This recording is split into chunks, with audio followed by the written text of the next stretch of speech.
So are you already live? Yeah, it's live 35 seconds into it.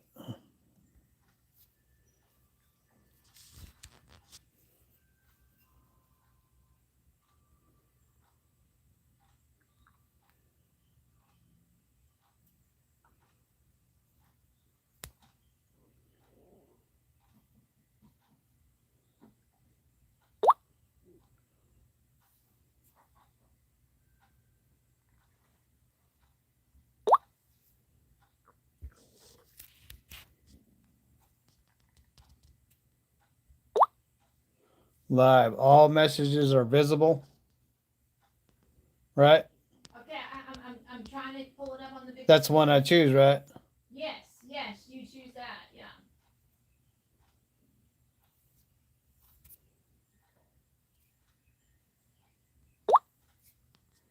Says I got 6 people watching. How you doing, ladies and gentlemen? Getting ready to go outside and work on the truck. We're gonna do an overhead. Good morning, Mr. William.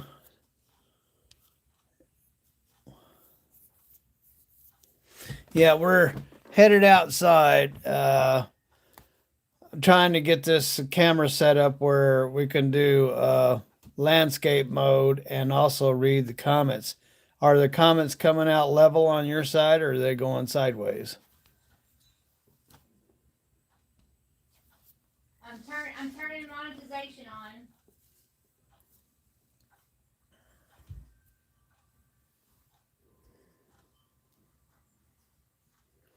Good morning. Yeah, I'm not doing too bad. A little draggy. Other than that, I'm doing not too bad. What are you gonna be? How should I title the video? What are you gonna be working on? Overhead. Running an overhead. I thought you were putting filters in. Running an overhead. What does overhead mean? It's a tune-up, Ruthie. So just call it running overhead. Okay. Sorry, ladies and gentlemen. You have to tell Ruthie 5 times before it sinks in. And nothing about filters? Nothing about a filter. Running overhead on Blueford. Ruthie's trying to title it, ladies and gentlemen. Running overhead on Blueford? Yeah. Running overhead. Blueford gets an overhead. Oh, Blueford gets an overhead. Okay. Good morning. Good morning. I turned on the money. Tracy, hey. Wonder why it fades off like that. That's kind of weird.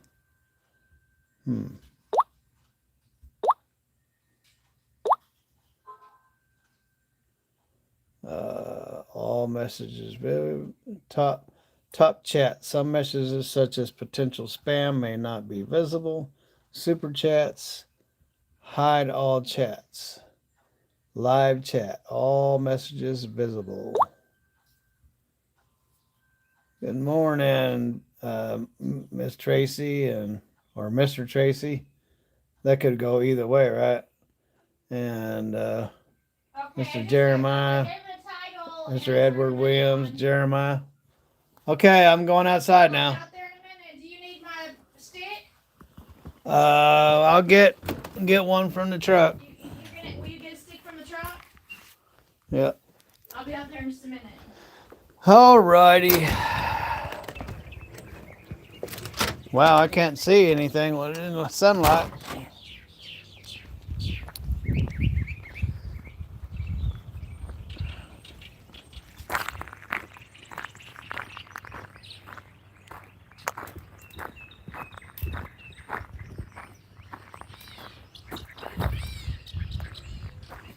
Ruthie's at. But anyway, Ruthie's got a sit-down chair. So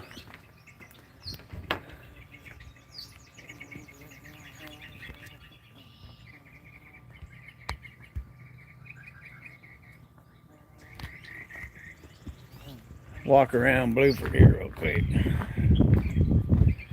So after winter, I like to soak down everything, and I'll take diesel and recycled oil that come out of the motor, put it in a bottle and spray the chassis and whatever else.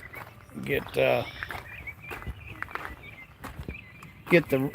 rust and wiring all oiled up. So I did that yesterday. Today I need to run the overhead because fuel mileage was really bad on my way out. Not so bad on the way back.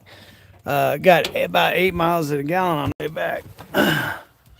So that's pretty decent, but the wind blew me back and I was bobtailing. So I'm going to run the overhead because of the fuel mileage I was getting on the way out before the pump went out. So get those for Ruthie. Ruthie's going to be manning the camera while I do the overhead. But Blueford ran perfect. No issues, no leaks, no nothing. Got 8 miles to the gallon. I had a full tank of fuel on when I left and drove all the way home. 1,568 miles from Tremonton. Let's see.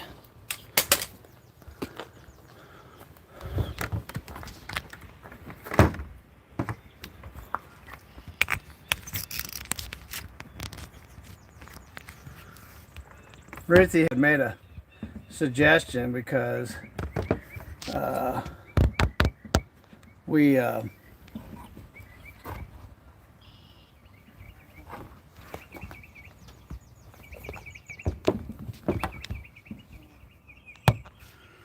Ruthie had made a suggestion that if we should go do a, what do you call it, a GoFundMe, because when I first started working on the truck, it looked like it was going to be a major overhaul, and that would have been high dollar, $14,000 minimum if I had to do everything, minimum, and so that would have hit the bank account pretty hard. So anyway, so Ruthie was just wondering if we should do a GoFundMe and how y'all would feel about it. And a lot of people started attacking us. Oh, you need to sell your Harleys. Oh, you need to sell all your cars. And you need to sell, your house and home. And you need to sell your life. And you need to sell your soul. You need to sell everything before you do a GoFundMe. I mean, the people are just crazy with their comments sometimes. But then there's many of you that are very supportive.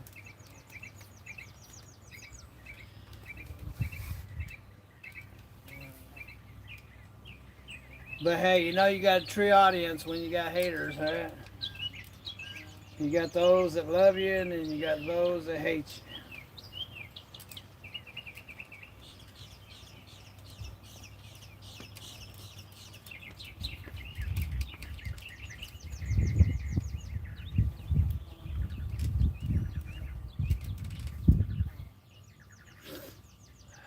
Okay, let me swap you guys out, not swipe you out.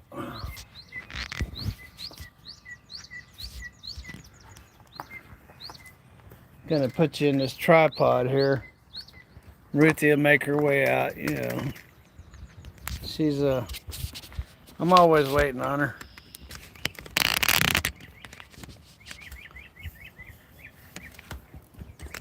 All right.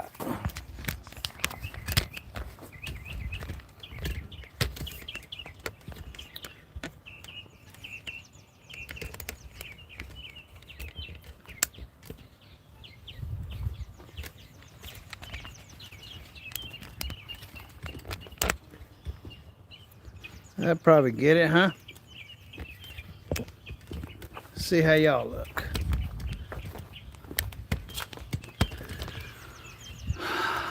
All right. Looks good.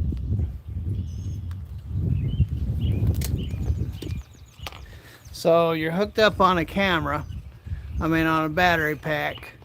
It's also got solar, and the phone was totally charged, and so y'all should be good. I'm hoping that all the focus and everything's good.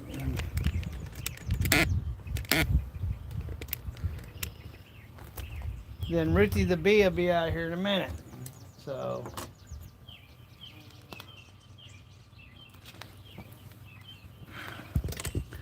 till she gets out here, let me go do what I gotta do.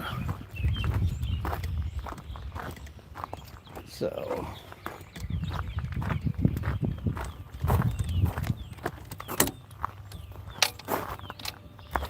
give me some gloves.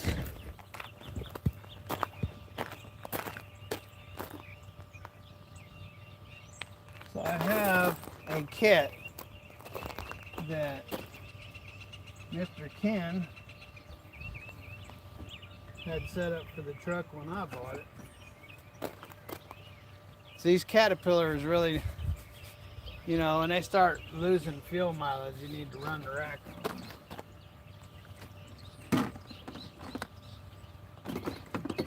So I got this little kit here. It's got the settings, the gauge settings, exhaust intake, and all that on here. It's got the injector heights, valve settings, and then It looks good horizontal. you look at it in there. Yeah, it looks good. And all the chat is in the right. Yeah, Okay. it looks good. So, and then I have all my gauges and but I'm not going to set the injectors because we set those. So, I'm just going to set the valves, the intake and exhaust is all I'm going to do. Oh, I can't see the comments. You have to touch it.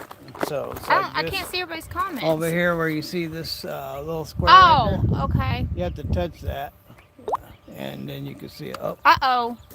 What happened? so see that little Right? thing right there? And that's where all the comments are coming in? It's kind of hard to see in the dark. Oh, wow. I mean, in the sun. So this is the first time we've tried to shoot it vertical. Yeah, we're trying to do it where, y'all can get a full screen and see the chats. Talked to Tim this morning and he said, now he has an iPhone. His says landscape. Mine says horizontal and vertical. So there you go. Okay, so When you move this, make sure you remember you have a battery connected to it. Okay, so I just hit, so I hit this screen. I don't want to mess anything up. I hit this there's screen. a little thing over there. It's like a little chat box. All right, okay. And I hit that, and then Yeah, is that the chat? it doesn't show the comments though. Our live chats, there they are. And you can scroll up and down on them. Oh, this is very different than doing it vertical. Ooh, but they disappear. Well, you just retouch it. Touch where the chat was. Okay, Just touch it, okay. I think. No. Uh-oh, please don't close out the live. I can't see. Okay, live chat. Okay, There's an X right there, see?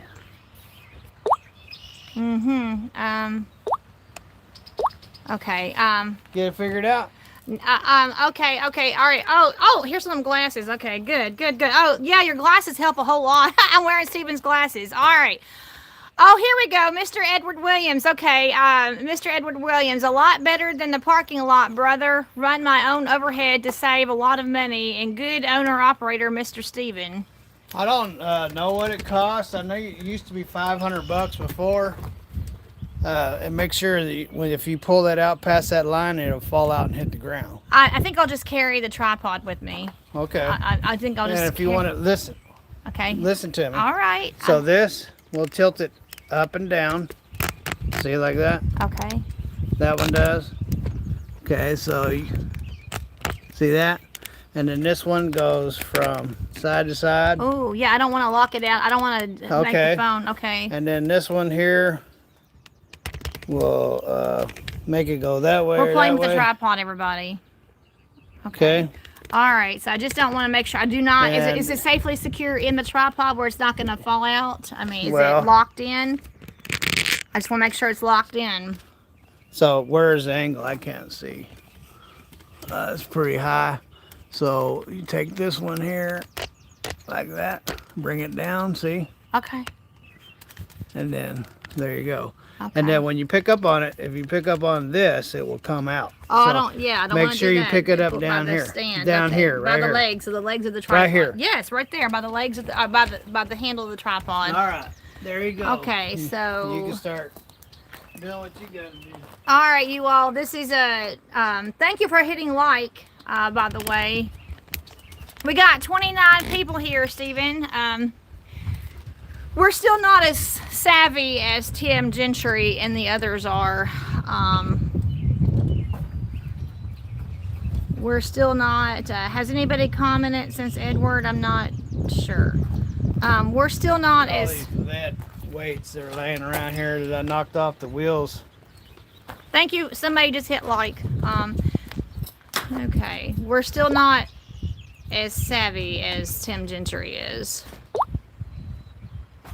The only thing about this format is I have to keep touching the screen to see the comments. That's different. You'll get used to it. That's different. I have to constantly touch the screen to see the comments. It's different than when we had a vertical feed.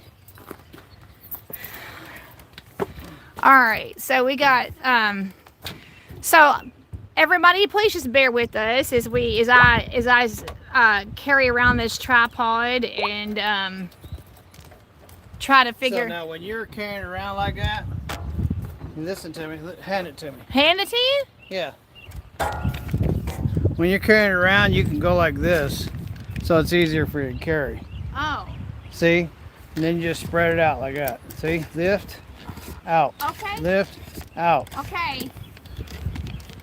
So when you're carrying it, it's not so awkward. Oh, okay. All right, everybody. Just bear with us because we're not professionals in handling a live.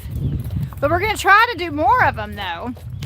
We're going to definitely try to do more of them. Yeah, the lives tend to reach out to more folks. There's something about a YouTube algorithm for lives that's different.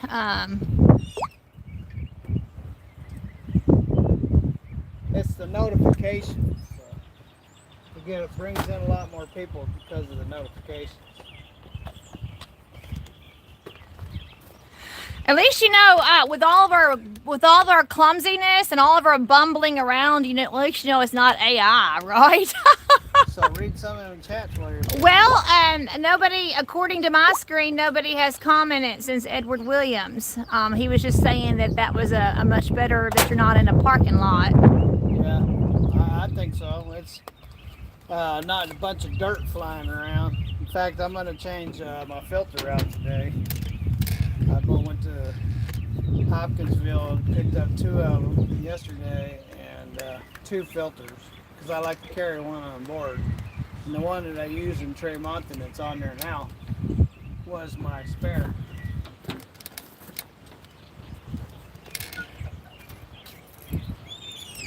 I'm sure and glad you had your pair of reading glasses out here.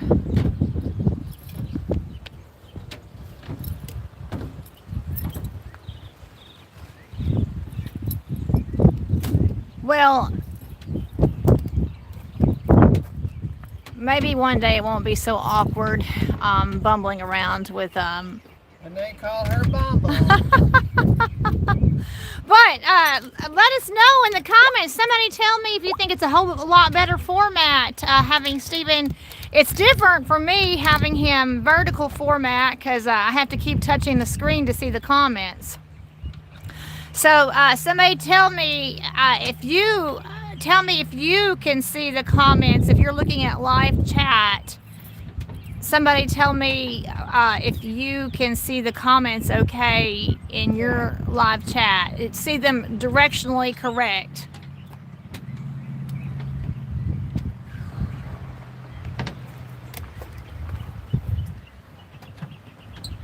So the thing about this is, when I filmed in vertical format, I was constantly seeing y'all's comments come in. This is the thing about having tools in a truck.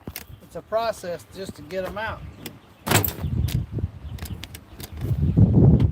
But as y'all witnessed, having your tools on the road comes in real handy. Oh, good. Edward Williams says everything looks good and sounds good.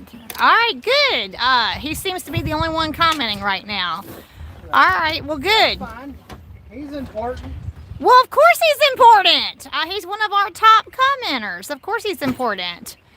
I'm just making sure, so like every 2 seconds I have to touch the screen to see a comment. So if I don't see your comment right away, please know that it's I have to actually touch this Stephen's phone screen to actually see the comment. And I'm certainly not at my keyboard where I can talk to you through the keyboard. I have to just address your concerns or questions. Yes, use your mouth. Yeah, I have to talk to you with my voice instead of typing comments.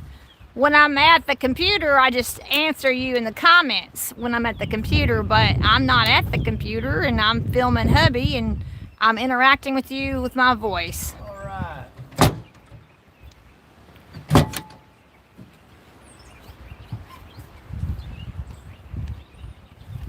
Guess I can leave that home. I don't think we're gonna have any freezing weather right away. Oh, is that your winter front? Yeah. So with this being March, oh, by the way, I say it in every video. Today is March the 31st. Here it's 22 minutes into the video, and I'm giving the timestamp, date stamp. It's Tuesday, March the 31st, 2026. You got that 23 minutes into the video. If you walk around. It's the last. On this side, they can see what I got in the heading. It's the last day of March. It's also 4 months until today is my birthday. It's on July 31. It's the last day of March.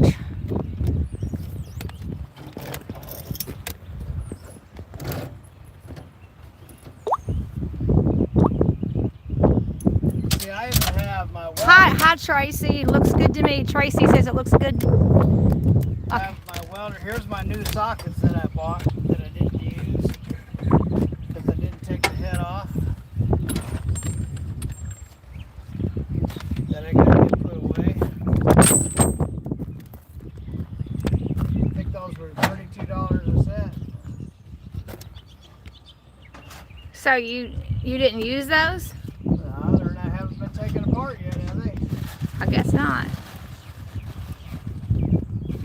Kevin Ryan is here. How are you doing, Stephen? Kevin Ryan asks you how you doing. I'm doing fair to middling.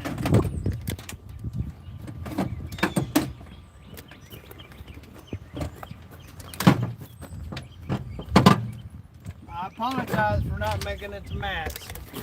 Oh yeah, let's talk about that. You would have liked to have gone to Matt's, but I made it back in time. I got here on Friday.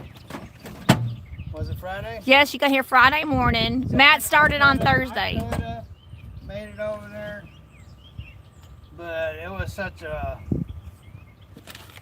after all that, it was quite nice just to relax. So I relaxed instead of going to Louisville. Well, you had been driving all the way from Utah. So please forgive me for not showing up to Matt's. I know several people would have liked to have seen you. I thought I got 2 sets. Several people would have liked to have seen you at Matt's. I thought I got 2 sets of these. I'm pretty sure I did. Okay. Now I can go. Well. Oh, Michael Clark is here. Looks good to me, Stephen. 10-4. That's for Michael Clark. He's here. Hello, Michael. Thank you for joining us in the live stream. I'm just fumbling around, carrying the tripod around, trying to... Bumbles bumble. Yeah, that's right. Bumbling, fumbling.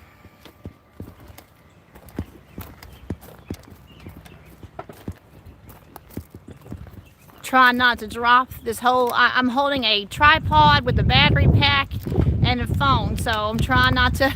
I got the battery packed up underneath my armpit, so I'm trying... You can put the battery right here. Where? Right here. Like in my... I don't have a pocket. Here, you have like a 20-foot cord. Okay. So you can just put it like right here. Ooh, digging in my pants, are you? Tell the world.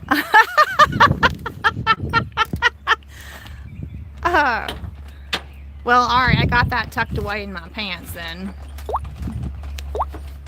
All right, so now I need... Edward Williams, best to rest. Yeah, that's right. I mean, the first day of Matt's was Thursday. Blueford came home, didn't have any issues, no drips, no nothing. When I left out of Tremonton, I had a full tank of fuel because that's when I discovered the water coming out of the blow-bys when I was fueling up. So I had a full tank of fuel and no issues from Blueford whatsoever. The wind blew me all the way home. I got about 8 miles to the gallon. But I know that was the wind, and the weeks that I had driven it before the water pump blew out, it was getting like 4.7 was what its average was, and there was no reason for it. So that's what I'm working on now, is giving it what they call a tune-up on these motors, doing an overhead, and that's adjusting the valve. And I'm only going to adjust the valves because we just got through doing this not too long ago, so I guess we just got it too tight. But So YouTube is awesome, who always observes everything, said, you know, your fuel mileage went down right after you guys did the overhead. So my guess is that we must have just set it too tight, and that this motor is that sensitive. If you get those valves too tight, it really affects it. So what I'm going to do is I'm going to make sure that when that gauge comes out, it comes out really free. Barely any drag whatsoever.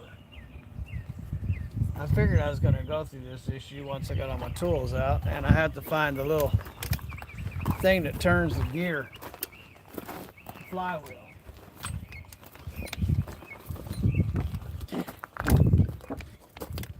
The motor's starting to start up like that.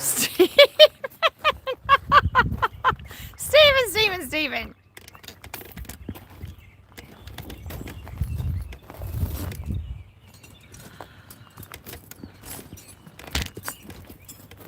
It's so much better that you're home right now instead of messing around in the parking lot in Utah. Well, Malibu's supposed to fire back up on Wednesday, so anytime after Wednesday I can get a load. So, all right. Well, I didn't find that sprocket, so that means I'm gonna get more tools out. By the way, Steven's coveralls, I've washed them twice. They were absolutely, I mean, they were black. His coveralls were black. So I've washed them twice. I think my little socket thing is about had it. I need a little bag, like all these bags, but a little bag just for little tiny sockets. Oh, we have somebody from New Zealand. Welcome, New Zealand. What time is it in New Zealand? Ask Steven his thoughts on the price on diesel. New Zealand subscriber. This is Michael Clark. He's the one from New Zealand. I guess that's the price to pay when you are the world's police. What are you talking about? Well, you asked me what I wanted to think. That's what I thought. When you're the world's police. Yeah. It's really cool that we have somebody from New Zealand, Michael Clark. We had 2 people from Tokyo when you were in Utah. We had 2 people from Tokyo talking to me on the keyboard, and then we've had some people from the United Kingdom. This is always the biggest part of the job, trying to find a tool. So how much does it cost in New Zealand, Michael Clark? How much does it cost in New Zealand for diesel? Stephen, what was the last price you paid when you were coming home? What was the? Well, when I left out, it was $5.39 3 months. $5.39. Okay, Yeah. and it's probably going to continue to rise then. Well, they say it's supposed to be going back the other way.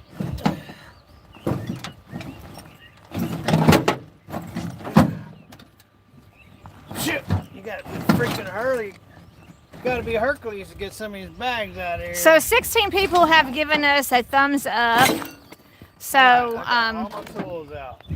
so if you're watching now and you have not hit the like button, would you please do that right now? It really does help. Now, hopefully. Thank you. Somebody hit the like button. Thank you. 17. Inside one of these bags. I know y'all hear this from me every time we do a live, but oh, we have 19. We have 19 thumbs up. 19. When YouTube sees all the thumbs up and YouTube sees all the likes, 20. We've got 20. I feel like I'm at an auction. 21. Do I hear 22? 22. I feel like I'm at an auction. But anyway, when YouTube sees the thumbs up button, they actually push our video out. 22 likes. They see they push our video out into the algorithm. Also, when we have comments, it helps too. The fat man hit. I guess I'll go get me a helper. I need a helper. You need a helper. The fat man said that he hit the like button. Thank you, the fat man. And that's not me calling you fat. That's your YouTube handle. Just like Stephen has a big belly handle. So you've got the fat man and you've got big belly.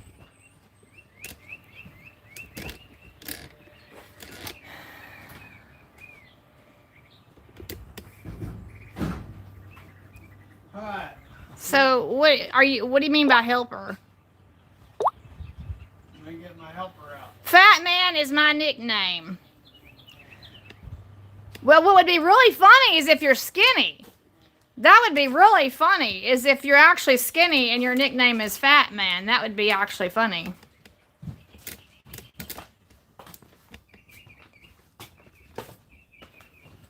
Alright, go get my helper. Oh, the lighting in here. Whoopsie, tripsy.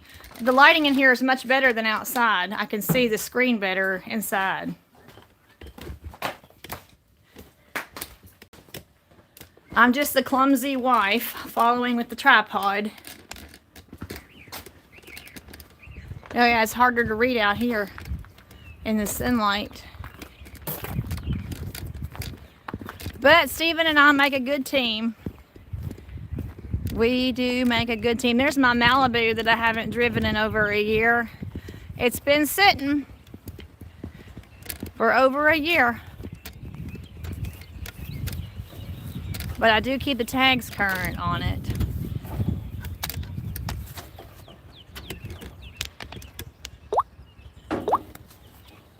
Oh, Justin Trucking is here. Hello, Stephen. I'll have to say hello for him. That's Justin Berger. Oh, let's see. I missed a comment from Treetop Woodworking. Takes me longer to find my tools too than it does to do the job most of the time. Get her done. Yep, that's true. Stephen struggles sometimes finding his tools. That's right. So thank you for being here, Mr. Treetop.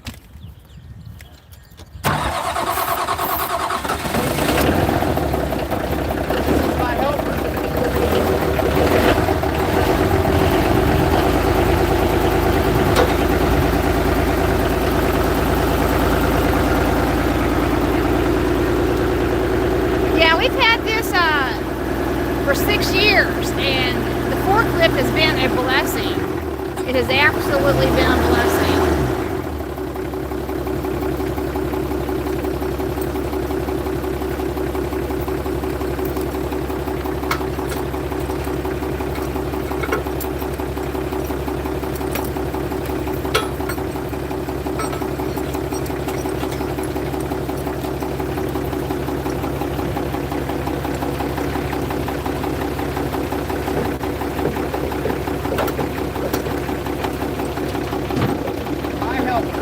You're a helper. I'm thankful that we have it, that's for sure.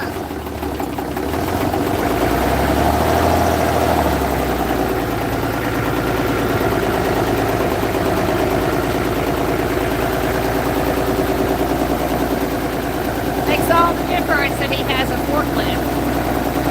This has been an absolute blessing.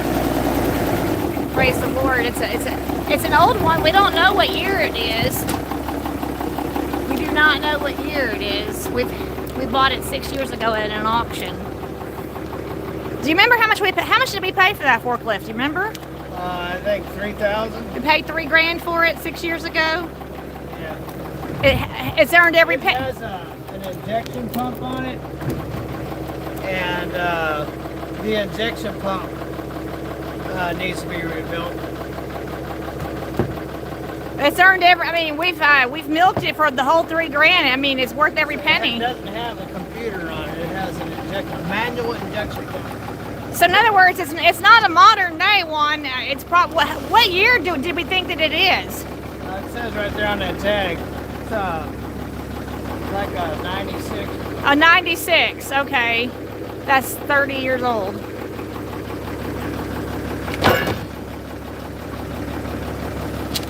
Can we get some more likes, please? Thank you. Somebody gave me a thumbs up. Thank you very much. There's your helper.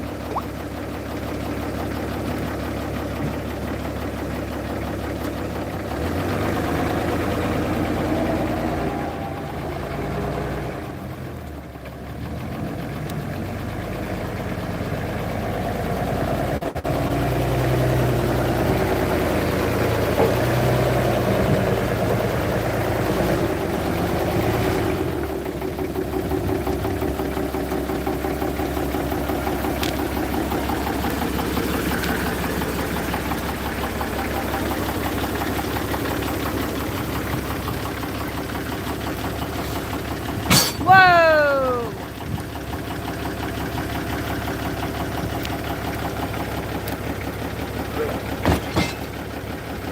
Well, is that not being clever or what? That's being real clever. My helper's a little high.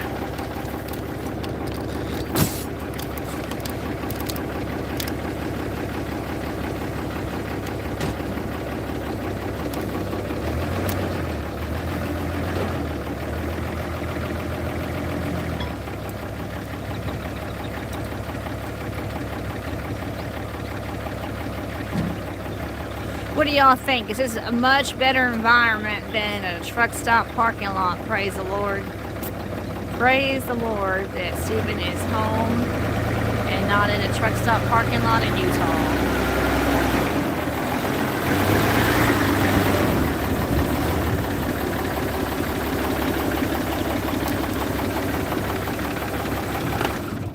Mr. Willie Will used to always get on to me about not having a table. Oh yeah, that's right. Doc's friend. If Doc's friend Willie Will, yeah, he would say, "What? You don't have a table?" So now Stephen has. You need to get a table. So that's your makeshift table right there. That's your makeshift table.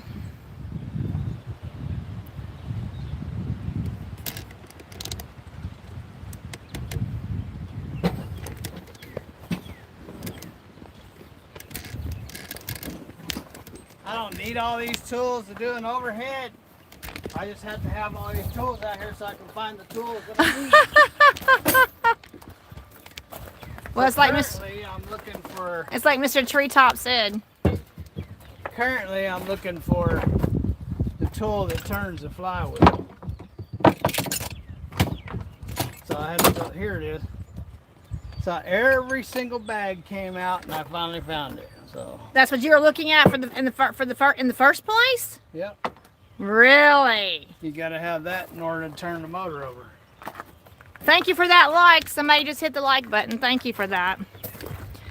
So you got all those tools out just for that? Just for that. Are you kidding me? Really? It was in the very bottom last bag. Oh, wow. Well, now that's drama, isn't it? That's the way it is. Don't you know the hardest tool to find is the one you're looking for? That's right.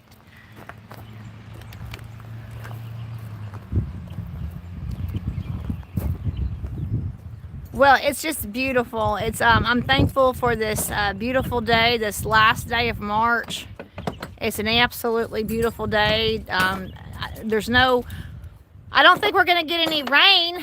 The sky, you all look how blue the sky is. There's no dark cloud in the sky. All right, now. See how, well, wait a second. Oh, look at that. There is a dark cloud. I said there was no dark cloud in the sky, and I turned around and there is one. And there's our beautiful flag. So hopefully the rain won't come today. I do see, if y'all are looking at the gray cloud, there is a gray cloud overhead. But it's over there, so.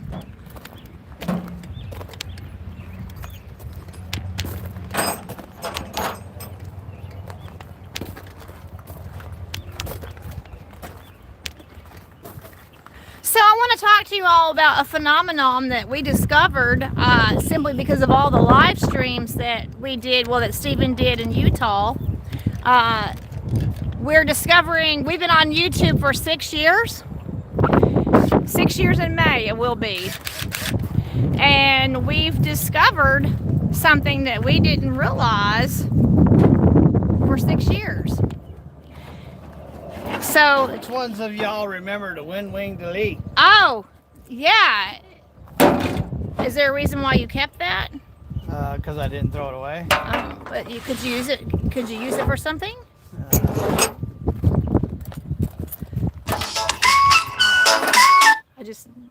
That's a spam call coming in. Oh yeah, I get those all day. Spam calls. So anyway, it's taken us 6 years to discover. All right, I'm gonna need a 1/2 inch. It's taken us 6 years to discover that there's something different about when you go live. The algorithm picks up your videos more than when you just make a video and you post it. I shared with you the other day my reasoning for that is because when you make a video, your videos go out to those who might be interested in your channel. But when you're doing a live, everybody gets a notification that there's a live.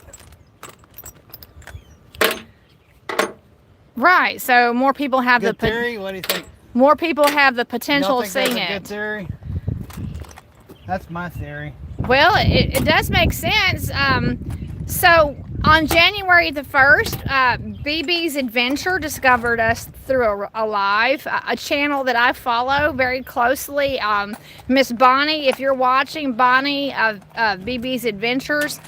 Oh, she was watching, you know it. She found us through a live. Everybody on there found us through a live. Randall Hoover. Good morning, Stephen and Ruthie, watching from, I just lost it. Watching from Bayfield, Wisconsin. Woo! Wisconsin. Bayfield, Wisconsin. So anyway, we feel like that's probably what it is. Is it cold up there in Wisconsin? Is it cold in Wisconsin? Let us know. It's supposed to be in the 70s here today. So we're going to try to do more lives because they get pushed out more in the YouTube algorithm than just regular videos. And that's probably how Tim Gentry grew his channel, was from all his... You're speculating. Well, I'm sure his lives help, Stephen. I'm sure that they do. He does a lot of lives. Stop speculating. Tim's got a big channel because people love him. Because he's a lovable teddy bear.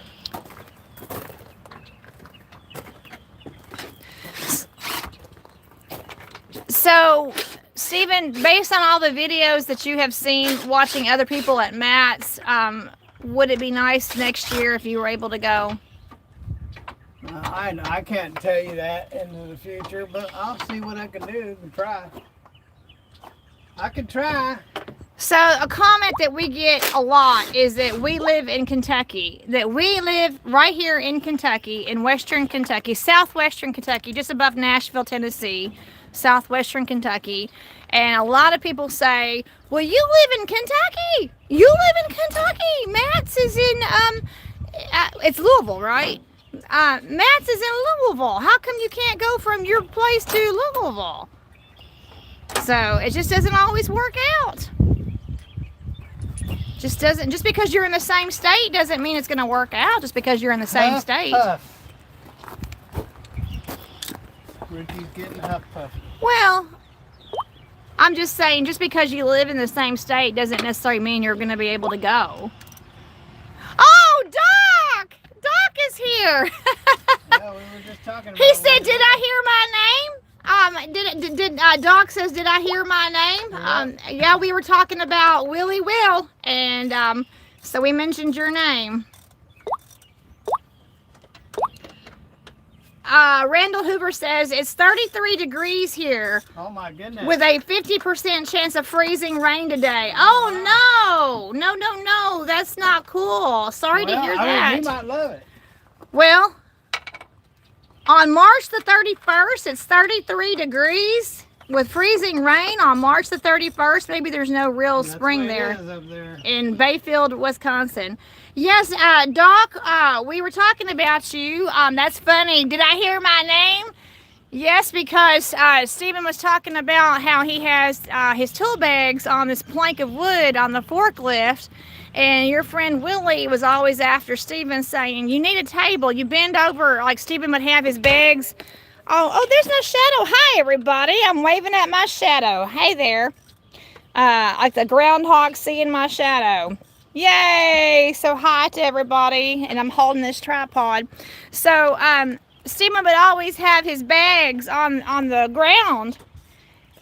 And Willie would say, you need a table, you're bending over too much. You're bending over, you're going to hurt your back. And so that's what Willie would always say. And so Stephen started getting the forklift out and getting a plank of wood and putting his tool bags like that. And so that's his makeshift table. And that's all thanks to Willie Will, your friend, Doc. And we really, really miss him very much. Very much. Yeah, YouTube is awesome. It's kind of taking his place.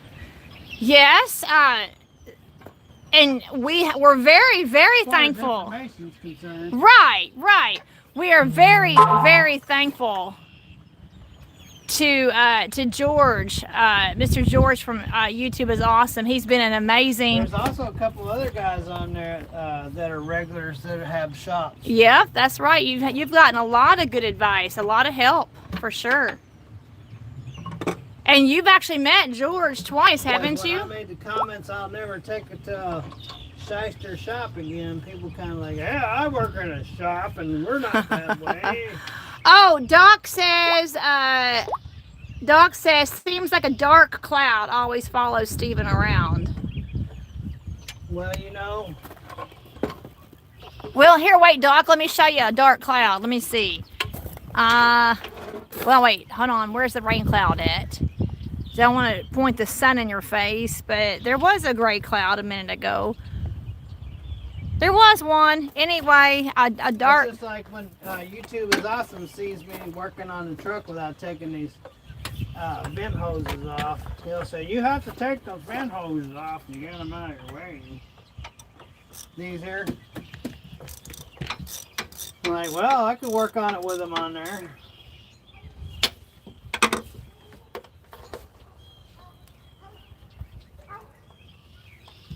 Yep, they're not in my way.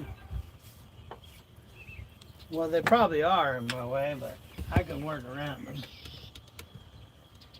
You know, George is just Superman. Yeah.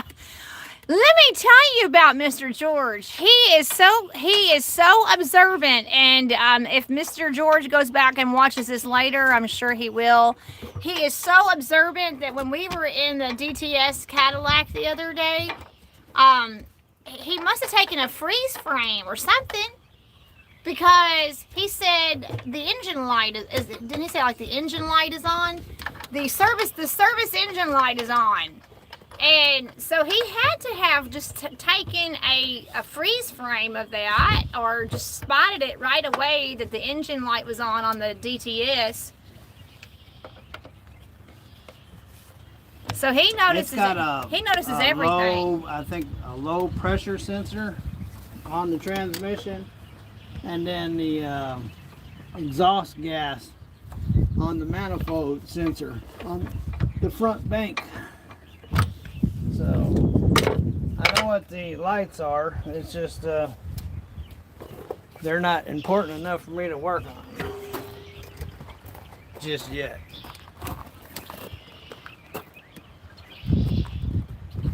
I need a screwdriver. I just think it's funny that I love how Doc said, "Did I hear my name?" Yeah, we talk. We enjoy saying people's names that we know and talk to. We enjoy talking to people and saying their name. Kind of makes you all feel important when we say your name, doesn't it? Well, they are important. Of course they are. Of course Even if they. you don't say their name. Of course they're important, Stephen. Of course. So important that God died for all their sins and rose on the third day. That's how important they are. That's right. Jesus Christ died for the sins of He loves humanity. each and every one of you. That's right. This coming Sunday is Easter Sunday. Here's the Oopsie. Here's the dude that was blowing the water the other day.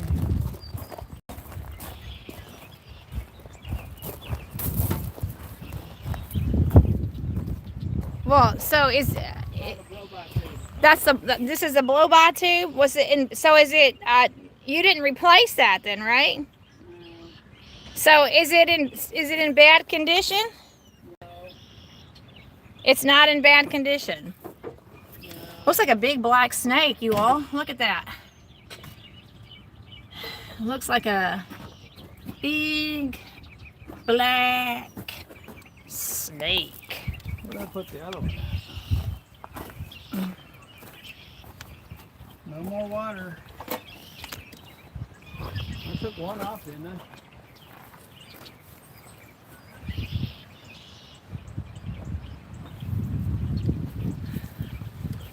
I guess I'm very confused as your wife, and not being a trucker myself. I guess I'm very confused, Stephen. I just I know that you purchased some oil filters, and I'm not really sure, because I don't talk the shop talk, and I don't understand what you do as far as this is concerned underneath the hood.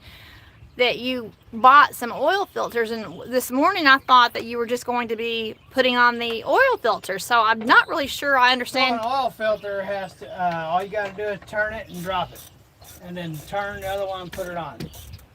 So it don't take any time at all to change the oil filter. Okay. So I'm not concerned about that right now. What I am concerned about is getting this overhead readjusted, because it's getting 4.7 miles a gallon, and it's eating up all the profits. So I'm going to worry about the most important thing first. Or not worry, but I'm going to deal with the most important thing first. The two filters are laying right there, and when I'm ready I can get one. Okay.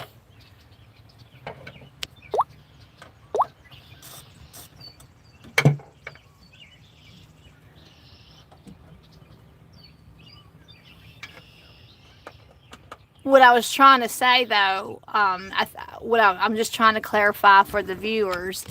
What I was trying to say is that when I followed you out here to film you, that's all I thought we were doing was the oil filters. I didn't know that you were... Well, so I've been saying it before I left Trey Mountain. that I needed to do the overhead, and I said I want to do it before I leave. I want to do it before I leave. I want to do it before I leave. Okay. But it was so filthy out there, and it was dark, and so I just closed it up and said I'd do it when I get home. So Okay. here I am, and Wednesday will be tomorrow, and they said Malibu will be fired back up tomorrow. So shortly thereafter, I should be hearing something about a load. So therefore, today is the day to get this done. And as far as changing the oil filter needs to be changed because this motor was open for 8 days when I was in Tremont, and it got all that filth in there. And I cleaned it with diesel and let it drain out, and then put new oil in it, and then closed it up real quick so it didn't get any dirt in it. But whatever dirt may have been in it, it will be in the filter. So I want to change the filter. Okay, well, thank you for the explanation. I'm sorry I'm so slow about these things. And I'm very slow about these things. Doc says that he misses Willie Will also. He says, I miss him also. Of course, we do. We do miss Willie Will. We do. Edward Williams, yes, sir. Overhead first, Mrs. Ruthie. Can you change the filters for Stephen? No, I can't change the oil filters. No, I can do it. Well, I've never changed an oil filter ever. So that's funny. No, but he did say he was joking. Can you change the filters for Stephen? Treetop Woodworking, pretty day to get it done. Yes, it is a pretty day. We're very thankful for the pretty day he has. Edward, I missed it. Did you get the broken bolt out of the oil pan? No.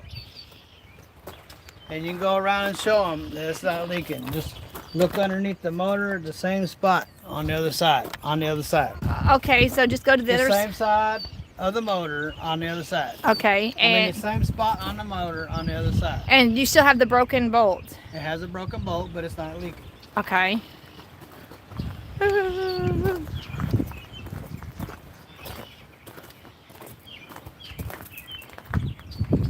I'm not sure what I'm supposed to show them.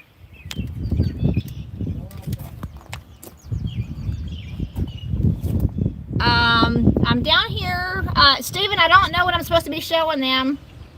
Well, I'm sorry. Other side of the truck. And the same spot on the motor would be right there. See that yellow or green oil pan down there? Do you see any oil leaks anywhere? Nope, that means it's not leaking. Is that what I'm supposed to show them right there? Yeah. Okay. Nope, so I'm not concerned about it right now. Okay, well that's pretty cool though that somebody remembered that you had a broken bolt though. Means y'all pay attention. It means we have people that pay attention. Yeah, but I'm also saying that I'm not dealing with that right now. It's not leaking, so I'm not sweating, is what I'm saying. That's what I'm saying. Okay, well. Right now, the most important thing on the agenda is doing this overhead. Because 4 miles to the gallon at $5.39 a gallon is pretty freaking expensive. Yeah, it is. So talking about expensive, so we're not really sure, and I don't think I'm saying anything wrong talking about this, Stephen. You can stop me if you think I'm being wrong, but I don't think I'm saying anything wrong. I mean, I'm not saying anything inappropriate. So, as you all know, that Stephen got the truck, the boats up from the Malibu boats he picked up in Sweetwater, Tennessee, and he got them as far as Tremonton, however you say it, Utah. And then somebody had to come and pick them up there and take them to Oregon. The final 700 miles. The final 700 miles. But you had taken them up from Tennessee to Utah. Yeah. And typically, as an owner-operator, he gets paid in a different way than Tim's company drivers. He gets. But anyway, I don't think that's anybody's business. Well, we're just still trying to figure out how we're going to get paid somewhat. He didn't deliver the load, but he did get it up to Utah.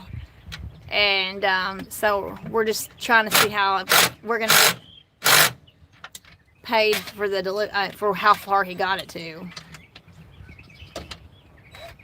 And then, of course, we have the fuel. You know, that's our expense. So we're hoping just to break. We're hoping just to break even is what we're hoping. Between the cost of fuel, getting it to Utah, and then whatever they might compensate us with taking it from Tennessee to Utah.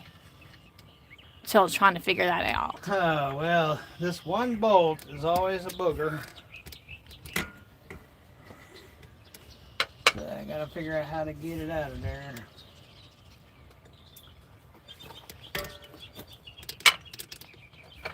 Y'all hear the birds chirping?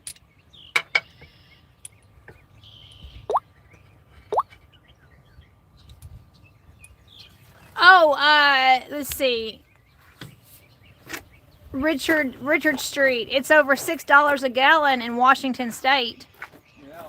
$6 a gallon, Richard says, in Washington State. So that's. I was underneath the fuel sign over there when I was working on the truck, and every day I looked at it, it was going up. Doc wants to know what happened with Courtner's shop. Does anyone around there anymore at Courtner's shop? Well, KC, what was his name? The guy, Courtner, Jerry. Jerry's daughter, husband, KC. He goes in there and he sells parts online around the world. So that's what he's using it for now. But since Doc's not there, far I mean, as not doing any Doc, since mechanical Willie shop Will's work. not there. They're not doing any mechanical work there. How am I going to get that? They can't do that without Willie Will. They didn't never. Well, they do have guys that come in, but nobody's working there full time like Willie will.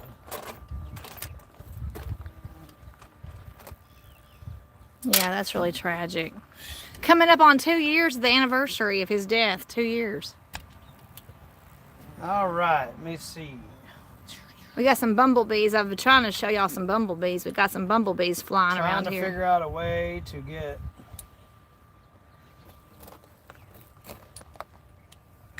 that darn bolt that's underneath that water hose out.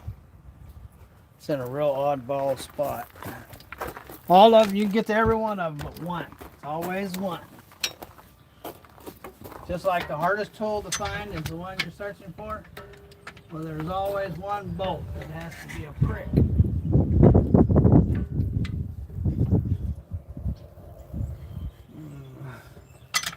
Deep Wild Man, tow truck involved in switching loads. Who to pay for that? That'll come out of my pocket. Oh yeah, that's right. As an owner-operator, you'll learn anything and everything comes out of the owner-operator pocket. Deep Wild Man, yep, that's a very valid question about the truck coming involving switching. They came out and picked. If a load is delivered and they find something wrong with it, it comes out of my pocket. If I tarp it and it gets wet, it comes out of my pocket. If I don't tarp it and it gets wet, it comes out of my pocket.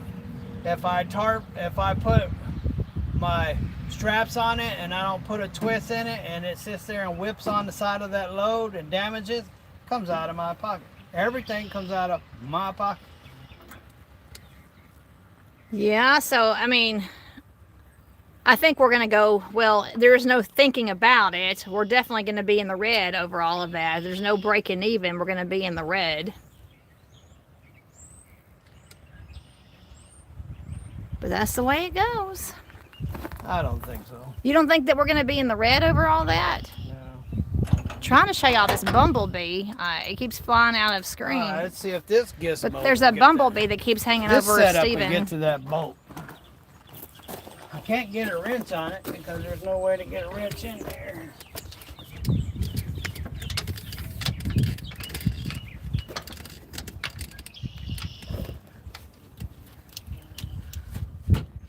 Have you ever gotten stung by one of those bumblebees? What did I do with the ratchet? Darn. What do I do with that ratchet? Oh, here it is. I am allergic Right to. there in front of me eyeball. I am allergic to wasps. I've gotten stung by wasps, and I'm allergic to wasps. But we've got a big, huge bumblebee population. Well, they're actually, aren't they? They're wood bees, right? Yeah. They're wood bees. They bore holes in our. They would be here and it would be there. They bore holes in our wooden garage frame.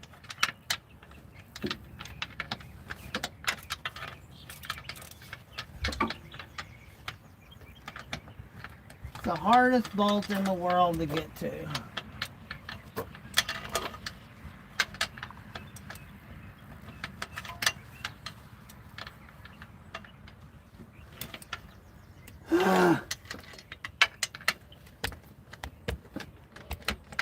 Well, that definitely doesn't work.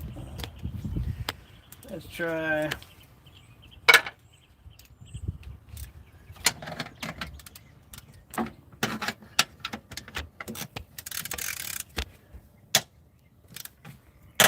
There we go. Finally! Finally! It's happened to me right in front of my face. Finally! That's a song.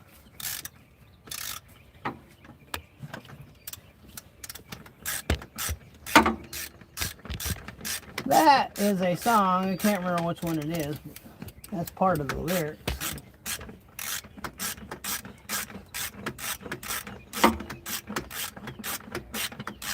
Well, I sure am thankful for this tripod. I couldn't climb up there and hang over your hands like that.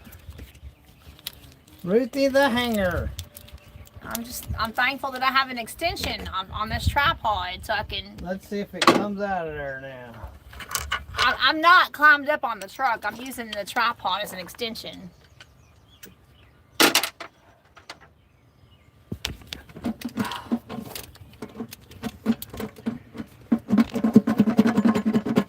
Darn!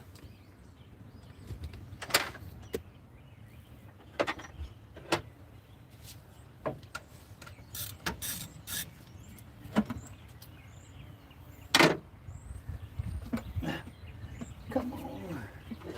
Could be in stubborn.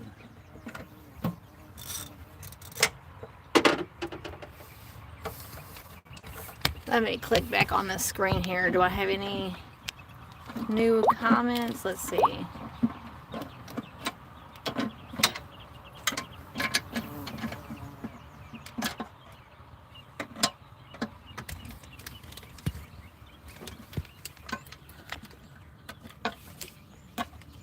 Oh, darn. I just pulled this freaking wiring harness apart. Now I gotta repair that. Uh-oh. It's your new wiring harness? Yes, it came unplugged right there, see? Oh, hold on. Let me show it. See right there? Oh, how'd that happen? Apparently I didn't get it tight enough.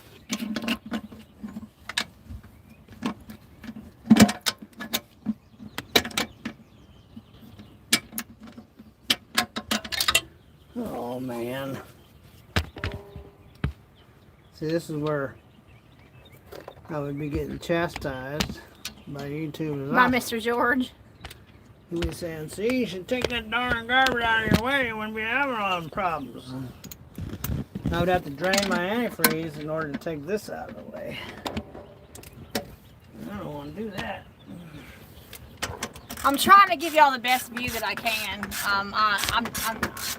I apologize if your view is not that great.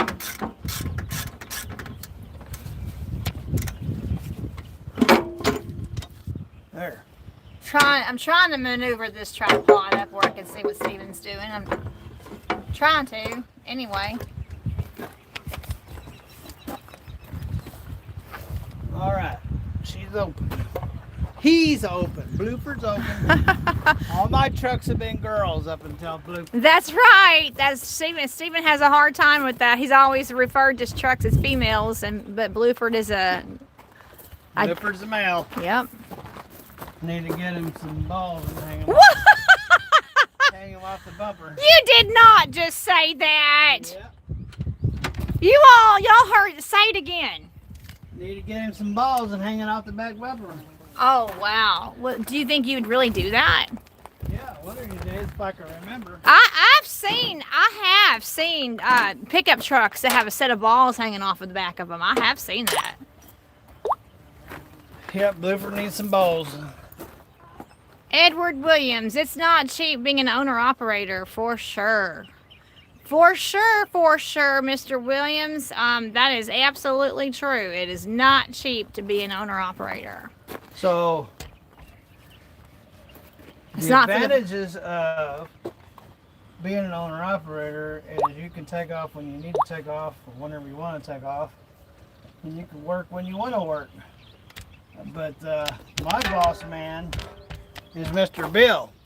Mr. Bill sits up on top of this hill. And he's like a snowball. When he comes down, he starts getting bigger and bigger and bigger. You know, well, that's the way Mr. Bill is. When I sit at home and I ain't making money, Mr. Bill gets bigger and bigger and bigger and coming down that hill. And finally, I gotta go. Gotta go make some money. Mr. Bill's after me. That's right. That's right. And not only as far as cost, but it's also not for the faint of heart. Being an owner-operator is not for the faint of heart. Not at all. You have to... So I broke something. What was it? Oh, a wire? The wiring harness, you said. Yeah, I need to get a new fitting on there before I forget about it. Because something's always going wrong with the truck. So it is totally not for the faint of heart at all to be an owner-operator.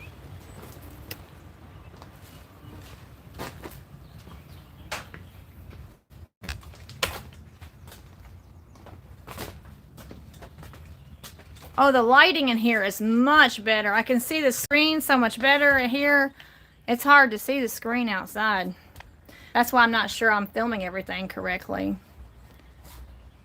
Yeah, my garage is all messed up. Ruthie left it messed up. What? That's not true. By the way, Stephen has this plastic liner down here because we've lived here for 22 years this summer. We've been in this house for 22 years and we still do not have a concrete floor. So this is all rock, gravel rock underneath this. So Stephen put down this makeshift plastic to cover up the rock. But yeah, we've been here and have never been able to invest in a concrete floor. Well, here it comes. Yeah, but you've been able to invest in Harley Davidsons, motorcycles, boats, RVs. Oh, You just don't know how to make good decisions. right.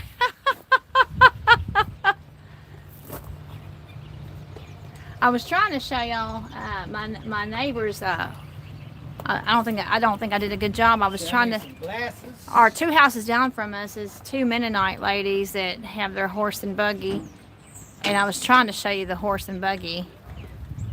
And their horse, I love their horse. Their horse is Sparky. Let me see if I can't show you.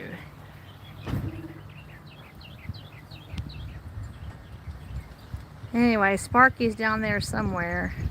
So yeah, in that house right there, we have two never married Mennonite ladies that I don't want to use the term old maid. That's the old fashioned terminology is old maid. Anyway, they live there and I get to see their horse Sparky all the time. So we've got Mennonite neighbors all around us. All around us. Horse and buggy people.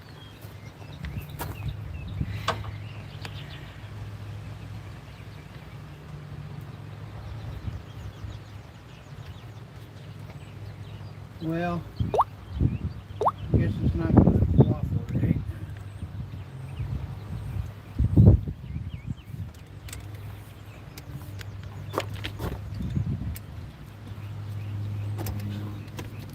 The bumblebees are in full force. The wood bees are absolutely in full force. In fact, Stephen, I'm going to go show them what I'm talking about real quick. It almost got your head. The bee almost got your head. So let me show you what I'm referring to. They're bumblebees, I think, but they're actually, oh man, they're everywhere.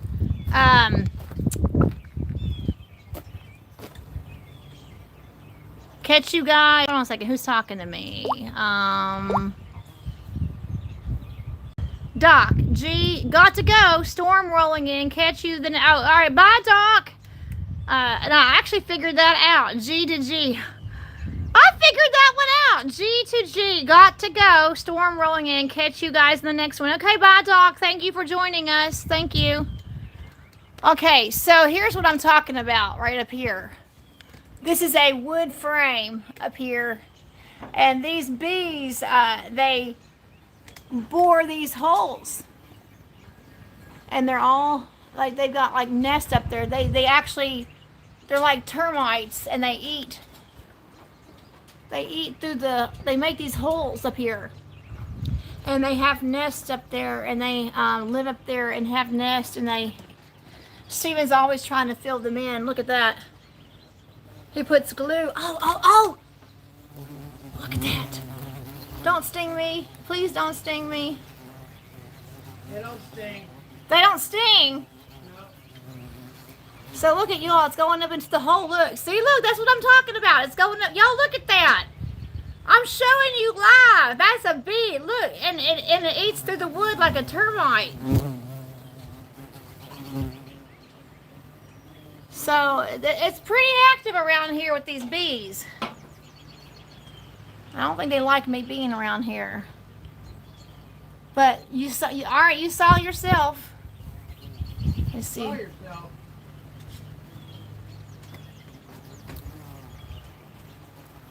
Y'all see yourself? I'm just trying to get one more bee.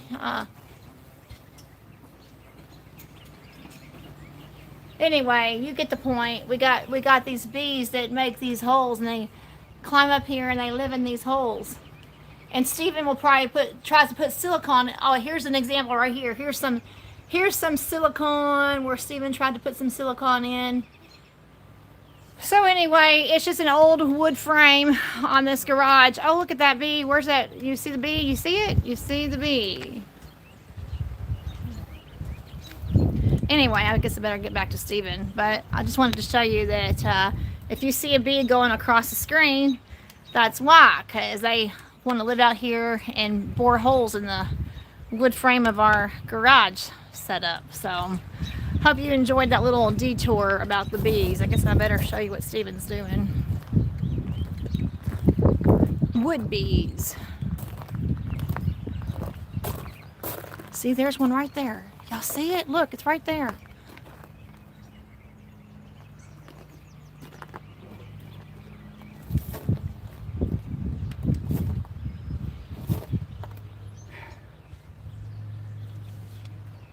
Yeah. All right, this time, while I'm working on those, I'll put some heat on them.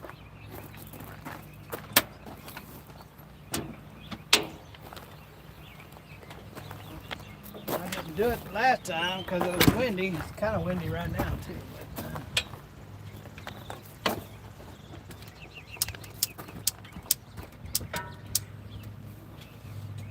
What, are you fixing to cause a fire?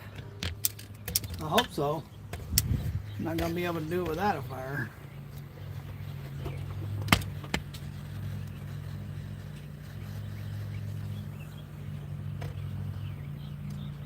So these are heat shrinks. You got to put heat to them so they'll shrink and tighten up. Keeps the water out of them and whatever else. Is it going to have a flame? It is flaming, Ruthie. Oh, well, I can't, okay. Well, it's hard. I'm going to burn my finger if I don't move my finger. Okay, well, I'm just having a hard time showing it. It's because you can go get on that chair and stand up on the other side and look. Oh, that's a good idea. That's a really good idea. Stephen told me to climb up on this chair here. That's a really good idea, Stephen. I'm going to grab this chair and stand up here and try. That's a good idea, hubby. All right. Get up here.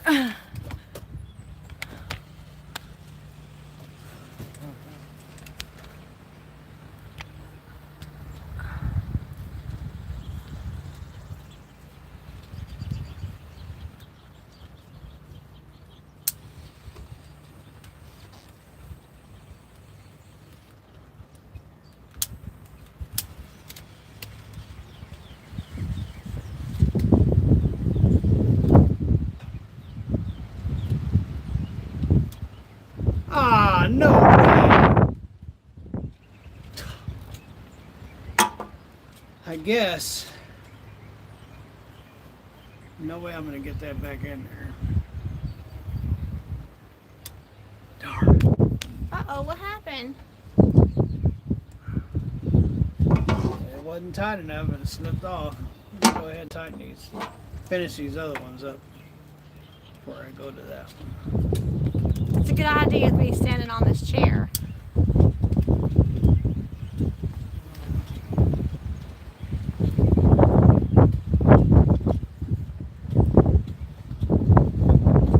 Oh, Jeremiah 29:11.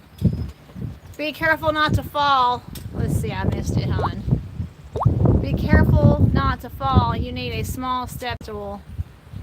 Yeah, that's true. There's one in there, but Thank you, Mr. Jeremiah 29:11. By the way, that's a wonderful Bible verse. For I know the plans I have for you, plans to give you a hope in a future, plans to prosper you. I'm not quoting it verbatim, but that is the gist of Jeremiah 29:11. For I know the plans I have for you, says the Lord, plans to give you a hope in the future. So that's definitely one of my favorite Bible verses.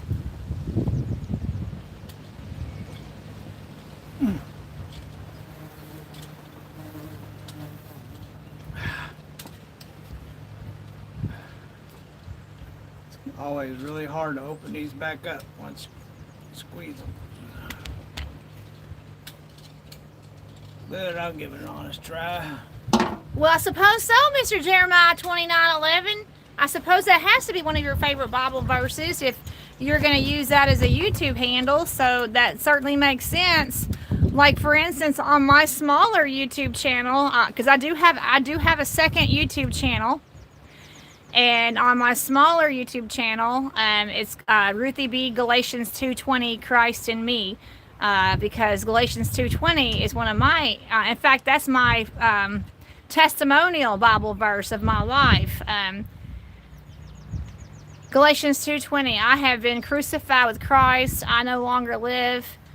I live by faith in the Son of God who loved me and gave himself for me. I think that's how. I have been crucified with Christ. I no longer live. I live by faith in the Son of God who loved me and gave himself for me. That is maybe not exactly verbatim Galatians 2:20, but that's one of my favorite life verses. And so if you want to look up my smaller YouTube channel, it's called Ruthie B. Galatians 2:20, Christ in me. And yes, I do have a lot of carryover content. I certainly do. You're going to see a lot of overlapping. I overlap a lot of the Big Belly and Son trucking content, particularly if I film Stephen and make a video. I usually put it on my Ruthie B channel, but like we're doing a live right now, so that won't be on my channel. Any lives that we do for Big Belly and Son, they don't go on the Ruthie B channel. And most of the videos that Stephen makes, although yesterday was an exception, but most of the videos that Stephen makes, they don't go on my channel. I particularly, if I film Stephen, I put it on my channel. Although yesterday's video, I got it off of his phone and put it on my channel where he found the kitty cats in the International Emeryville. But that's an exception. Typically the content on the Ruthie B channel is stuff that I film. Plus I also have stuff that I don't put on the Big Belly channel. For instance, I filmed some sheep in a pasture. And I called it Psalm 23 comes to Cerulean. There was some Mennonites that had a flock of sheep out in their field the other day, and I filmed that and put it on my channel. And yeah, a flock of sheep on a truck driving channel would not get the views. So I have bonus videos that I put on my channel that don't make it over to the Big Belly and Son channel. So yes, there is a lot of carryover from videos from one channel to another, but you will never see like sheep, a flock of sheep on the Big Belly channel. So there's some special videos that I do for my Ruthie B Galatians 2:20 channel. And actually, the best way you can access that channel is if you go to our main page on our home page and you scan all the way down. If you scroll all the way down and it says other channels, there's actually a link to my channel. I have an icon with purple hair. There's a cartoon image of me that has purple hair, and so you can click on it from there. You go to our main home page, scroll all down where it says other channels, and there's my channel right there, the Ruthie B Galatians 2:20 Christ in Me channel, and you can click on that, and then you can see my channel and subscribe to that. All right, I had another comment come in. Norm is here. It's good to see you both this afternoon. Indeed, Mr. Norm. Thank you for being here. Thank you very much, Mr. Norm, for joining us for our live stream. Appreciate it. Thank you for being here. Okay, that's healed back up. Now I need to tape it up so it don't happen again. If I can find some tape.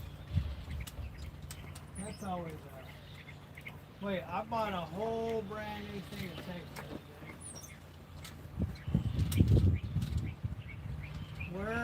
Where could it be? I searched the world all over.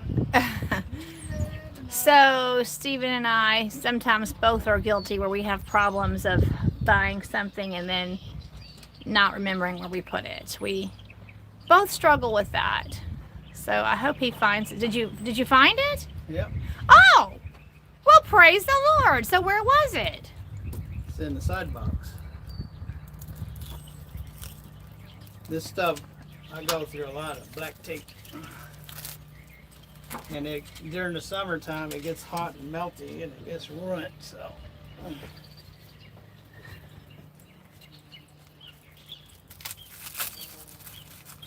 Well, I'm glad you found it. I just didn't finish the job when I put the plug on there. Sometimes I do that. Is that what you call standard electrical black tape? This is cheap Harbor Freight tape. Cheap Harbor Freight tape.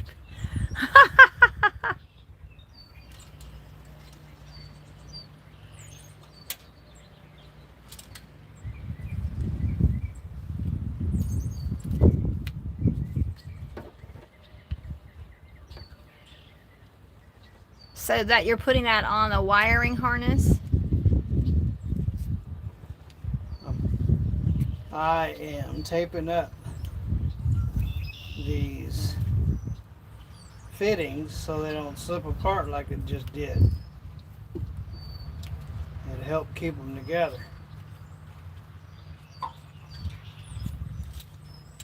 As you can see, I pulled one apart while I was doing something else, and I don't want that to be happening in the future. So to keep that from happening in the future, we got our cheap Harbor Freight tape out to keep that from happening. Which I broke this plug too, so. Oh, Norm says, I looked for you guys at Matt's, but I was late in getting there. Hold on. I looked for you at Matt's, but I was late getting there on Saturday, so I didn't know if you were there or not. Maybe next year. No, sir, we did not make it, so you didn't miss us. We didn't make it.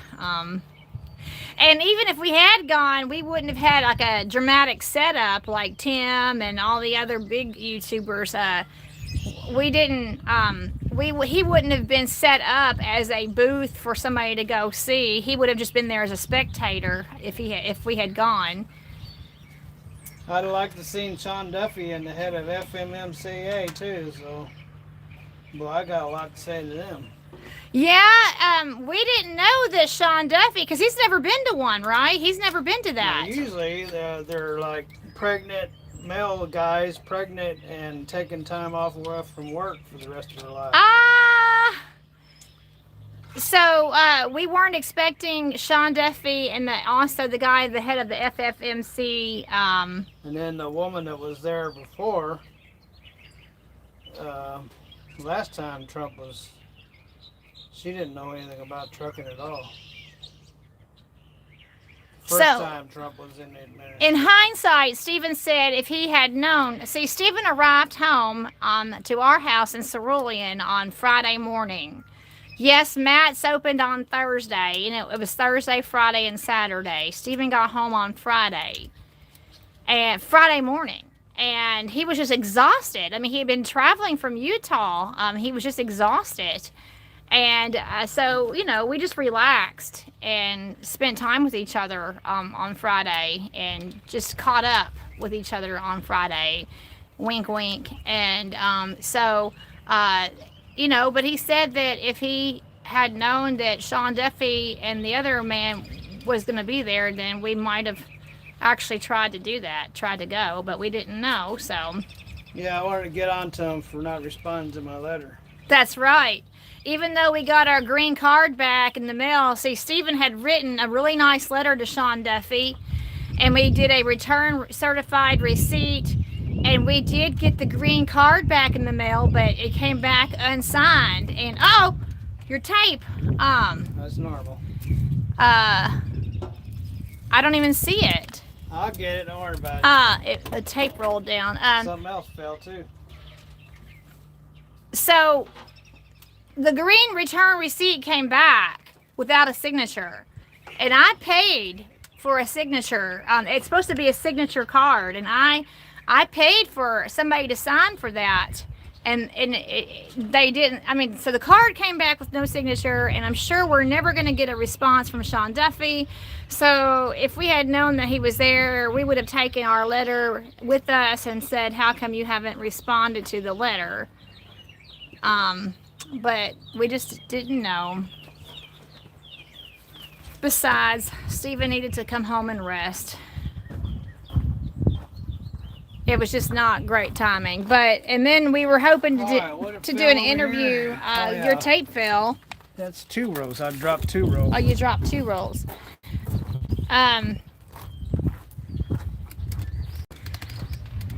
If Stephen had been able to go, he would have been able to get an interview in with OIDA. They were wanting, OIDA was set up there with Landline Magazine. All right, now I gotta turn the steering wheel. And they were wanting to. I want to stand back. Oh, okay. So tell me what's going to happen. What are you doing? I'm gonna start the motor and turn the steering wheel. Oh, okay. Well, let me calm down off of this chair. I don't want to start it too long because I don't want oil all over. Okay. All right.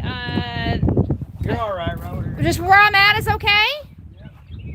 All right. I'm just gonna turn the steering wheel. So, he missed out on an interview with OIDA. They were wanting to interview him. Oh! The chair blocked the tire. Sorry. The chair blocked the tire.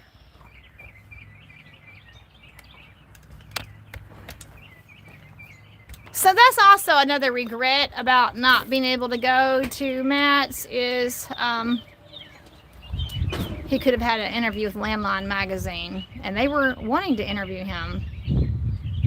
So now we'll have to do that like to the telephone and not in person.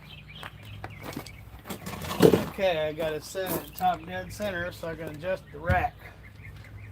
This is a 3/8 drive, and I believe that's a 9/16 bolt over there.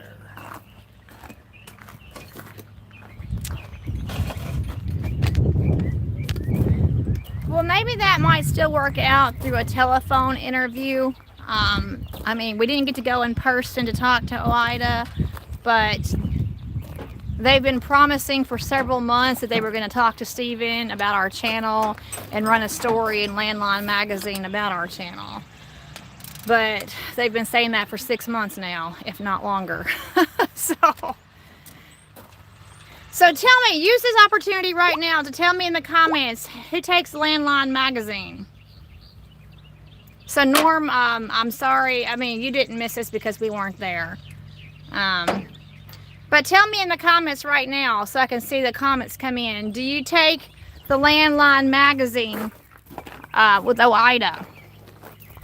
Because in the future, there might be an article about us. But we've been thinking about that for over 6 months now, so.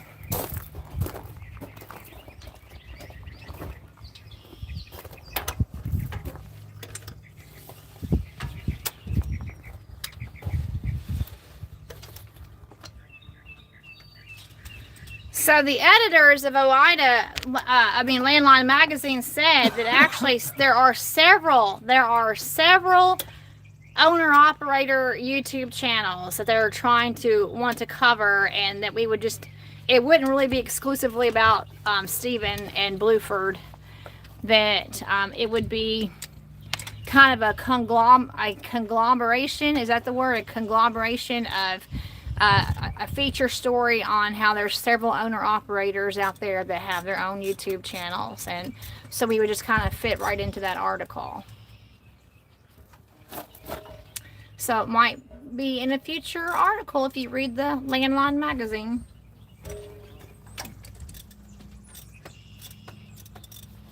Oh. But you said you're not exactly happy with OIDA right now anyway.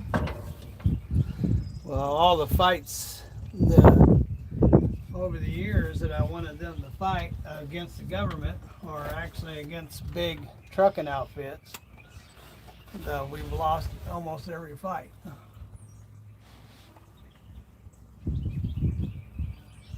Especially the rules of ours and ELD.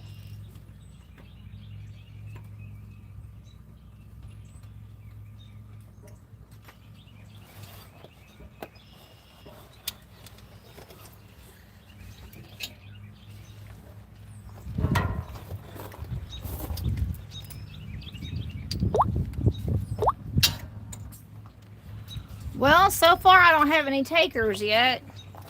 Nobody has told me in the comments yet that y'all get the Landline Magazine.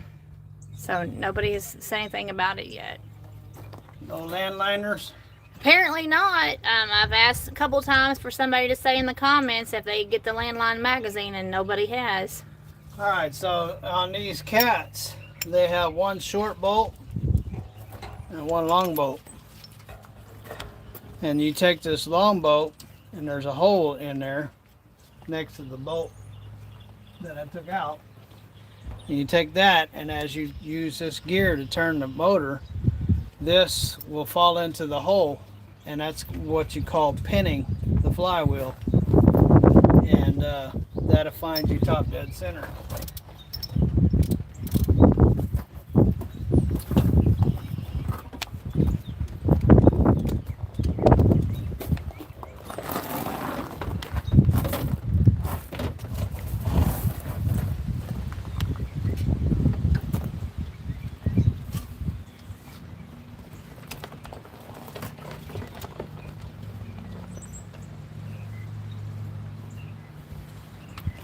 So while Steven is working on this, let me just, I'm not going to name names because I don't want to get into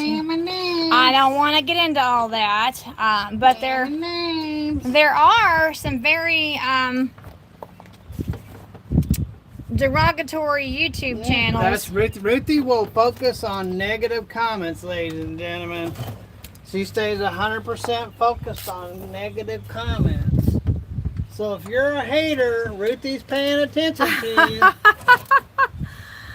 There are channels that have put up some videos recently saying how ignorant and stupid Steven is. and that he was just so stupid to tear his truck down there in Tremonton, and that he didn't know what he was doing, and that. But it got home though. But Stephen's like, well, who got the truck home? You know, who got the truck home? And without it blowing up because it had water in the motor oil.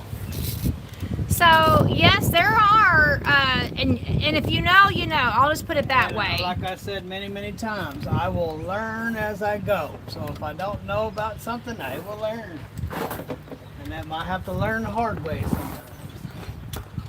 So without me naming channels, if you know, you know. But there are channels out there that even as late as early as yesterday put up a video saying that how what a fool Stephen was. I'm a fool. And that anybody can tear down a truck and put it back together. Do you think that's true, Stephen? Just anybody can tear down a truck and put it? That's why you see anybody doing it every day. If anybody could do it, then how do these mechanics get paid $70 an hour to work on your truck? However, I do want to celebrate the fact, Stephen tells me, and it's true, it is true, that when you get the haters out in full force, it means that you have an audience and people are paying attention to you. That's what it means, by golly Wally. And that's what it means. because if Do you know that that's what it means? well, the more haters you have, and didn't Tim tell you? Tim Gentry told you that haters build your channel. They help.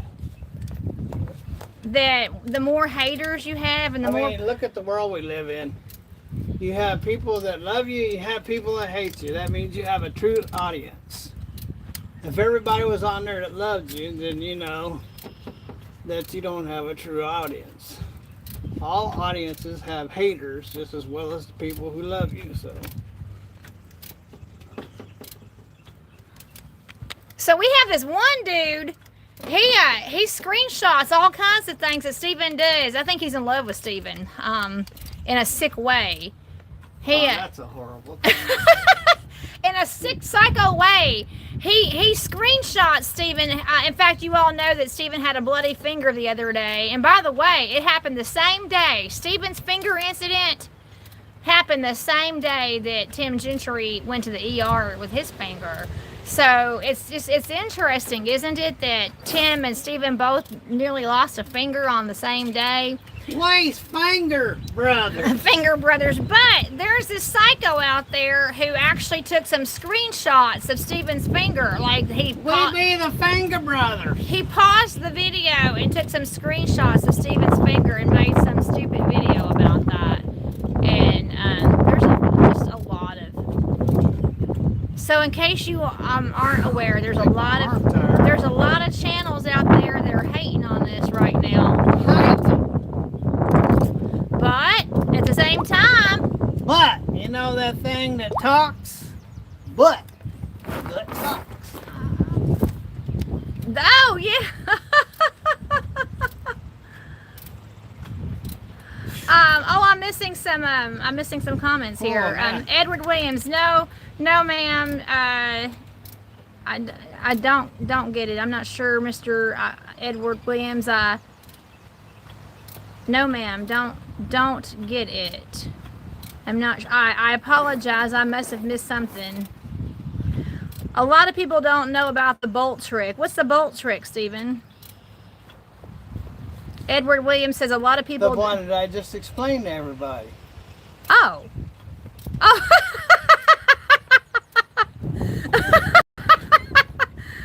Okay, a lot of people don't know about the bolt trick. Jeremiah 29:11. Ignore the haters, Ruthie B. Well, yeah, She can't do it. I try to. She will wake up in the middle of the night.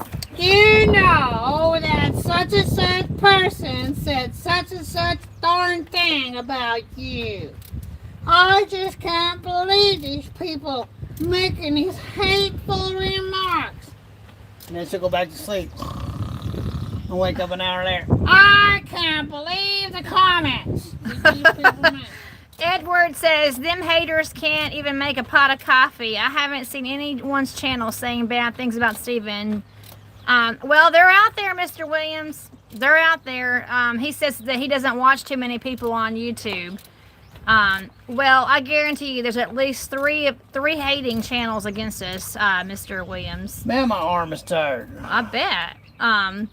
But there was a video yesterday just calling Steven a stupid fool. I'm a stupid fool. Oh, Billy Huff is There's a song that says, I'm a fool for you, baby. Columbia, Kentucky. Hello from Columbia, Kentucky, Billy Huff. Oh, well, now this is interesting. I don't think I've seen this before. Oh, come on. Somebody took away their like. Can you? I guess you can unlike a video. Somebody actually took away their like. Yeah, it was a robot. There was 50 thumbs up and now there's 49. So somebody actually took away their like. Maybe because we were talking about the haters. Maybe that was one of the haters. But then they wouldn't have liked our video in the first place. Maybe it was. Oh, did it go? So, but the more exposure, if people are hating on Steven and hating on myself, it brings our name up more and more, and that's more exposure that we have. Oh boy! And it grows our channel.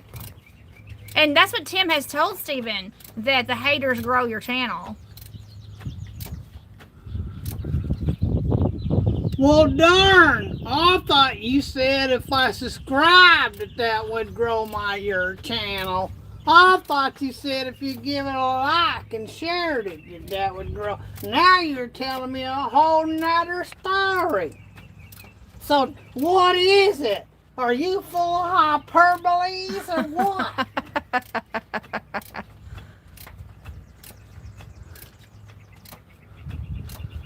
Oh! So, one person is definitely influenced by a demon. Definitely. See what I mean, ladies and gentlemen? Ruthie is stuck on the haters. She gets stuck on. She'll even talk to the haters. Oh, you know, and she'll have like an all-day conversation with them.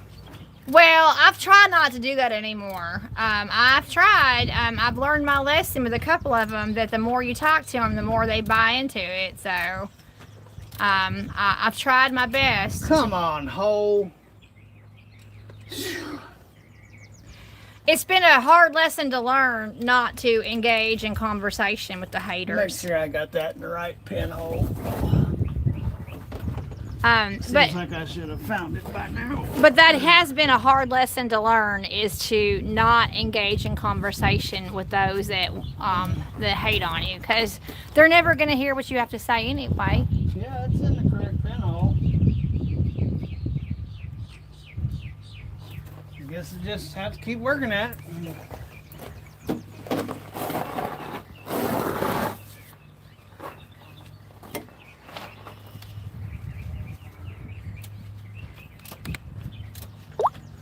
Come on, pinhole. Will you please show up? Oh, Edward Williams says, I don't get the magazine. You don't get the landline magazine? Well, they're online now, too. Well, maybe you get it online. Deep Wild, so, all right, well, at least you let me know that you don't get the magazine. Deep Wild Man, I cut my finger at work, went home and stuck in some taco beaver, and it healed up quite well. What's taco beaver? He's being a perv. I don't, What does beaver stand for? I don't think like that, so I don't know. Well, that's what he's saying. I cut my finger at work, went home and stuck my finger in taco beaver, and it healed up quite well. Well, yeah. So is that a man thing, man talk? No, that's a pervert thing. Well, my mom doesn't think like that. Ruthie B doesn't have a stinker brain. Well, that's a good thing that you have a wife that doesn't think perverted thoughts. That's a good thing. Oh man, I wish I'd find that darn pinhole. My arm's about to fall off.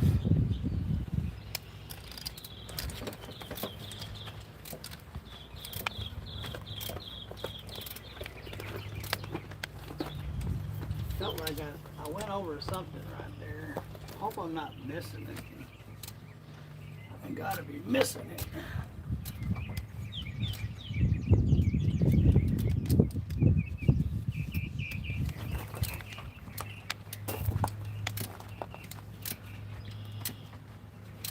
There it is. There, I found it. That's one. Well, I can do some adjustments with that one, and then I'll have to do that again. Go all the way around, and find the next pinhole. Don't worry about that when I get there. All right.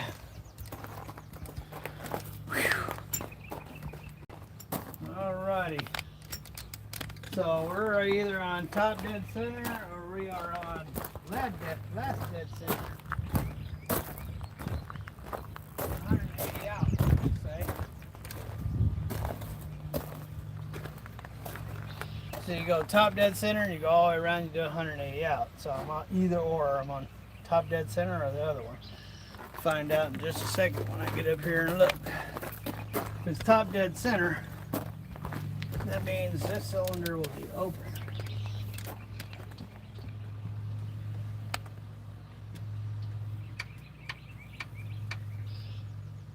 The exhaust valve, I believe it's intake, exhaust. Intake, exhaust, I think. Look. Yeah. That's an exhaust. So the exhaust is open on top dead center. And that does seem pretty tight, but we're fixing to find out. Fixing to find out. Need my kit.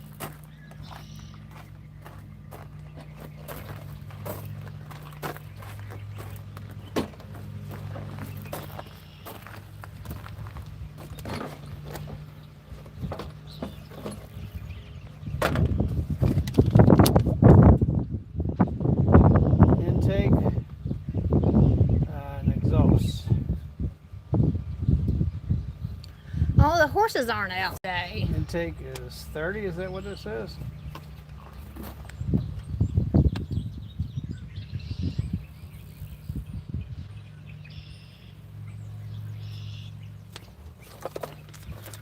If y'all watched the other video I put up the other day, just on that right out straight ahead where I'm showing you, they have turned this into a horse pasture, roped it off with horses. I made a video about it, but the horses are not out today.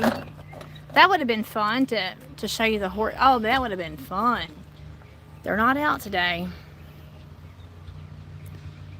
But I do have a video showing that there's happening. It started all over again. What are you talking about?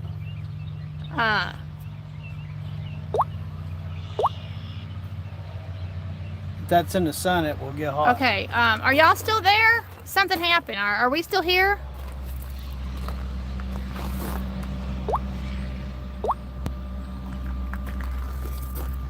Exhaust is 30.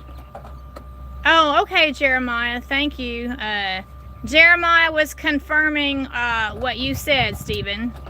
What did I say? You were talking about how that was dirty talk. Oh. And Jeremiah 29:11 says that, yeah, that was indeed filthy talk about Taco Beaver. That's just something that I don't think like that. So anyway,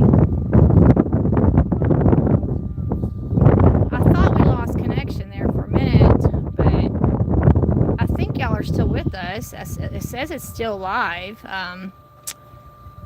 It said reconnecting on the phone, so I thought I might have lost you. I might have lost signal just for a minute. second. Oh, okay. All right, good. Thank you for the confirmation. Jeremiah says, "Yep, I see you." Joe Monroe says you're here. OVC. Oh, that's Orland. Isn't that Orland? OVC Trucking is Orland. Hi, Orland.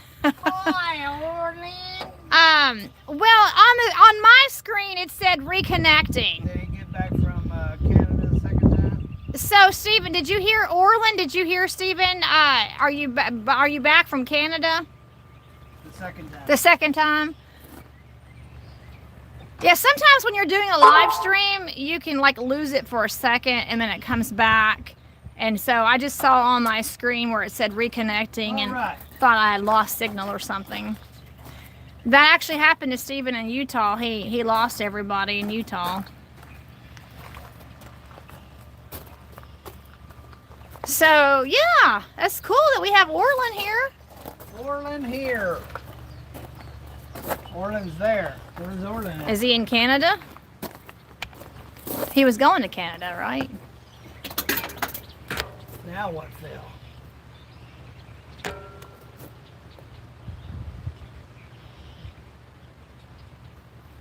That's 15. I don't even know what I need a 15 for. And that's a 14. Here's the one I'm looking for.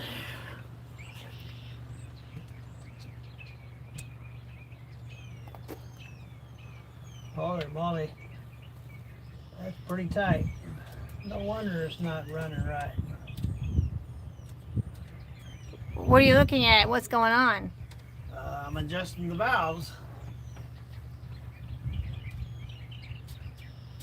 And they are tight, just like Finest said. We must have got them too tight. Huh.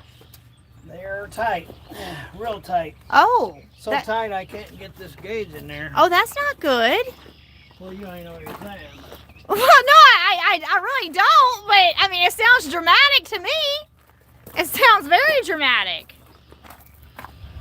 It means I'm getting 4 miles in a gallon. That's what it means. Although you were happy to have the wind pushing you back from Utah. Yeah, I got 8 miles in a gallon. Because the wind actually works in your favor. My Peterbilt with the same motor would get 11 miles a gallon in the wind.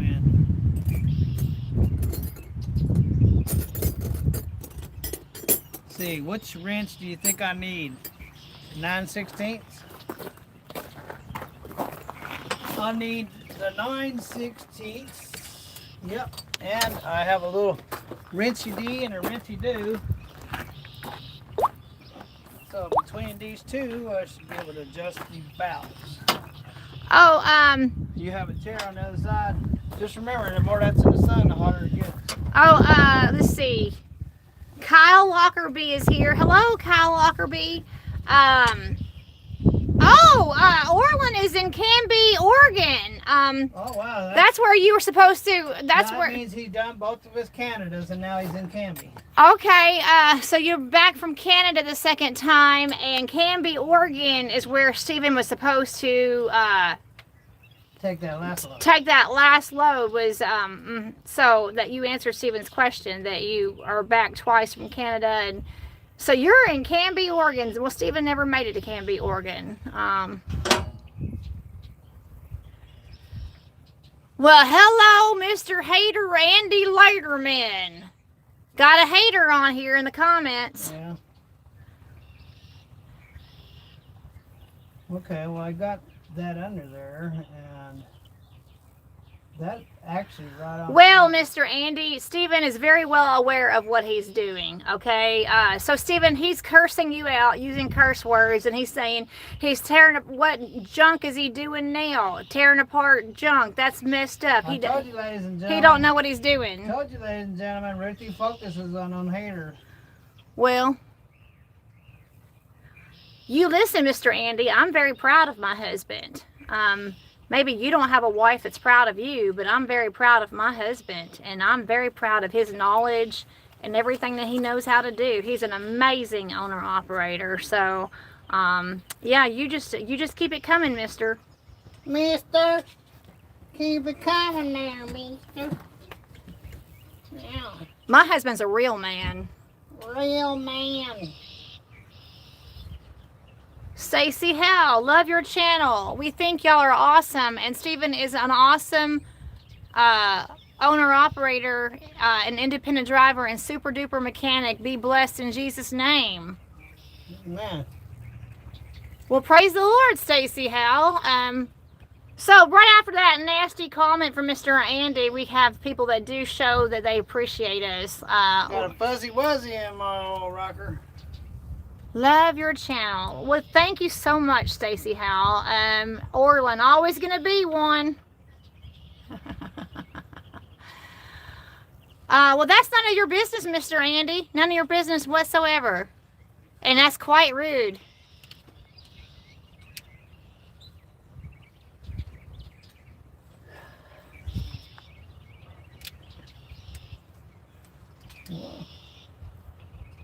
Only get one?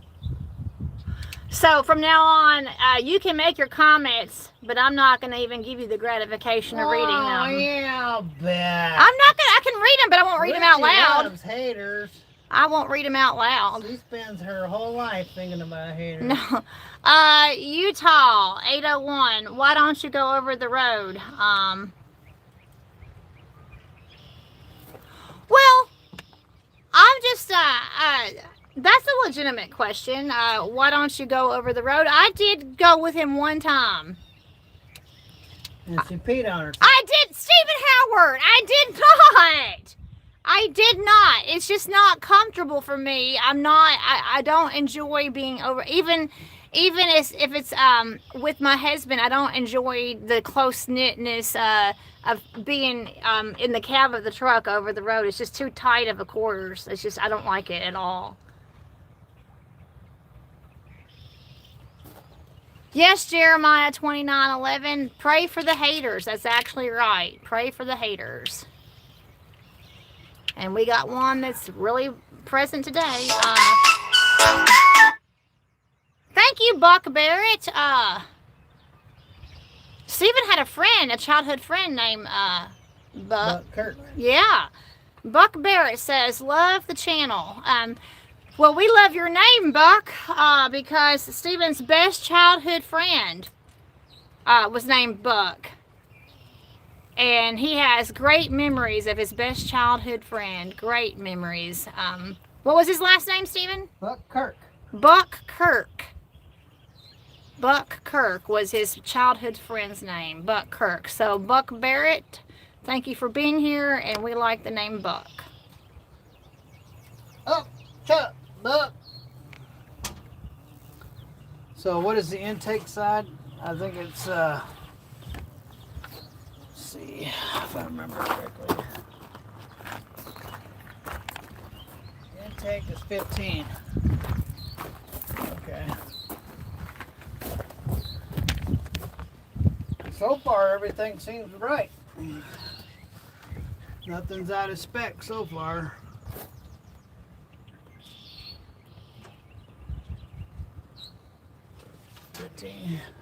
Stephen has many fond childhood memories of Buck Kirk. Every boy should have a best childhood friend. Yeah, he lived a mile. I lived in Arroyo Seco, California, and I lived in a lodge at that time.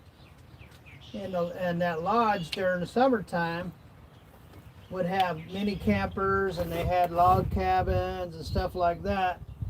You know, it was a lodge, summertime lodge. And anyway, he lived a mile down the road, and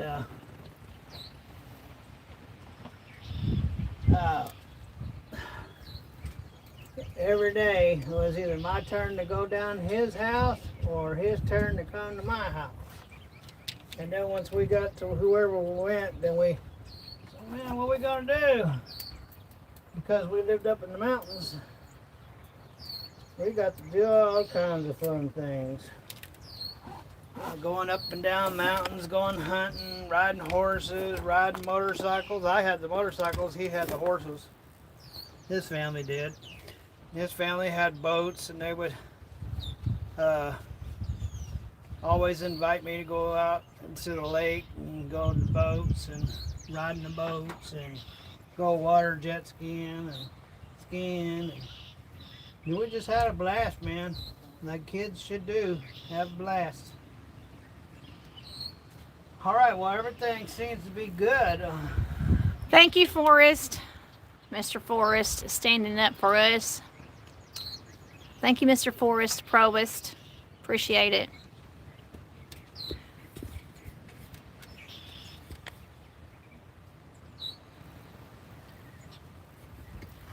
Sounds like some great childhood memories. See, Mr. Buck, what your name did by bringing your name up, bringing back some good childhood memories. Glad you like the channel. Only thing is, I can't remember which ones I was supposed to do. So I know I do one, and I should be doing 2 others, but I can't remember what those 2 others are. Let's see, the exhaust. Oh, that's.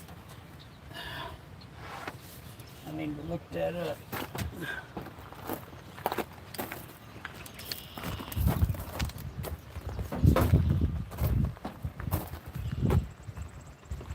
Oh, top dead center. One is injector and exhaust. I did that one. And then 2 would be injector. 3 would be exhaust and injector.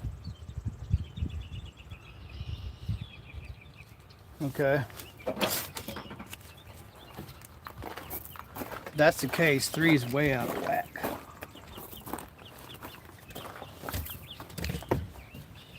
Three would be way out of whack.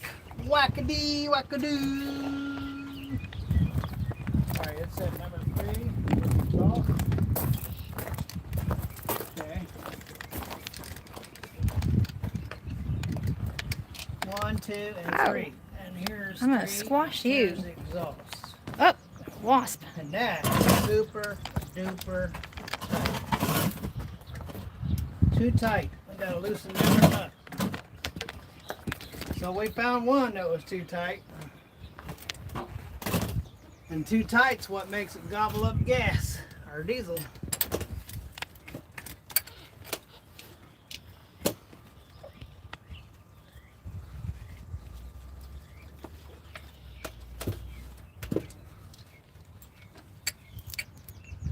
I don't like how tight that wire is.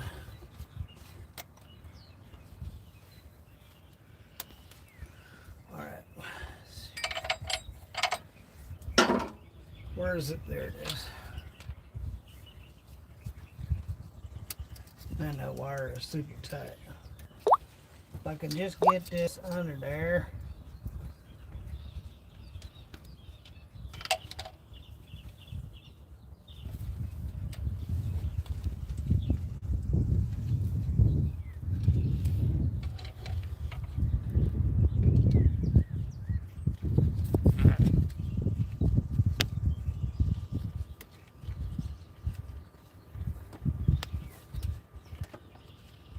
Is that not turning it? It isn't. It's too darn big. I need a smaller one. I need a smaller one. Huh. Smaller, smaller.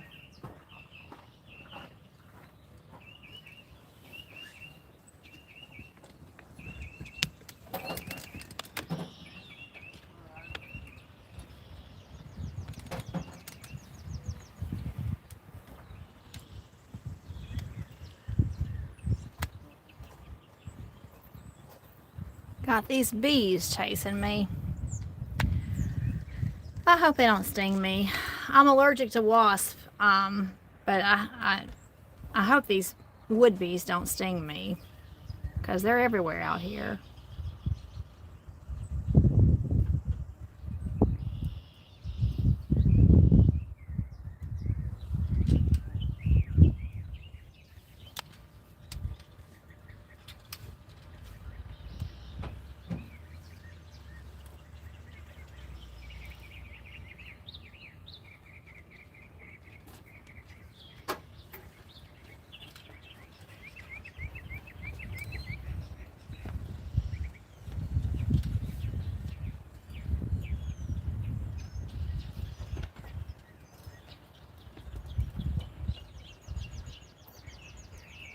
the moment I climb down and go follow Stephen, I'll have to get back up on this chair.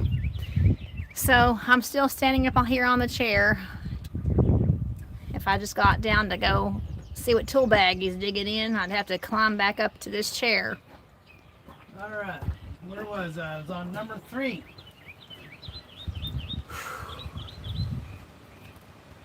Oh, let me see if I can't show you all of that. Let's see. Y'all see in the distance here? Oh, Stephen's fixing to block it.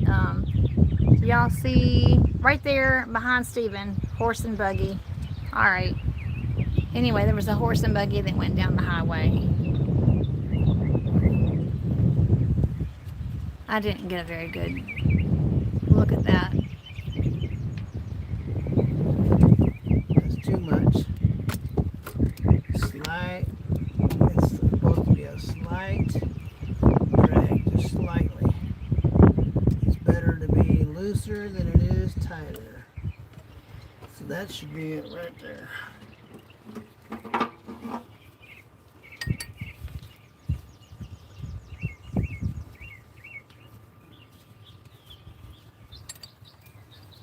Oh, it moved. Darn it. Don't want it to move.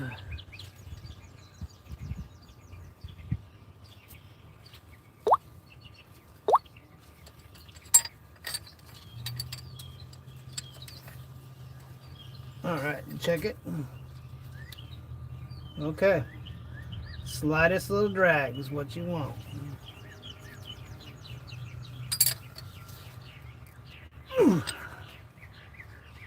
Okay. All right. Now what else? Let me see. We have, so 3 was way out. I couldn't even get the gauge in there. All right. 3 injector or exhaust and Jake.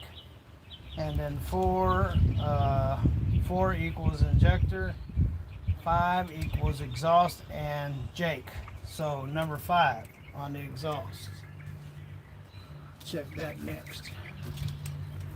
So number 5 exhaust, which would be this one.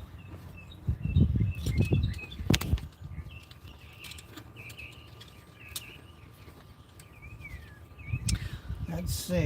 Kenny wants to know who set them so tight. Well,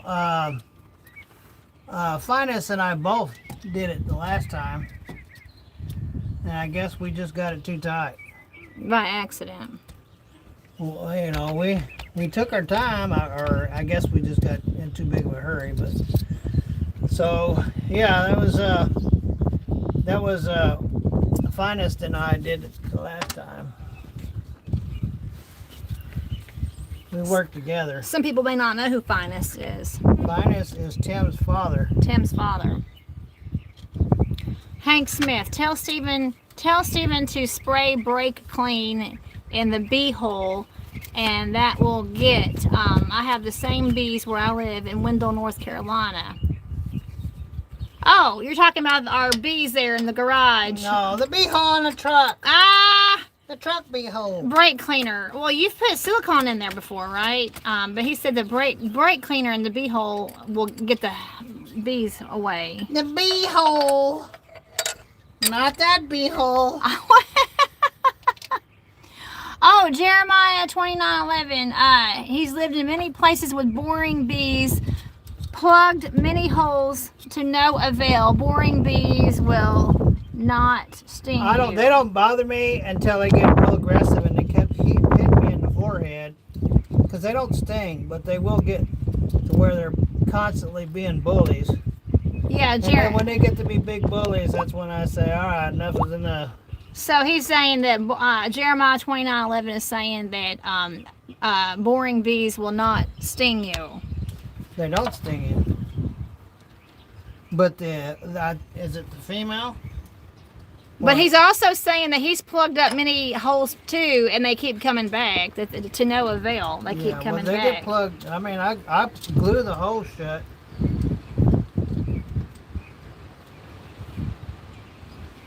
They come back every year because they lay eggs up in there.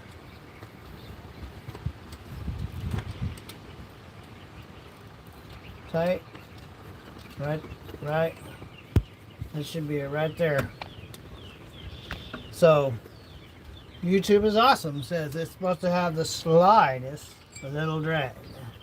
That would be the slightest little. So there's two of them that were too tight.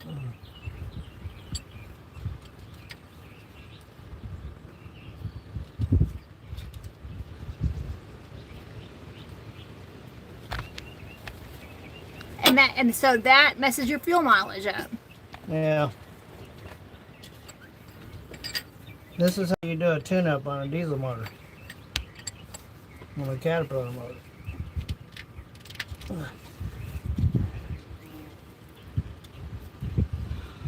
Well, Jeremiah, they may not be singing, but they're flying all over my head right now. And sure enough, as I'm holding this tripod up here to show you what Stephen's working on, I have bees swarming all around my head. They're just trying to intimidate me, I guess. Yeah, they become bullies after a while. But for the most part, they won't bother you. Well, I'm just glad it's not wasp. Now, I am... Well, if it was a wasp, there's some wasp spray over there. Yeah, I am terribly allergic to wasps. All right, so that was number 5 exhaust. So, and number 6 is injector. Any of these intakes? Yeah, 1, 2 intake. No, that's EI is injector.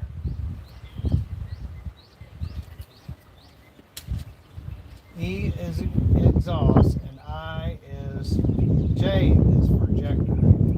J is for injector. So I is for intake. So it'd be 1 and 2.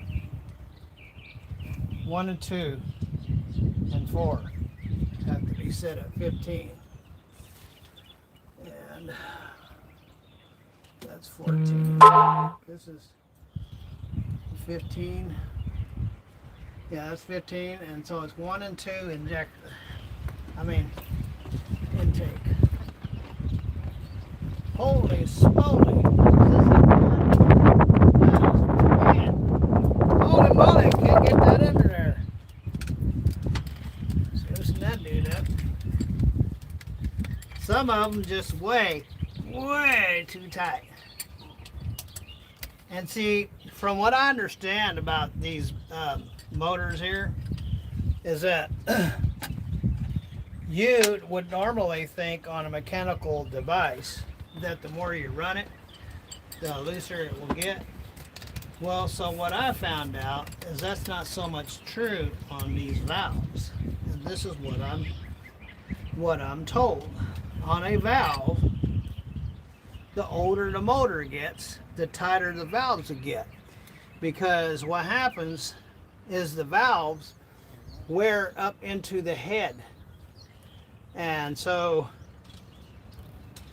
that makes the valves tighter, from what I understand. So they get tighter over time instead of loose, because they pull up into the head.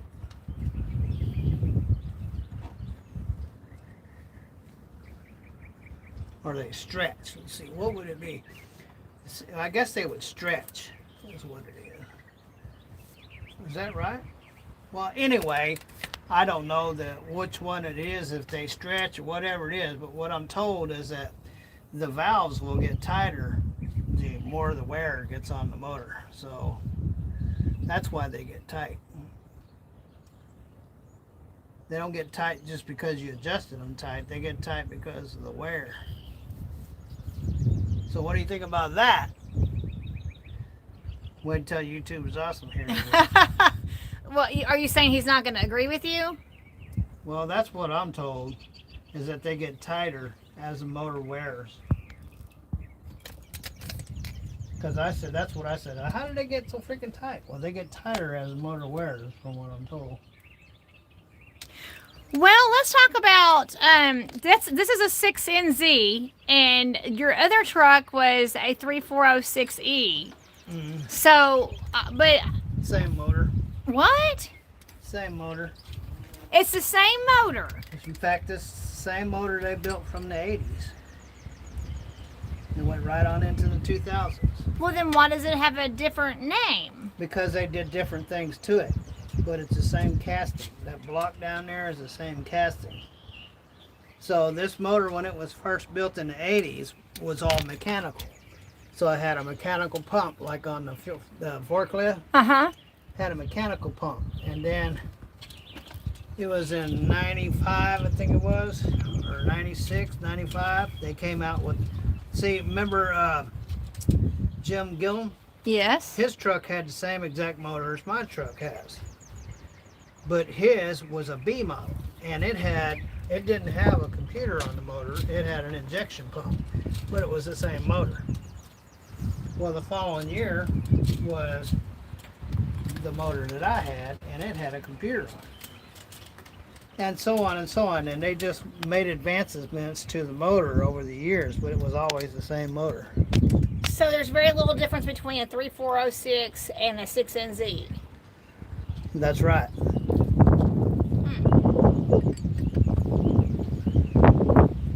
Very, very little. Now, there is a ratchet down there somewhere. Oh, that wind is really picking up. Look at that flag. Oh, wow, that's a nice gust of wind. Two things. All of a sudden, you have me looking around. I dropped stuff. Now I got to get a magnet. Oh, I was telling them to look at the flag, not you. Yeah, well, I dropped the gauge and I dropped the socket into the motor. Oh, that's not cool. Yeah, let me get that socket because I got my eyes on that. I don't know where the gauge went. Uh-oh. Oh, here's a comment from Jeremiah 29. They are aggravating, and like Stephen says, they bully to protect their area. I am surprised you are finding so many that are tight. All right, there's the gauge. Okay, well, glad you found that. Sorry, I'm just seeing your comment, Jeremiah. Yes, they are aggravating, and the bees are trying to protect their area. And as far as what Steve is working on, yeah, he set them. He and Tim's dad, Finest, I guess, got them too tight, and he was just talking about that. All right. I didn't mean to just. Did you find everything? I found the gauge. It was laying on the ground. Okay. Now there's a socket laying in the motor. Oh. And it's okay. I got it. Well, praise the Lord. You have it? Is everything recovered? Yeah, you don't be losing parts in the motor. No, you don't want to do that. Then I'll have to take the panel off. So, is everything recovered?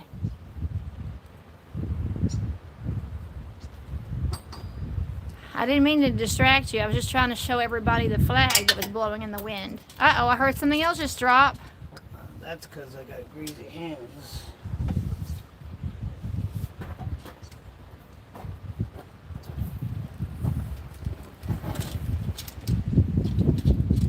Can't blame that on anybody. No, can't blame that on me. I tried though. All right, did you get it? All right, so I had 3 drops. And you've recovered everything, correct? 3 drops. And what was I doing before all these 3 drops? I think I was tightening.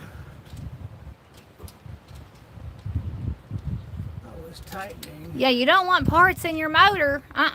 No way. Well, I'd have to take the whole motor apart to find it.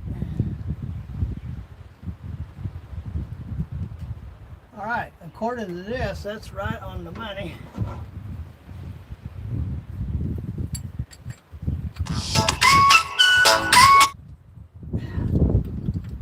think it moved. Let's see. It did. Darn it. All right, Mr. Jeremiah. Well, thank you for joining us. He says he's off to his pain clinic.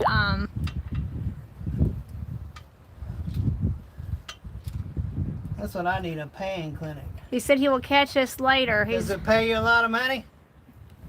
Pain, P-A-I-N. Oh, pain. pain. He's off to a pain clinic. I was gonna say that's what I need, a pain clinic. So I visit it every day.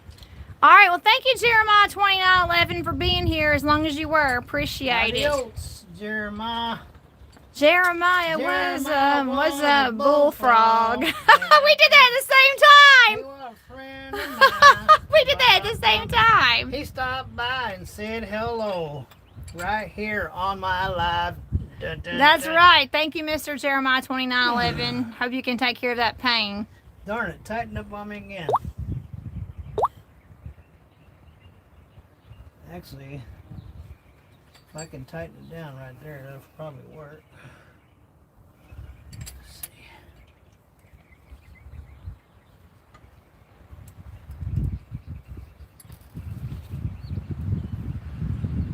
Let's see how, I don't know, that's pretty heavy drag. Well, depending on how, it's actually not bad. It's a little heavy, depending on how. So you said this battery pack goes about 3 hours. Yeah. So we're now at 2 hours and 26 minutes. Okay. All right, you all, I'm looking at the time screen. We've been live streaming for 2 hours and 26 minutes. Well, actually now make it 2 hours and 27 minutes. Okay, And there's that intake. the battery pack lasts about 3 hours. Yeah, I learned that the hard way when I was in Trey Moulton. 3 hours is the limit. All right, number 2 intake. So Mr. Edwards is saying you should get 6 mpg after the overhead. So yeah, you're right. This motor typically gets 6.2 miles at a gallon.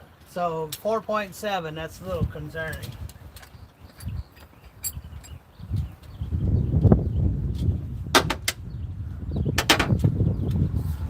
All right, so now I need to do the number 2 intake.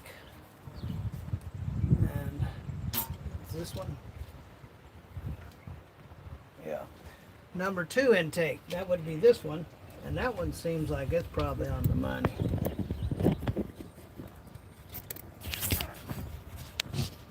Set to work on getting it in there if I can.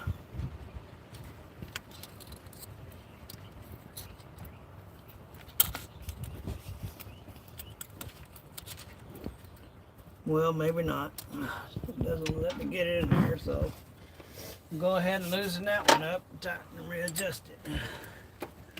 But it was pretty darn close.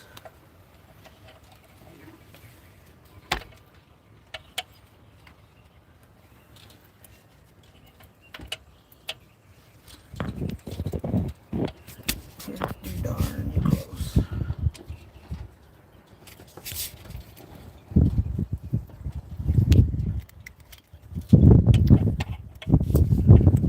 If it will let me put it up under there, that would be nice.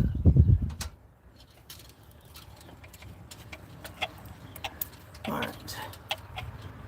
Now we're under there.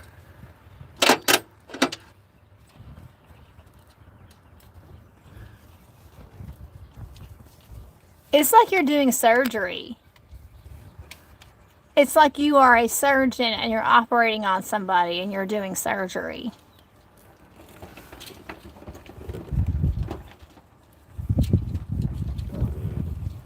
And Blueford is your patient and he's in surgery. Blueford's always making me work on him. You think you always need attention. Blueford's the same way.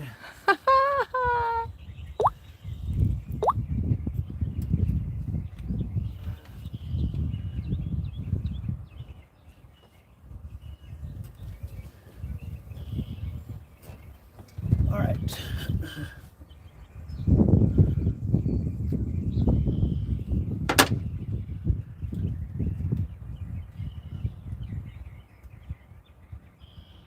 Too tight. Too tight. Right there. Right there should be good.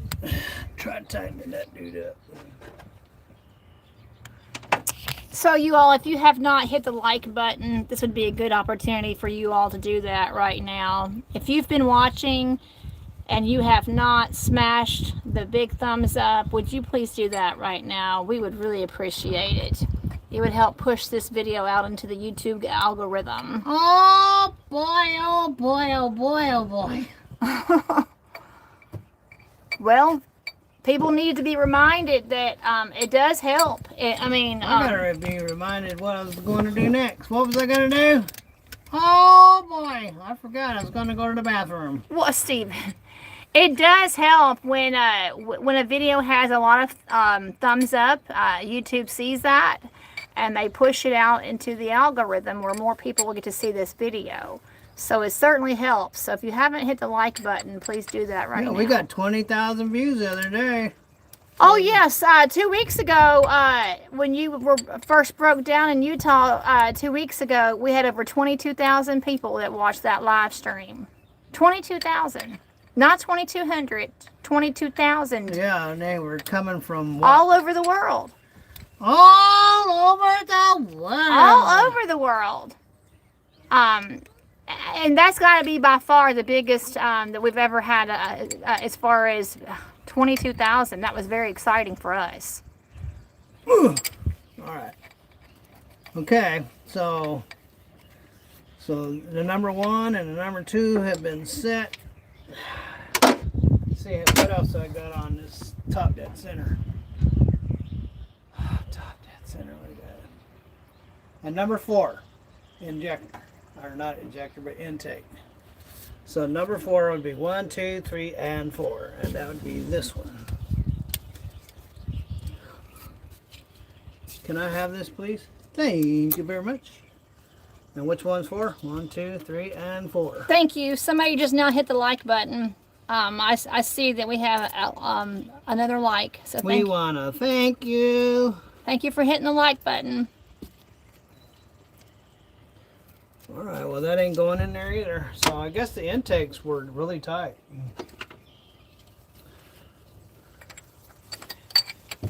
But how did you and Finest do that? Just like we're doing right now, Ruthie B. Exactly the same. He did the gauges and I did the loosening and the There's another like. Thank you very much. We can't see you. You can see us, but we can't see you. But we certainly know when you hit the like button. Oh, there's another one. 58. There's another one.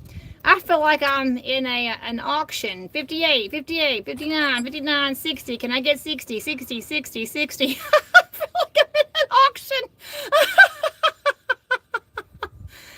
Anyway, we know when that like button is being pressed. We can see it on our screen. So we can see that. So thank you.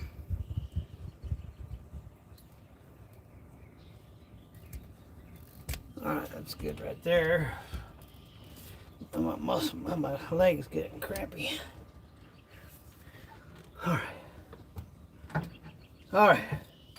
Now, if I can, how am I going to do this?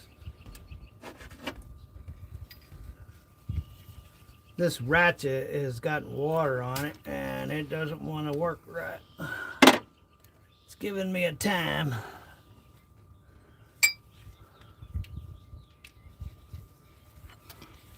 Stephen reminds me of my father doing all the work on things himself. We could not afford to pay someone to do it. Yep. Let's see, that just came through from Hank Smith.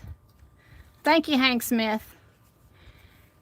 I'll read that again, Stephen. Stephen reminds me of my father doing all the work on things himself. We could not afford to pay someone to do it. Me either. Oh, Glenn Hunter is here. Welcome, Glenn Hunter. And what a greeting he gives us. What up, my favorite people on YouTube? What's going on? Wow. Thank you, Mr. Glenn. Thank right. you for that. What up, my favorite people on YouTube? Right there, and that should be a slightest little drag. One thing I can say about Glenn Hunter is that he comments on every video. Every video. He doesn't miss a one. Now, that's what you call a faithful and loyal subscriber and viewer. He watches every video. So thank you for that, Mr. Glenn Hunter. And even though I know your last name is Hunter, for some reason I want to call you Glenn Miller because I like the Glenn Miller band music. Oh, we got 60 likes, Stephen. We got 60 now. 60. Kalamazoo! So his name is Glenn Hunter, but secretly I always think of him as Glenn Miller because well, it's not such a big secret anymore. I was like, oh, there's Glenn Miller, even though it's Glenn Hunter. That's too tight. Because Back up. Because I really enjoyed the that's big. how they get out of whack. Even though you're checking them, when you're tightening them, they can. When you're trying to lock them down, sometimes they'll move on you when you're locking them down. So that's where you got to really pay close attention. That's why you got to have this wrench that I'm holding in the center. And then this big wrench to tighten it. That's how you lock it down. And if you don't, then this will get tight. You see, it's supposed to have the slightest little drag. That's what YouTube is Awesome says. It says the slightest little drag. You see that? It's got a drag, but it's the slightest little drag. Slightest. How do you measure the slightest? How do you measure that? Barely feeling the drag. Huh. Well, getting back to Mr. Glenn, I like the big band music from the 1940s. I think that's it. That Glenn Miller band music. I have to go 180 degrees from here. Yep. That's it. Now I got to get down there and turn the motor over. In fact, my favorite Glenn Miller piece of music is In the Mood. So a lot of them were tight. So this is a good thing to adjust this motor. That's good, Steven. No wonder it was gobbling up all my fuel. Tell me in the comments if y'all are familiar with the Glenn Miller band, and my favorite piece is In the Mood. Oh, Mr. Peppins is here. Christopher Peppins is here. Well, hello. Nice to see you here. Now I got an earworm in my head, that In the Mood big band music. Stephen, I want to see you start dancing to In the Mood by Glenn Miller. All right, I have to get over where you're at. Crank the motor around. Oh, okay. I need to step down from this chair. Okay. Glad to have Christopher Peppins here with us. So that's nice. And good job on filming the airplane the other day, Mr. Chris. I liked seeing the airplane in your video. That was cool. We don't usually get to see something like that. That's cool that you go to an airport and get to see an airplane. I dropped my jacket. Let's see here. All right, I need to go 180 degrees.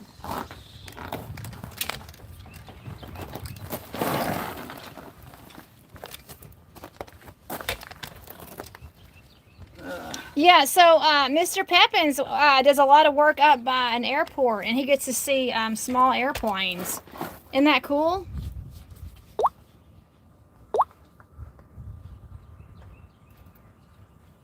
Oh, Orlin says, I'm always in the mood. We're referring to that Glenn Miller song, In the Mood. That big band song, and Orlin says, I'm always in the mood. Well, we can read between the lines on that one. Cool.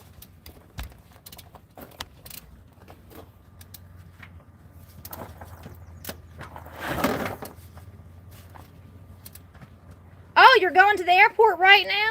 Mr. Peppins, I'm on my way out there now, but the weather is pretty crappy here, so they may not be flying. So he's actually heading out to the airport.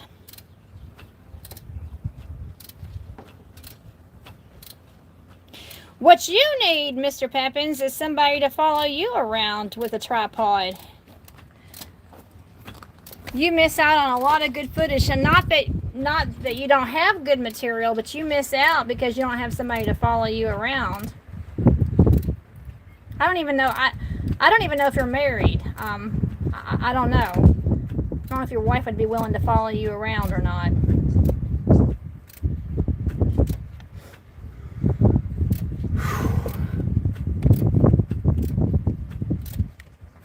Yeah, if y'all don't know, y'all go over and check out Pepin's Diesel Services. I'm doing my best to try to help him to get his subscriber count up, and we've gotten him a few.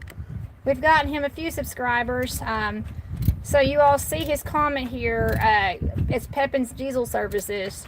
So click on his YouTube handle and go to his channel and help support him. He's trying very hard. What does he do? Well, he rescues. He'll go out and rescue a vehicle, like a Freightliner. He had a Peterbilt, a beautiful purple Peterbilt the other day in his shop. Beautiful. And he'll. There was a Volvo that was brought to his shop the other day. Brand new Volvo that somebody had ran underneath a bridge and tore the hood of the Volvo off and cracked the windshield on a brand new Volvo. Brand new.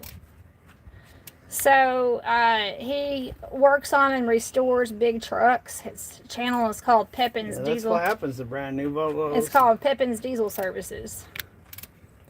It was just kind of interesting to see a brand new Volvo with a torn up. Somebody had run underneath a bridge. See, I watch your videos. I saw that beautiful purple Peterbilt. I watch your videos. Yes, sir. Glenn Hunter, Stephen is hard at work again. He's a good mechanic. Doing the overhead.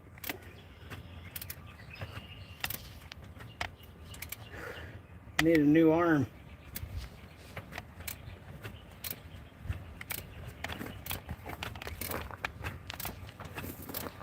Yeah, you're definitely getting a workout right there. Trying to push in the pin at the same time I'm turning the crank. Because if I miss it, then I have to go all the way back around. More people are hitting that like button. Thank you so much. Our like count is now at 64 on my end. That's what it shows on my screen. So more people are hitting that like button. Well, you got a pretty big end, so you need a whole lot more likes. Steven.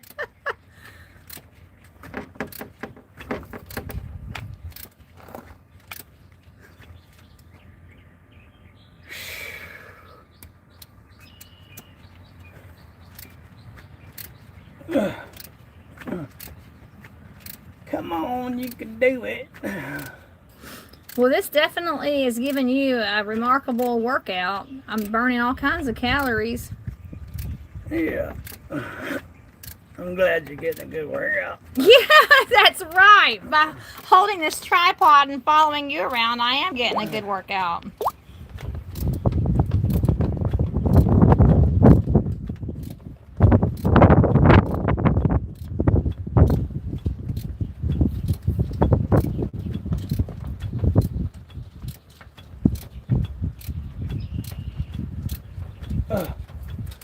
Wow.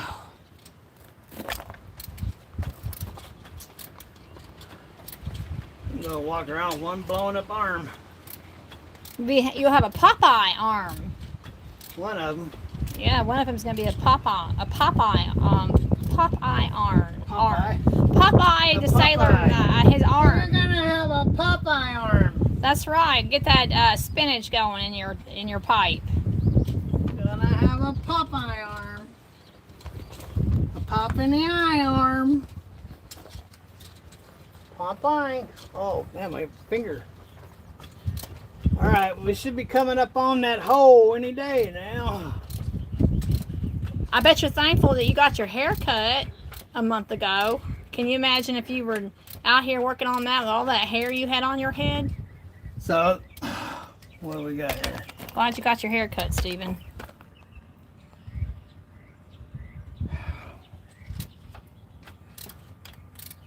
Come on, hole. You gotta be coming around sometime soon.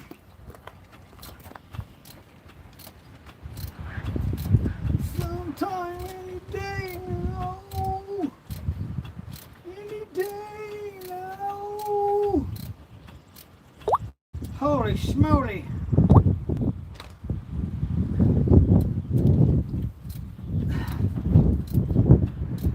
Oh, Glenn Hunter's reading through all the nasty comments. And there was a lot of vulgar comments coming through. Well, I just didn't read them. I didn't read them, and I didn't acknowledge. did. Well, I didn't acknowledge them out loud. Of course, I read them, but I didn't acknowledge them out loud. There was a lot of them. He says, "Don't worry about them people talking bad about y'all. That makes me mad." No, I mean, of course I saw them coming in, but I didn't give them the joy of reading the comment out loud and acknowledging it, because they just feed on that. Because they're bottom feeders. Man, my army. All right, well, we're gonna find that new pinhole sometime. But Miss Hunter, Mr. Hunter, Mr. Glenn, it happens. It absolutely happens. You're gonna get the haters. People are jealous of Stephen. They're absolutely so jealous of my husband that they have to get on here and be a hater. And that's, if you're a jealous person, and you have an ugly heart and an ugly spirit, you're gonna be a hater. Mr. Pepins writes, so Stephen, to answer your question, Christopher Pepins writes, I'm a diesel mechanic and I spent a lot of years at Volvo dealership, but last year I ventured out and started my own roadside service, and I do a lot of mobile repairs. Oh. So he started his own roadside service, and he does I'm trying to boost his channel the best that I can. And he says, you're right. I'm at the point now that I need someone to follow me around and film. Yes, you do. Yes, you do, because, I mean, I've seen your videos, and you have to stop and start your videos. You pause your videos. Woo, man. And, I mean, it's all you can do. So he'll go to a vehicle, and then he'll have to pause the camera, and then the next footage is he's back in the shop. There it is, finally. Now, hopefully I didn't miss it, and it's 180 degrees out. I'll figure out how to get out of here. I don't know, Mr. Pepins. I don't know if you're married. I never have investigated that if you're married, but if your wife is willing to help you and be the tripod queen and follow you around. She might have a full-time job. She'd have a full-time job, that's right. No, I said she might have. She might. Okay, if he's married, she might be working full-time somewhere. I mean, yeah, that's right. But if you have somebody that can follow you around, your videos are wonderful. I was watching a video this morning. We might be able to have robots following us around. But you would definitely be able to make, and this is not a criticism, Mr. Pepins. This is not a criticism, because you can't help it right now, because you don't have the person to help you. You can't help it. But your videos would be slightly better anyway. And again, that's not we're 180 out. That's not a criticism. It's just a statement of fact. They would be slightly better. So that means I can go to the next if you one. had somebody following you around with a tripod. But you're doing great. Keep putting out the videos, Mr. Pepins. You're doing good. I'm your cheerleader. I'm going to cheer you on. But yeah, you miss out on a lot of stuff by not having somebody follow you. All right. Which one of these is exhaust? But I'm going to keep watching your content and helping you and giving you encouragement. Glenn Hunter, Stephen is a hard-working owner-operator I have ever seen. Good job. That you're the hardest-working owner-operator he's ever seen.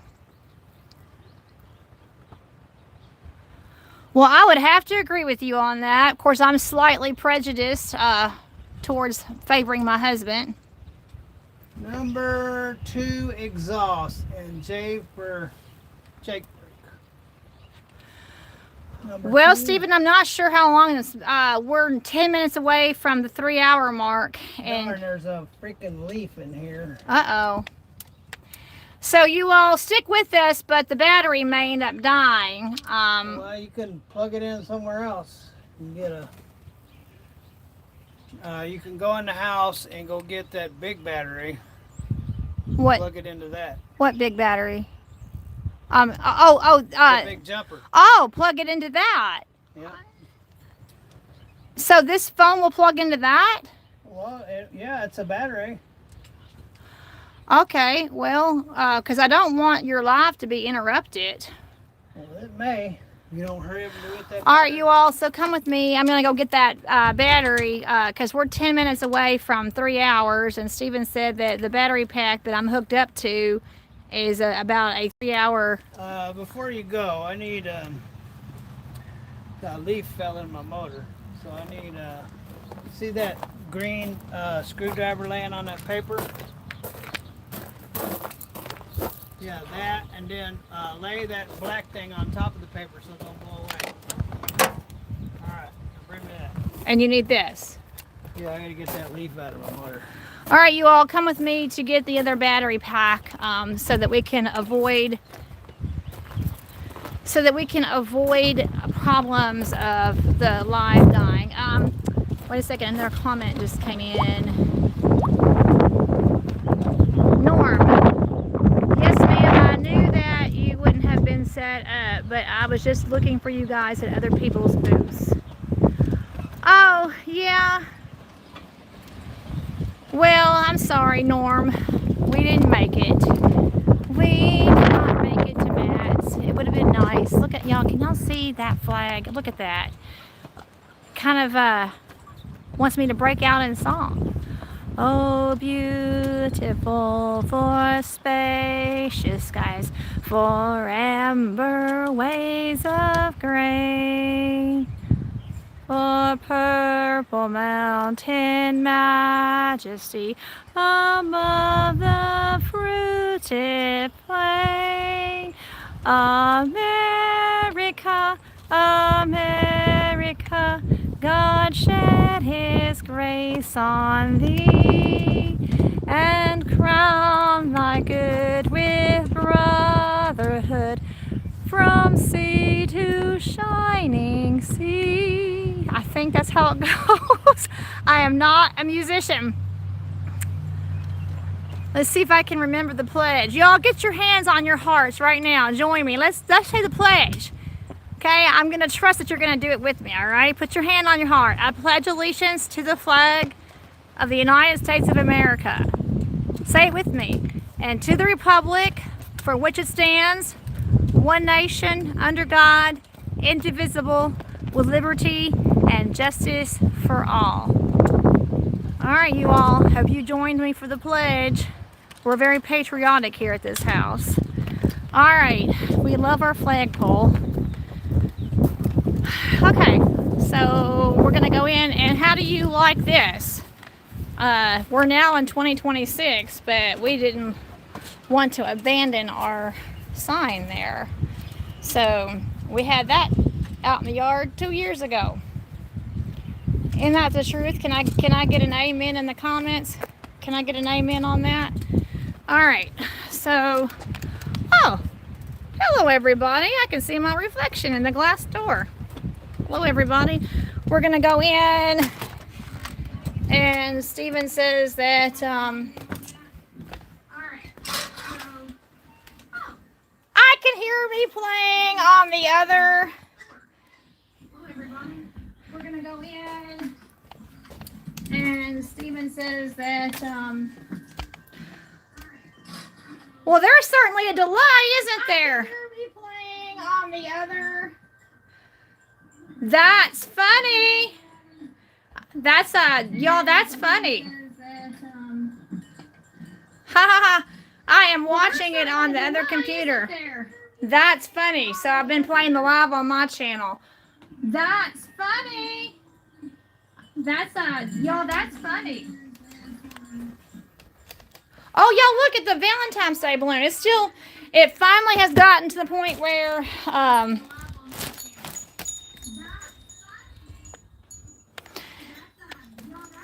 I still have it. Today is March the 31st.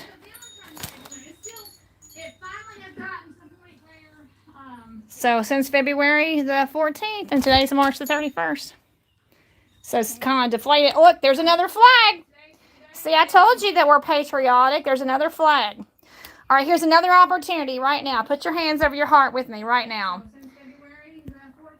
I pledge allegiance to the flag of the United States of America and to the republic for which it stands, one nation, under God, indivisible, with liberty and justice for all. There's another flag. Told you we were patriotic. So Stephen says that this battery pack should help us not go dead. Alright, that was pretty cool, wasn't it? To see me playing the YouTube Live on the computer. That was pretty funny. I crack myself up. I crack myself up.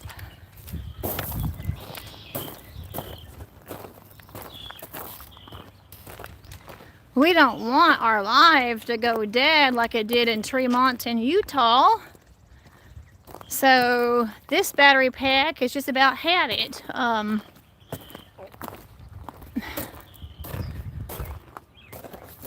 So you're saying that the phone cord can plug into this Neko Boost. Okay. So what Ruthie's getting at is stop what you're doing and plug a battery in. I just want to make sure because currently this is what I'm hooked up to right now. This is what I'm hooked up to right now. All right, let me see.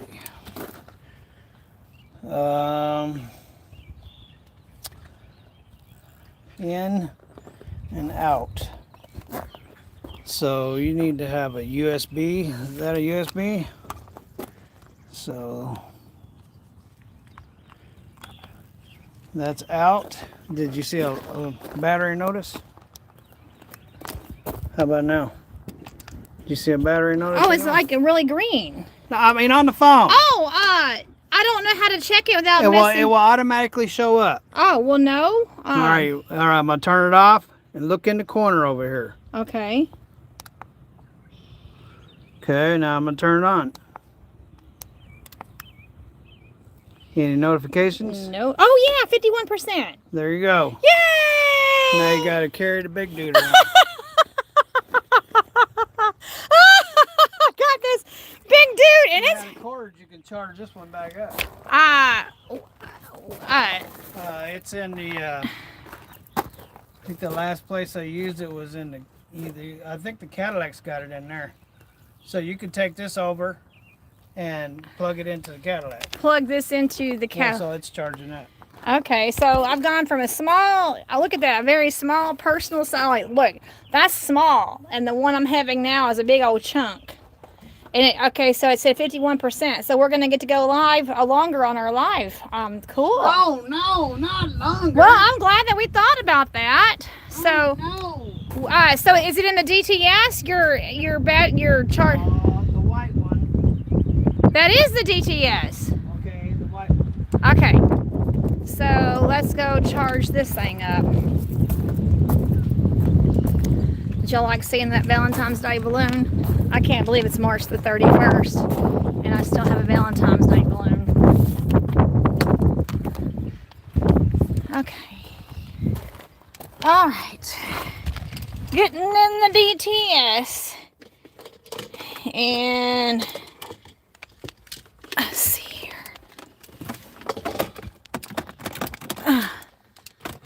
Okay. Are y'all still with me?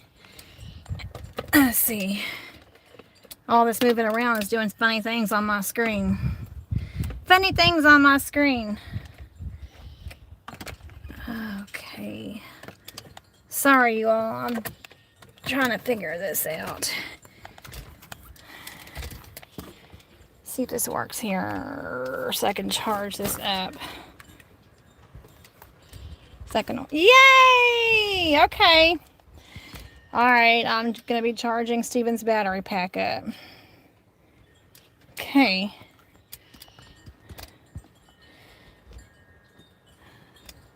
I know you're looking sideways right now. I apologize. I'm hanging out of a car here. Alright, so I got Steven's thing charging up. Now, you all. Boy, what a difference. This is like heavy. But it's the price we're going to pay to keep you with us longer. So that he doesn't go off the air.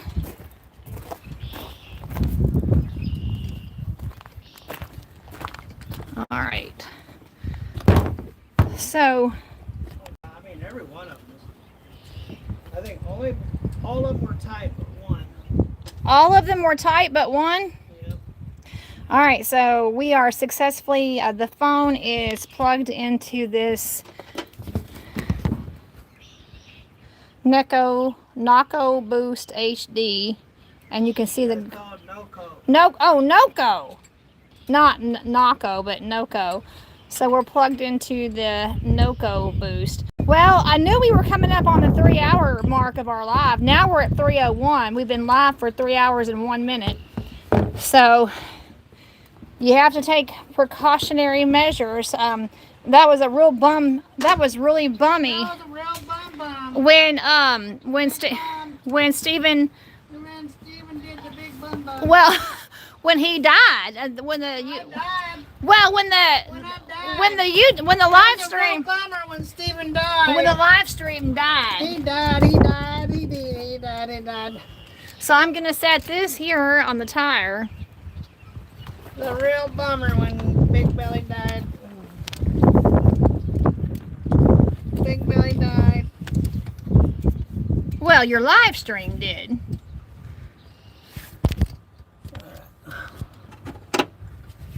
Shoot, man, it's real crampy in here. I'm getting cramped. I need a new angle. Oh, Glenn Hunter liked my singing. Ha! I sang at the flag. I heard you downwind. You heard me downwind. Yeah. Well, at least you didn't smell me downwind. Well, I smelled you downwind. So, Glenn Hunter, thank you. Good That was job the on the first thing singing. that reached me, Amen. the Love smell. the show. Keep it up. Leslie Hill. Leslie Hill. Love the show. Keep it up. Yo. Well, now that we've plugged into the Noco battery boost, because we've been live for 3 hours and 2 minutes. But I'm about finished because I'm not doing the jakes and I'm not doing the injector highs. I'm just doing valves. I think I got one more after this.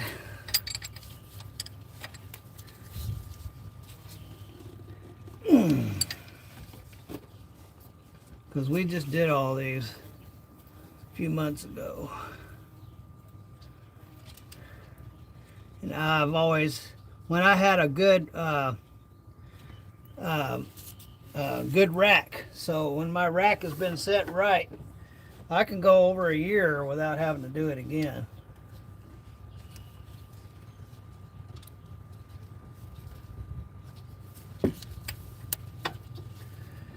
Where was I? Oh, here I am. So that was number 3, 4 exhaust. So that means number 5 intake is next. Here's intake in there. This would be number 5 intake. And that's too tight too. I can't even get my gauge. Can't even think about getting my gauge in there.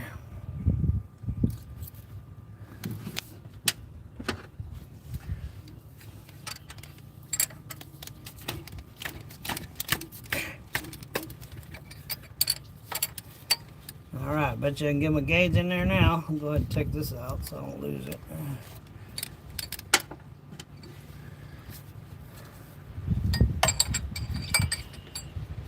Hey, I'm getting a lot of those little floaty leaves getting in the motor. Guess it's better than getting the sand. Oh, those like helicopter things that blow from Yeah. the trees. Those helicopter things. Something like that.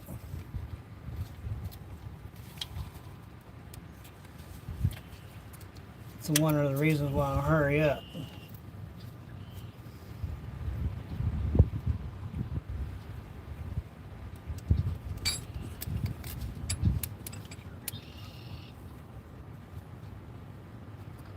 All right.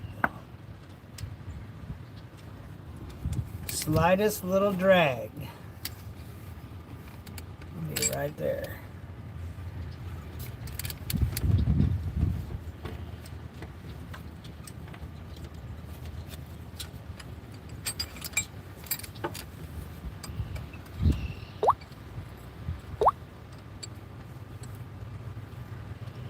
Oh, thank you, Leslie Hill. Says he loved my singing. Well, I am not an expert singer. This is not a singing channel, but I just took the opportunity to see the flag blowing in the wind and felt like I should sing a patriotic song because saw the flag blowing in the wind and it. Because she saw she had an audience. Yeah, my secret dream was to go to Broadway. Not really. But no, the wind was rippling the flag, and I thought There's another one of those darn leaves. I thought it was nice to sing "America the Beautiful." All right. Even though we have an international audience, we are here in the United States. No, we're not. We're in. I don't know if the man from New Zealand is still with us. Earlier, 3 hours ago, we had somebody from New Zealand, and in previous lives, we've had people from the United Kingdom. On 6, I got to do injector or intake And Tokyo. exhaust. Oh, so you've got more work than you thought you did. I got 2 more. So we've had all kinds of international audiences in our live stream. So, but we're here in the United States, so I'm going to sing appropriate songs and pledges to the flag in the United States. Oh, I did see in the news that, how do I want to say this? That people who have naturalized U.S. citizenship, I mean, if they became a naturalized citizen, but it's discovered that they did so illegally and wrongfully and took the wrong path, that you can have your naturalized citizenship taken away from you.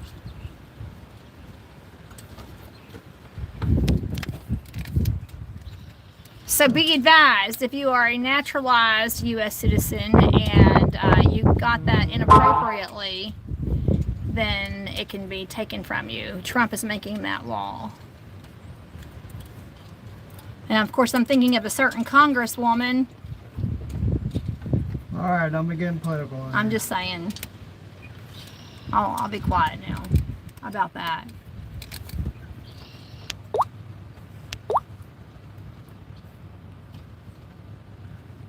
Take politics to the other channel.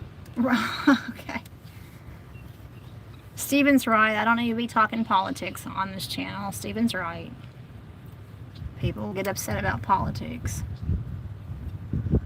Alright, that's where that's supposed to be.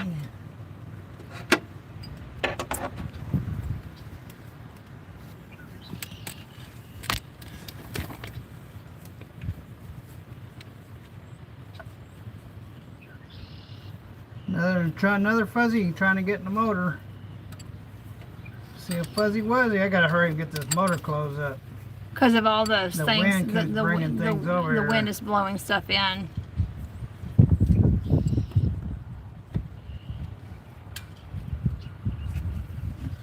The wind's feeding the motor full of leaves and stuff. Pollen. Pollen won't hurt it, but them leaves. Them leaves ain't gonna hurt it either. But Well, you still don't want to have a bunch of debris in your motor. Alright, exhaust is next. Have the slightest little drag on that one. And exhaust on number 6. I bet you this one's too tight too. Yep. So all the valves were too tight. All but one.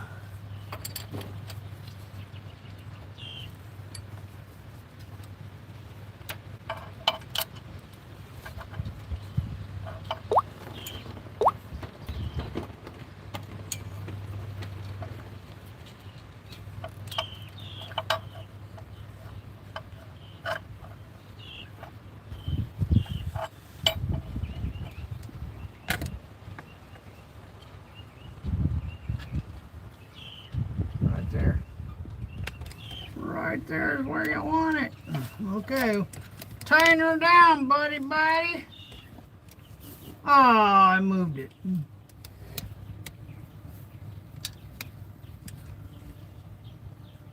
No, it's getting a lot of drag. Back up. Come on.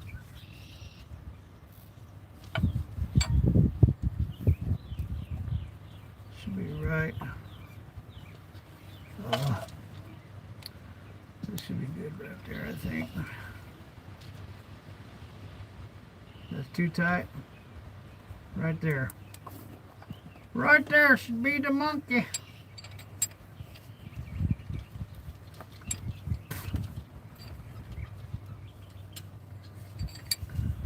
Alrighty. Oh, I moved. I just dropped something. I don't know where it went.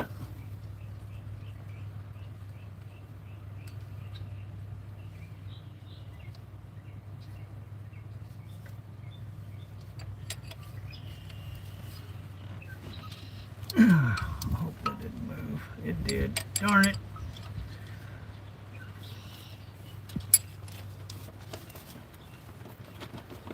Let me have that. Let me have it back. Uh-oh.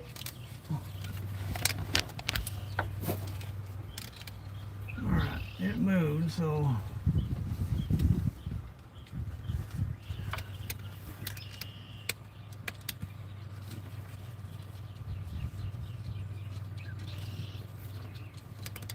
Right.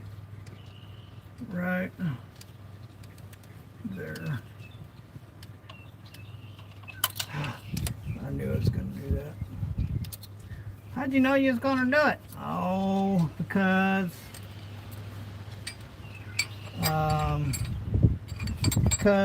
it's the last one, so it has to fight you.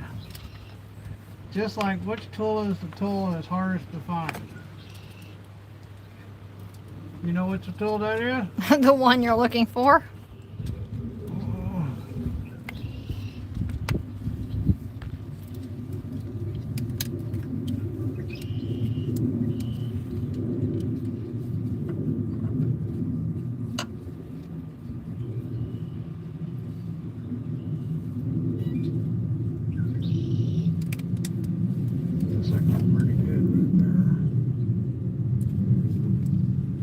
Big jet overhead.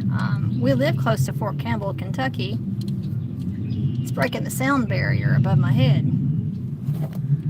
I don't see it yet, but I'm sure y'all can hear it. It's a big old military plane. We live like 30 minutes from Fort Campbell, Kentucky. So we always have military planes and helicopters flying overhead.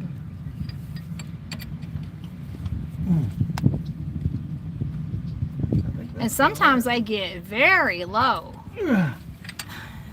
The helicopters come by, I'll wave at them. Oh yeah, they come so close to the ground that you can wave at them, and I don't understand that. I don't know why they get that low. I don't. So they can wave at you. Is that what it is? Yeah, they come to look at the Ruthie B.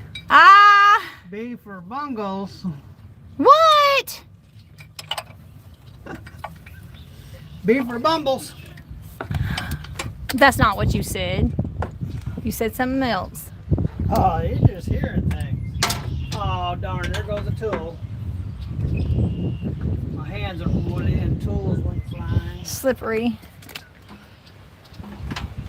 But yeah, it's really interesting when they get so low that you can actually wave at the person at the helicopter Where'd my rags go? at Fort Campbell. So if you can visualize on a map So do I have all my stuff here? where Nashville, Tennessee is, and where Fort Campbell, Kentucky is, that's the motor. we're in Clarksville. We're not far from Clarksville, Tennessee. We are in Kentucky, but our county actually borders the Tennessee line. So we're in southwestern Kentucky. We're not too far from Paducah. I adjusted all the valves. So we're closer to Tennessee than we are to some cities in Kentucky. because we're right here on the Kentucky-Tennessee border. That's right, I gotta carry this big old pack with me. Oh, we got another comment coming in.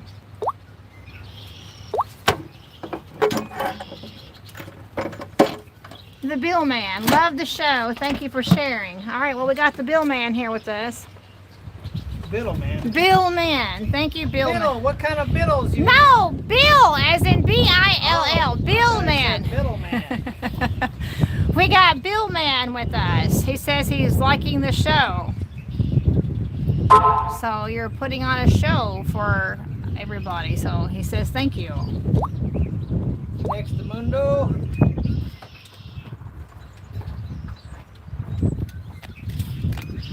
All right, so I'm hooked up to this Noco Boost. The phone is hooked up to this battery charger. Oh, I thought I was gonna have to. Did you get all the leaves out of it? Much as I could see. So is this gonna improve your fuel mileage then? I would have hoped so. That's the whole reason why I did it. And I did find a lot of tight ones.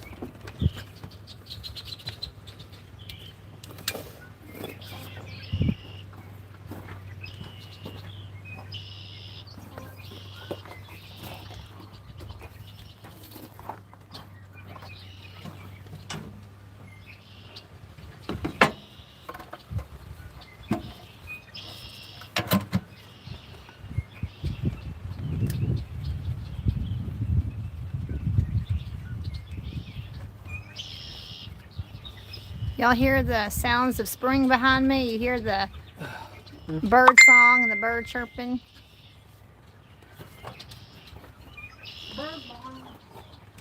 All kinds of sounds of spring coming in behind me. Good audio coming in. If you're watching this on surround sound, I can only imagine if you're in your living room and you're watching me on a TV and you have your surround sound on. You're probably hearing the flag blowing in the background because the wind is whipping that flag, and I can hear the wind blowing that flag. So you're probably hearing the wind blow. You're probably hearing all the birds chirping, and all the sounds of spring if you have surround sound on. In fact, let me take an unofficial census right here. Tell me in the comments if you're watching me on a TV. I know most people watch us on a phone or a mobile device, but take the time right now to tell me if you're watching me on a TV and you can hear all the surround sound. Jesus is number one. Yes, Leslie. Absolutely. Leslie Hill. Praise the Lord. That's right. And we got Easter coming up. Good Friday and Resurrection Sunday. Absolutely. Jesus is number one. We would not be here without him. And we make no apologies. I need to go. We make no apologies. Uh-oh, I just dropped something, darn. What did I just drop? What is this? Just put that back on the tire.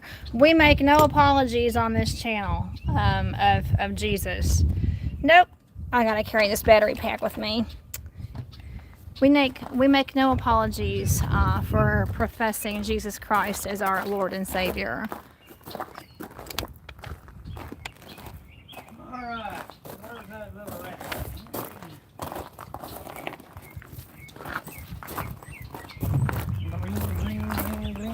Oh, I guess I could have used that.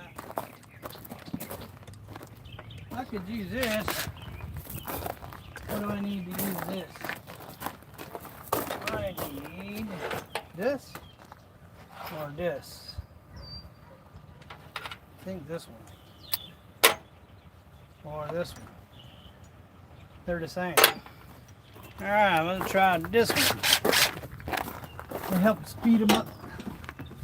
Oh, Hank Smith. Thank you, Hank Smith, on the TV and can hear you mighty clear.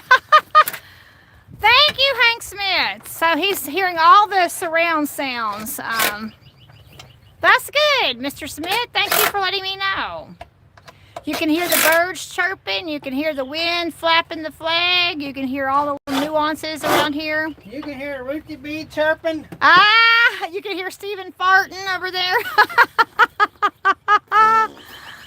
Y'all missed it. Well, I guess because I'm just telling on him. He's working up a lot that his body's letting it out. So if you can hear That's everything. compression. Compression! Stephen's body's going through compression. Relating to the motor. That's right. It's telling the cat motor, you think you got compression, buddy. Listen to this. That's right. That's funny, you all. So maybe Mr. Smith, if you're watching it on the TV. My body's throwing on the Jake brake.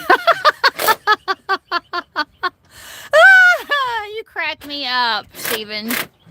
Got the Jake brakes on.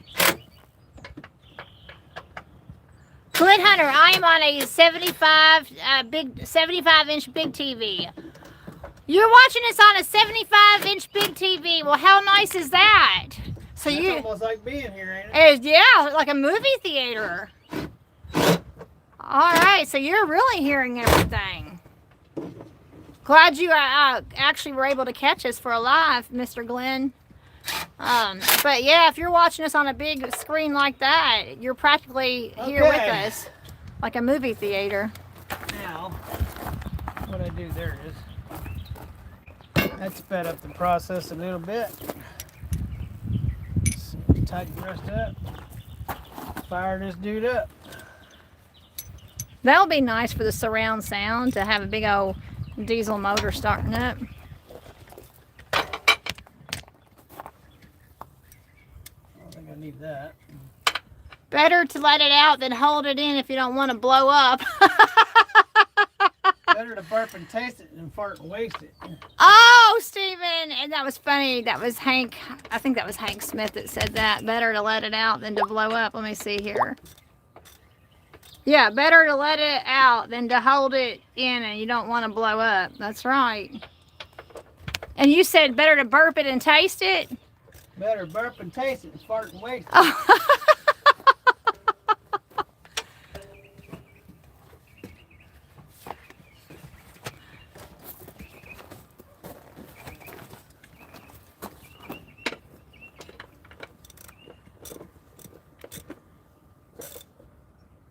Stephen can be a pretty funny guy.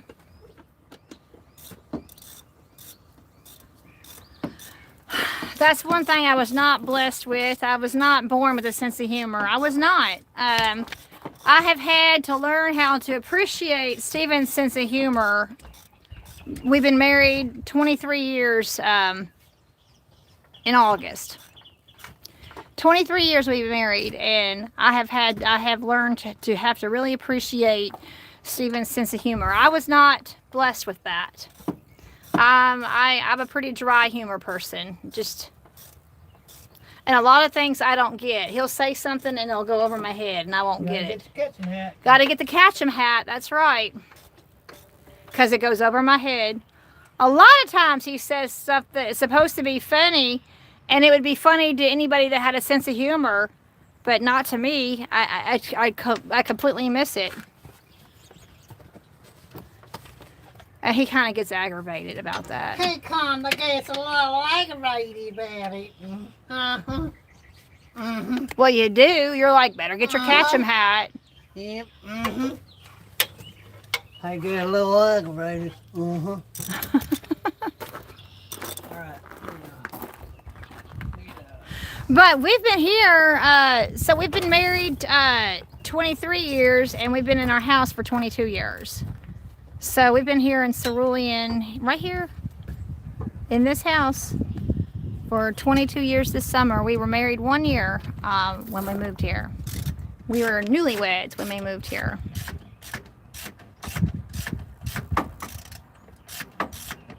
We had an apartment in Hopkinsville, Kentucky, our first year of marriage.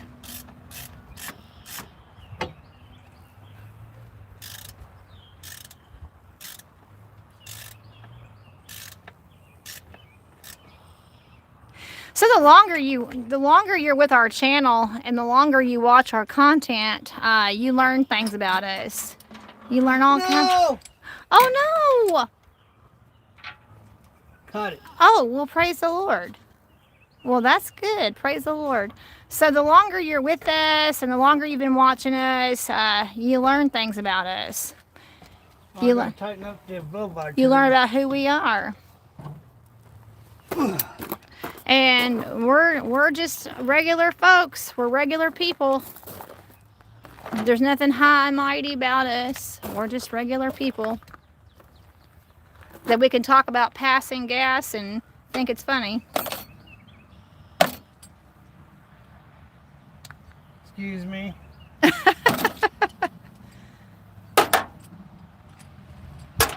Speak for yourself. Well, you openly talk about your passing the gas. All right. Okay, I need this for the. Okay, I need to tighten. I need this. Tighten that up.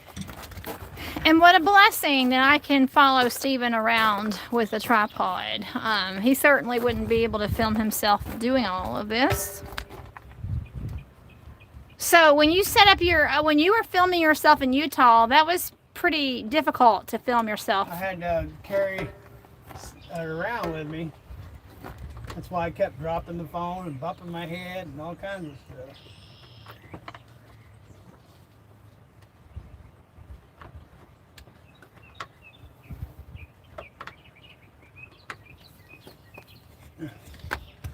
Alright, that's a blow by. Now I need to put the gear plate back on. Flying wheel plate. So Mr. Glenn Hunter says that it sounds like a movie. He said that on his 75-inch TV that watching us, it does sound like he's at the movies. Well, that's cool. You could be at the movies with Ruthie and Stephen. Hank Smith.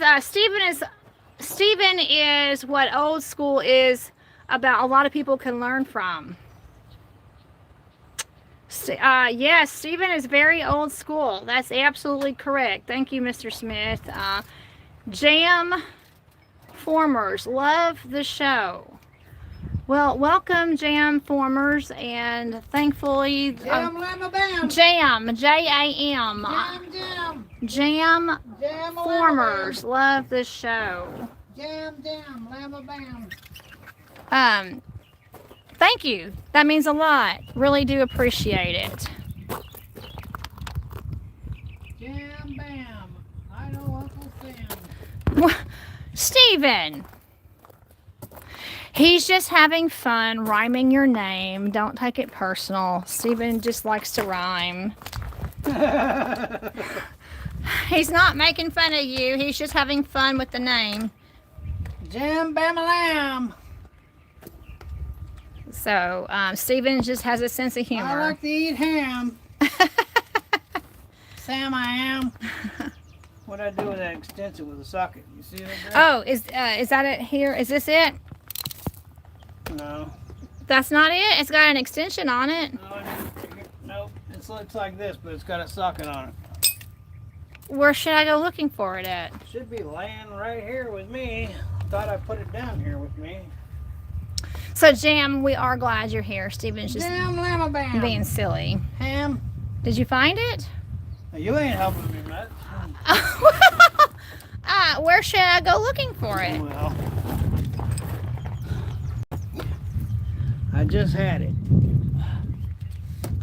That's an extension piece. Yeah, that was an example. Remember, I said it looks just like this, but with a socket on it. See, there it is the whole time. Oh, bless you. Right behind me. Just don't have eyes in the back of my head, so couldn't see it. If you are just now joining us, would you please kindly hit the like button? If you are just now joining us and you like the content that you see, maybe you don't like it. But if you like what If you don't like it, it's all Ruchi's fault. it's all my fault. If you are just joining us and you like what you see, would you please and thank you hit the like button? It really helps us a lot as a channel. Oh, thank you. I got a like out of that. Thank you very much. I saw that like come through. Oh, there's another one. Thank you. Thank you. I can see it when you all hit the like button. I can see it. Clearly now that the rain is gone. I can't see you all, but I can see if you hit the like button. I can see that. I can see all the leaf springs in my face.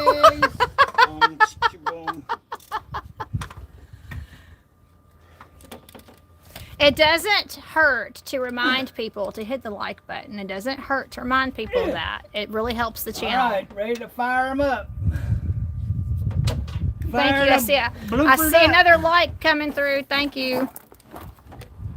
Blueford says, fire me up, buddy. So you've got it all taken care of now? It's all done. So you're fixing to turn it on? I better still clear. Old school dip. Oh. I'm not even talking to you. Still have a hater with us.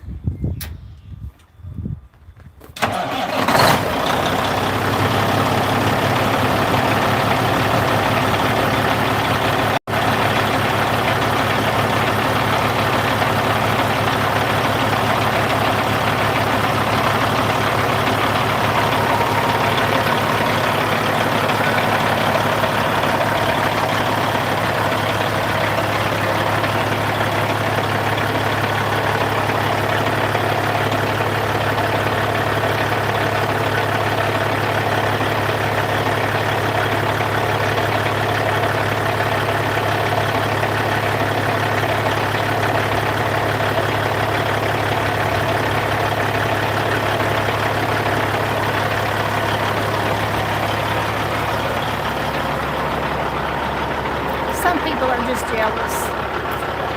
Some people are just jealous.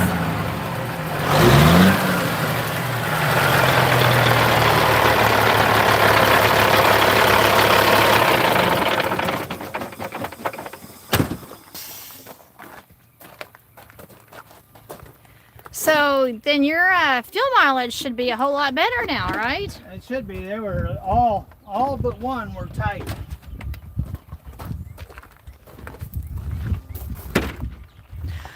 I bet that sounded real nice on the big screen. Mr. Hank Smith and Mr. Glenn Hunter, I bet that sounded real nice on y'all's big screen. I noticed my muffler was moving around on my way home, so gonna have to fix that.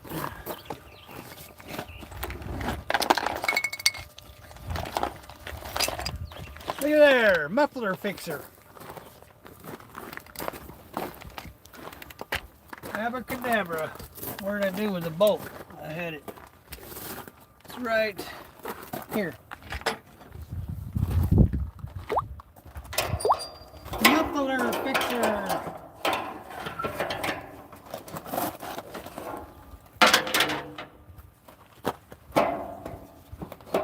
It's gonna fight me, I see that. Gonna need a big bar. Oh, that's in the way. Nothing gonna be easy about this.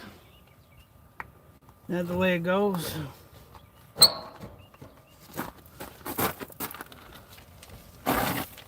It's actually the muffler riding on that bracket. It's eating it up. Oh, thank you, Glenn Hunter. Thank you. He said it did. The motor sounded good on his big screen. Yeah, it sounded good on this screen too. See, that's in the way in that bracket hole. So how am I going to do this?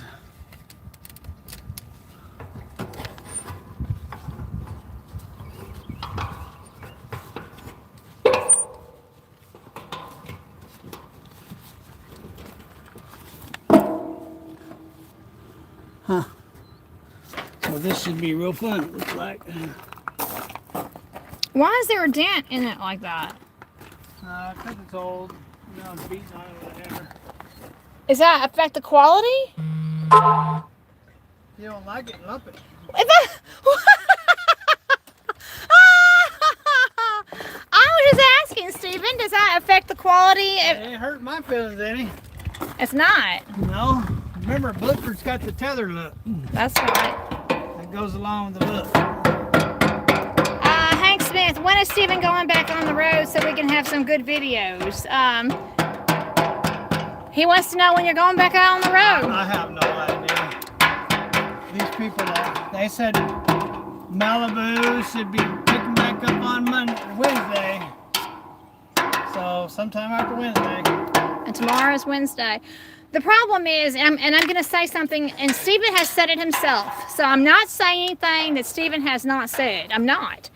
But the Gentry team do not communicate very well. They do not communicate very well. Very bad communication. And there's a bee. Where's it at? You see it? There's that bee. Y'all see that bee? Look at that. It's going to fly right toward the screen. That big old bee. Well, not giving me enough room. Y'all see the bee? Anyway, so to answer your question, Mr. Hank Smith, your guess is as good as ours, unfortunately. It's a good way to run a business, don't you think? Never know what you're going to do next.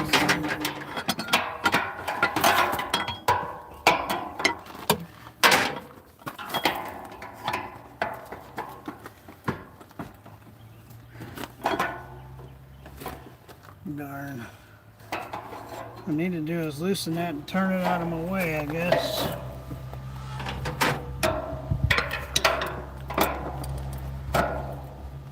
That's what it looks like. That's what I need to do. But he was giving you a compliment. He said he likes your videos on the road. He's like, when is this Stephen leaving out so we can have some good videos of the road? My pants is falling down. All right.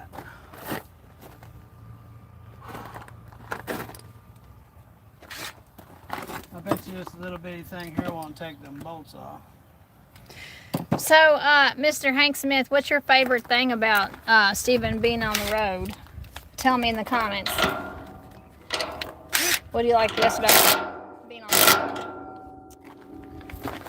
Do you like the scenery? When Stephen shows you the scenery, do you like that? Or do you just like Stephen talking to you on the road? What do you like about him making videos on the road? Some people like the scenery that Stephen shows.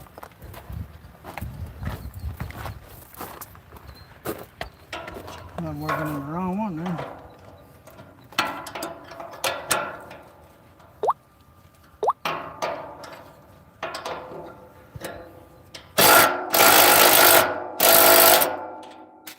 Told you it wasn't enough. Didn't have enough oops.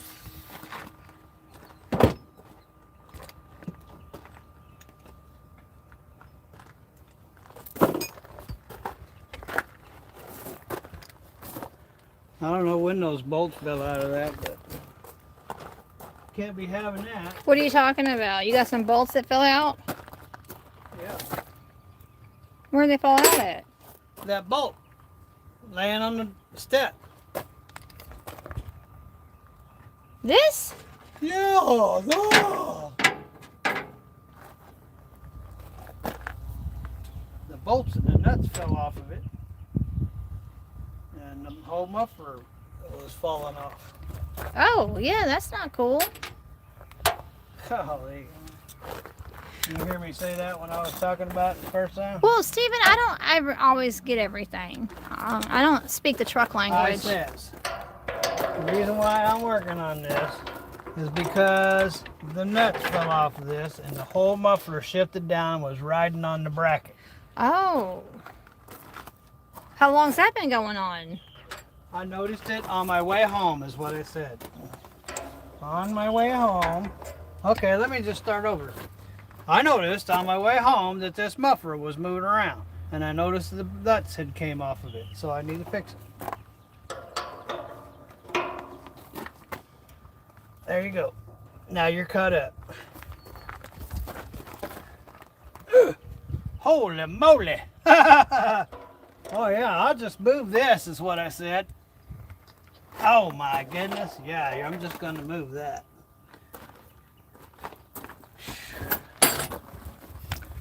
Well, that don't look like that's going to happen without breaking those bolts.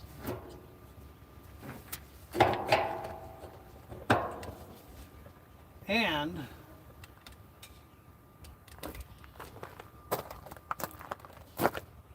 so, I don't know, let me see if I can somehow work this, if I can get this in there and over there. See if I can work it up. Nope, I can't. So no matter what I do, I am not making progress.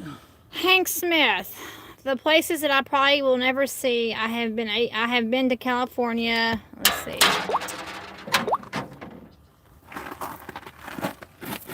So what he likes about your videos, Stephen, is he says, the places that I probably will never see. I have been to California in a truck once, but I was 23 years old. I had a chance to go in a Kenworth truck because I used to work on trailers back in the day. So he likes just you showing the places that he'll never be able to see in person. He's been to California one time in a truck when he was 23.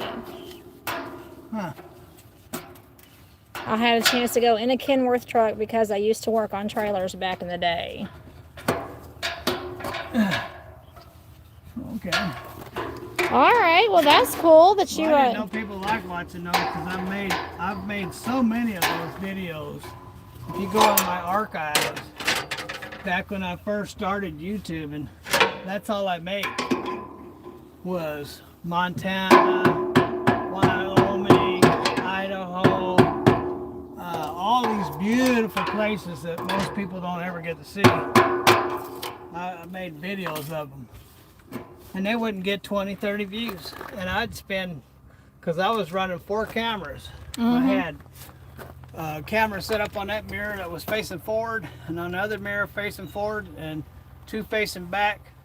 And then I had my one on the dash. And it would take tens of hours for me to, you know, because you would have, let's say I have a scene at mile marker 139. Well, when I get over to the other camera, I want it to be on mile marker 139, not 5 miles down the road or 2 hours later. I want it at the same time. So mile marker 139 would be blah, blah, blah time on such and such camera. On the other camera, it'd be such and such time. And I have to search for all those times and sync them up just to make one clip.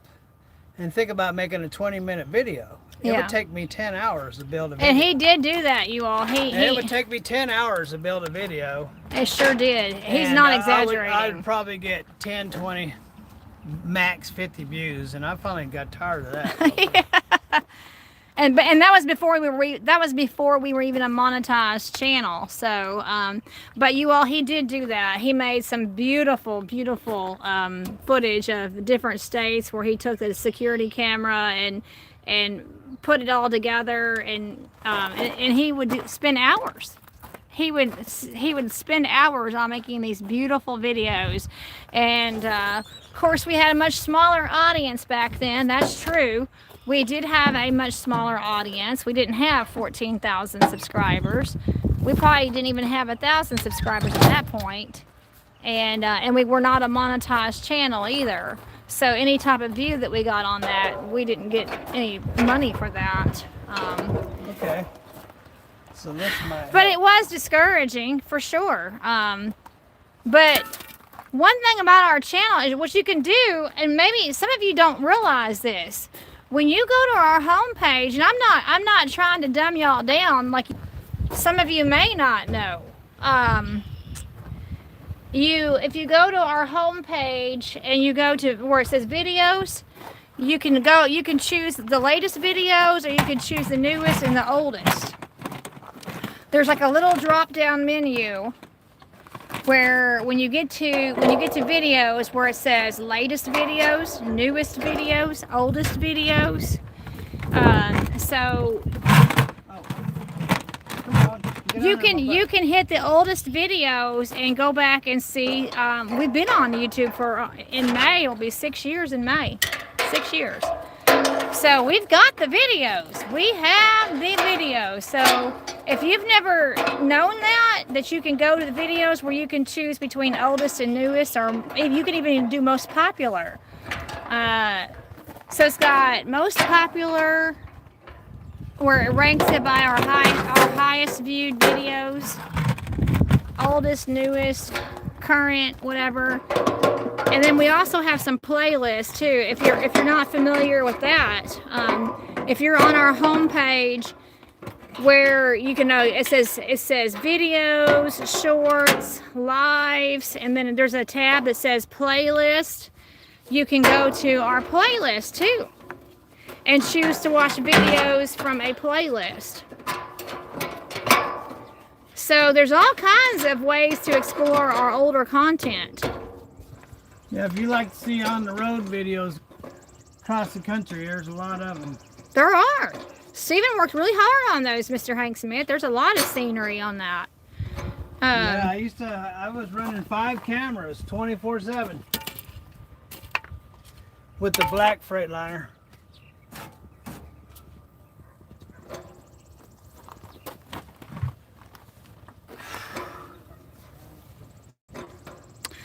Also, I'm not sure if this will work. I'm not sure, but there's also a little section where it says search. If you go to our homepage, so if you're reading across where it says videos, shorts, lives, playlist, post, there's a little where it says search, and I never tried this, so I'm not sure if I'm telling you something correctly. But if you just type in a year, it might bring up videos. If you type in like February of 2005 or February of or March of 2003. In fact, check it out, you all. It was 5 years ago right now. Well, today is March the 31st. That's what today is. But on March the 28th, 2001. Hey, I need another one of these. On March the 28th, 2001, 5 years ago, is when Stephen bought our black Freightliner. The one that we got rid of 2 years ago. We had it for 3 years. We had the black Freightliner from 2001 to 2004. Well, on March the 28th, 5 years ago, 2001, we have videos where Stephen went and purchased that black Freightliner. So I'm not sure if it would work if you go to the search and you type in March of 2001, if it would pull up videos from March of 2001. And then in April of 2001, Stephen spent that whole month, the whole month of April of 2001, 5 years ago, redoing the interior of that black Freightliner. He literally redid that entire interior of the black Freightliner. So there's all kinds of options available on our channel. We are definitely not shy of videos. We've been making them for 6 years, almost.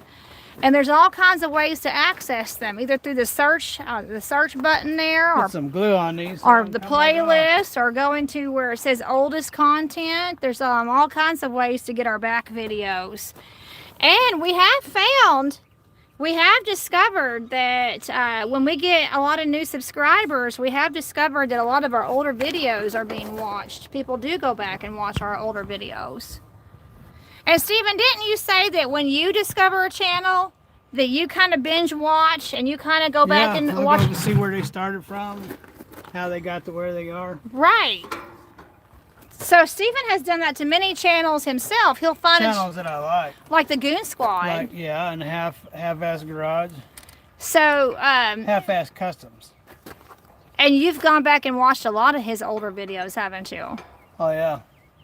I watched him before he was like, I think 60,000 subscribers. Now he's almost 200,000. What's that channel you were watching the other day that you were like, man, it was that channel the other day, and you're like, I saw him way before he had that many subscribers. A lot of those channels.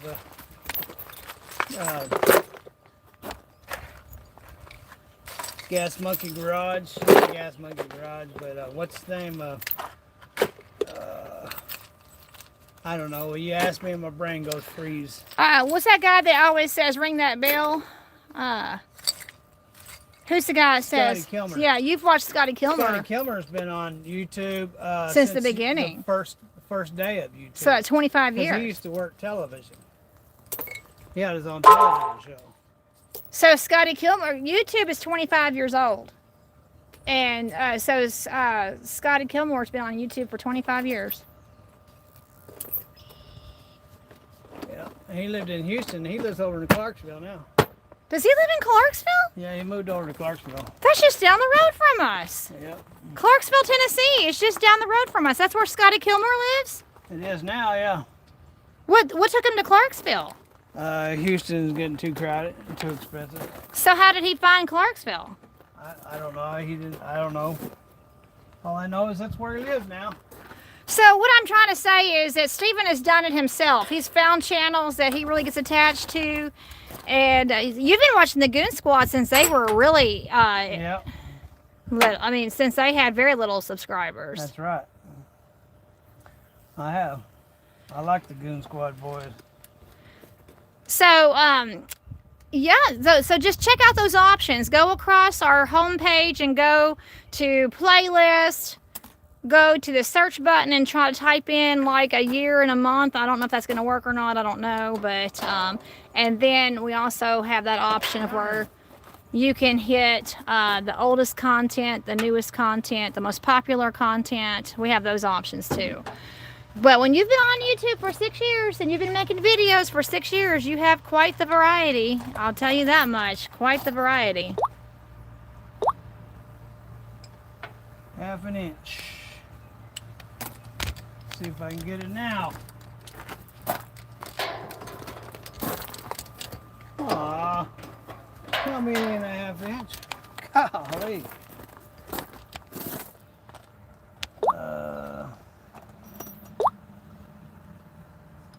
Now I'm gonna have to use a big wrench. Big wrench. If I can find a big wrench. Big wrench. I'll never be able to find it now. Now that I'm looking for it. What is the hardest one to find? The one you're looking for. Oh, Bumby Nuts. Bumby Nuts. Hi, I am a big fan. So if it ain't a 9/16 and it ain't a half inch, what would it be? You're talking to the wrong person. I'm a big fan of the trucking industry. My boyfriend, JF Trucker, also a truck driver. I gave your channel a thumbs up. I hope that's okay. Of course it is okay. Of course, we love those thumbs up. Thank you very much. I'm going to be on the road with JF Trucker soon. We're probably going to go to Vegas and get married. Congratulations. Well, that's nice. Well, thank you so much for joining us, and thank you for the thumbs up. Really do appreciate that. Thank you very much. Always appreciate the thumbs up. Finally, progress. This is where I need one of those power wrenches. The one wrench I don't have, I could use right now.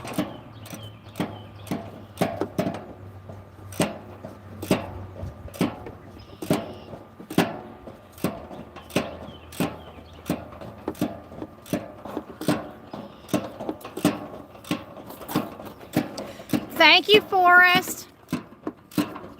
Thank you, Forrest. Appreciate it. We got people covering our back, Stephen. I see your comment, Forrest. Thank you so much. We have an active hater in this live stream that just wants to leave nasty comments, and Forrest is going after them. There's a thing on there where you can give him a wrench where he can turn him off. Yeah, but I don't know. I'm afraid to mess with anything. I think it's that little crown on there or something. See that little crown? I don't want to do anything to cause the lights to go off. Okay. Well, I'm clumsy on the screen. And if I press the wrong... That's why they call her Bumbles. And if I press the wrong button, it might kick you off the live. Bumbles.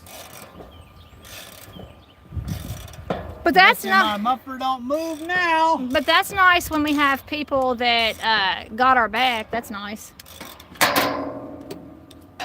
And I put glue on it so it don't come back off.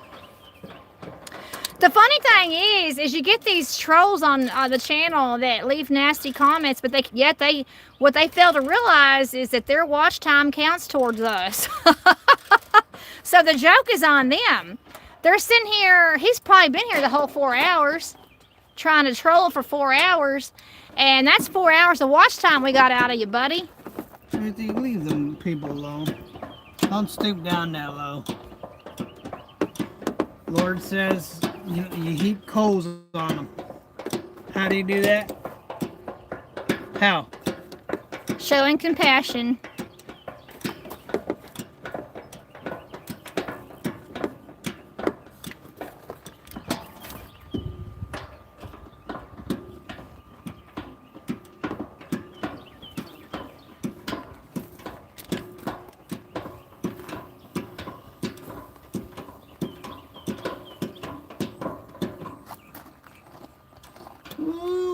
It's nice and snug a walk now. Now let's see what it sounds like.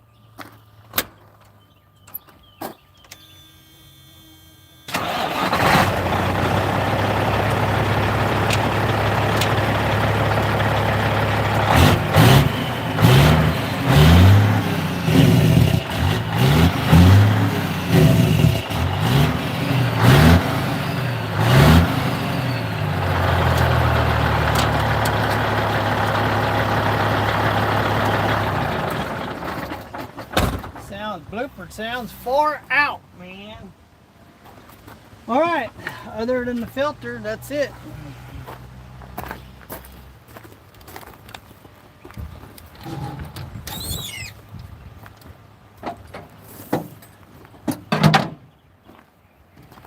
Other than the filter, that's all she wrote. And I gotta put my bucket of goodies away.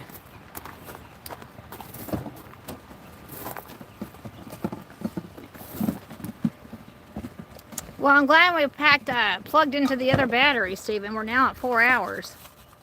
Well, I need to get this thing transferred back over to AMSOIL. It's been off of AMSOIL for 90 days now. And I'm not happy about it.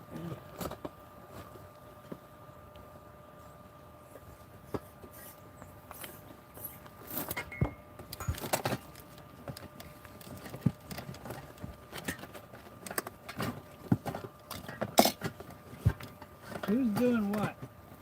Out of the way.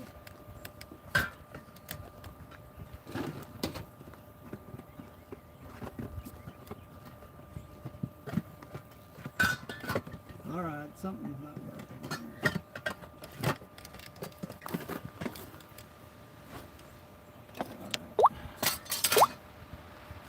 Okay.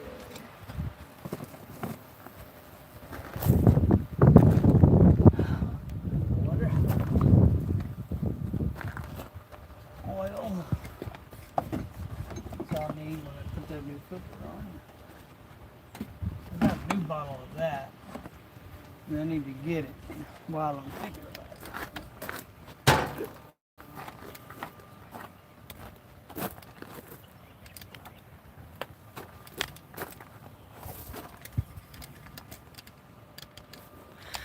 Well, I wish the horses were out today. They've been out every day.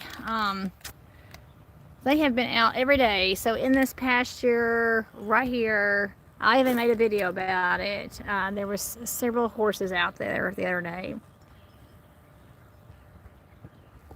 That would have been so fun to walk you all over to show you the horses, but they're just not out today.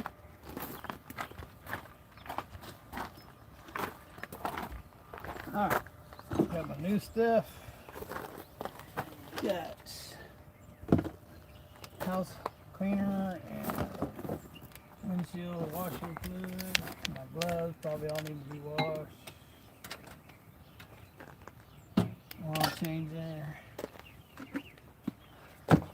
Those are about empty. Used those a lot in the past couple weeks. So where do you pick up those big mule wipes? Freightliner, I guess. So you can't just buy those locally then, right? Freightliner. That's where I got those. And you're almost out of them? I don't know what it did with it. Oh, it must be back there. Do you have anything to substitute with if you Get back, put my valve and injector kit away.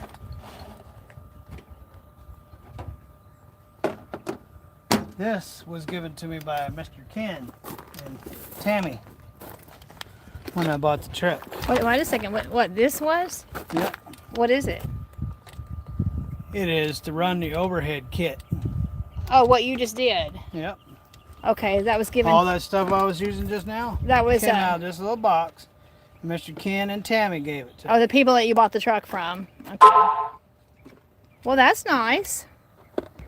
That was nice. Oh, Comes in handy.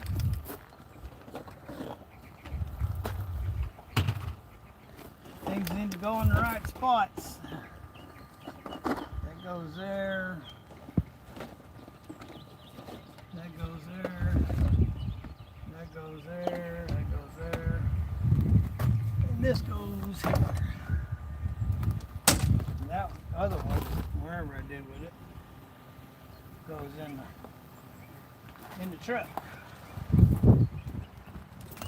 I need another little bag, like a little purse or something for those. Wonder if I have anything like that in the garage. 'Cause that thing is about to fall apart. Yeah, it is.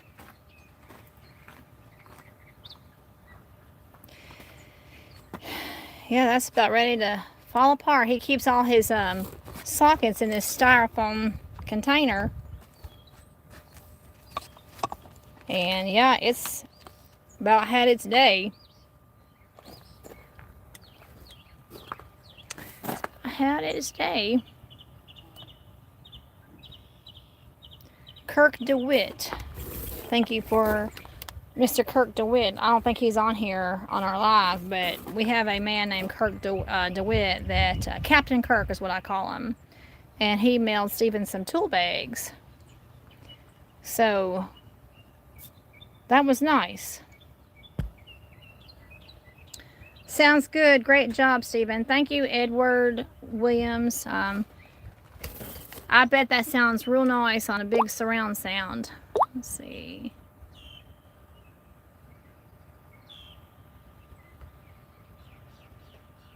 Sounds good, Stephen. Great. Scott Allen. Well, I don't know how to ride a horse. I haven't ridden a horse since college.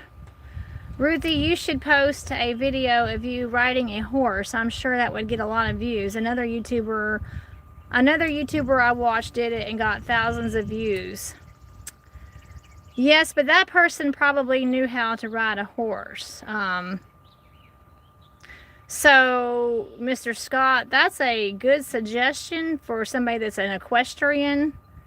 I mean, I'm around horses all the time here in Cerulean, the Mennonite horses, all the time. But as far as actually riding a horse, let me see here.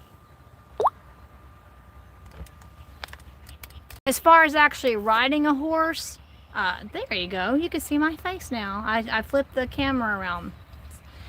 So he's telling me that I could get lots of views by riding a horse. Well, yeah, riding a horse and watching me fall off, that would really get the views. Silly lady who can't ride a horse falls off. I might even hurt myself with that. You can actually die falling off a horse. People have.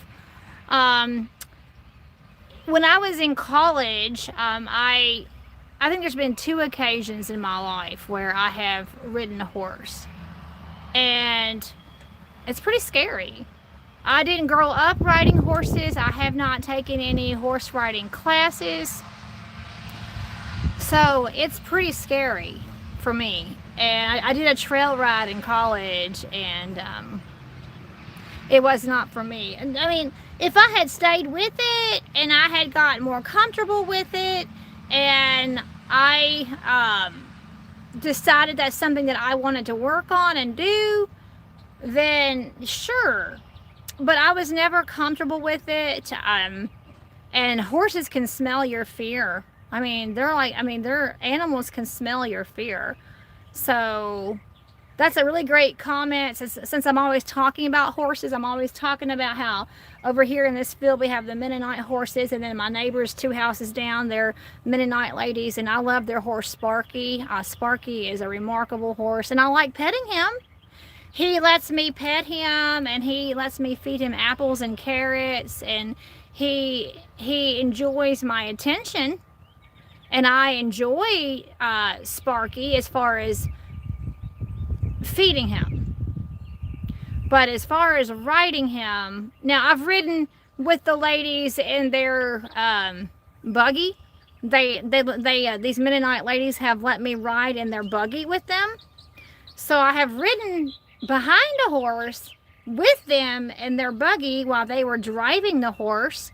And let me tell you, that's a trip. When you're not an Amish, and you're not a Mennonite person, and you're not an Amish person, and you're getting a ride in a horse and buggy, and you get to ride behind the horse with them controlling the horse and everything, that's pretty fun. I thought that was pretty fun. But as far as actually getting on the back of a horse and riding the back of a horse, no, that's just not for me. It's just, if I had grown up with it, and I had taken classes in my youth, but I'm almost 50, and I guess it's like teaching an old dog new tricks, I guess. So, but that's a good suggestion. But yes, an equestrian could, in fact, get lots of views. Did you find something? That? Did I close it? Yeah. Did I close what? The door. No. Oh, show everybody your wait, just show them what does that say? That says the Goon Squad. See, Steven's a big fan of the Goon Squad. Those young boys, he's a big fan of them.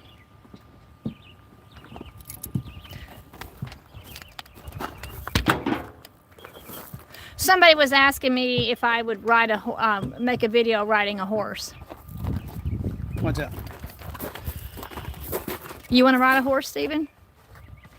Probably. Have you ever ridden a horse? Been a minute. I didn't know you've ever ridden a horse.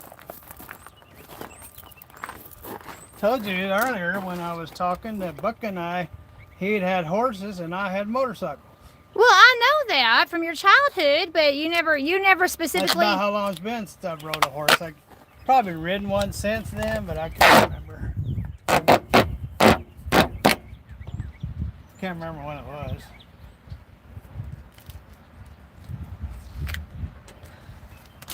What are you gonna MacGyver? Well, this would never stay together by itself, so I'm gonna make sure it stays together.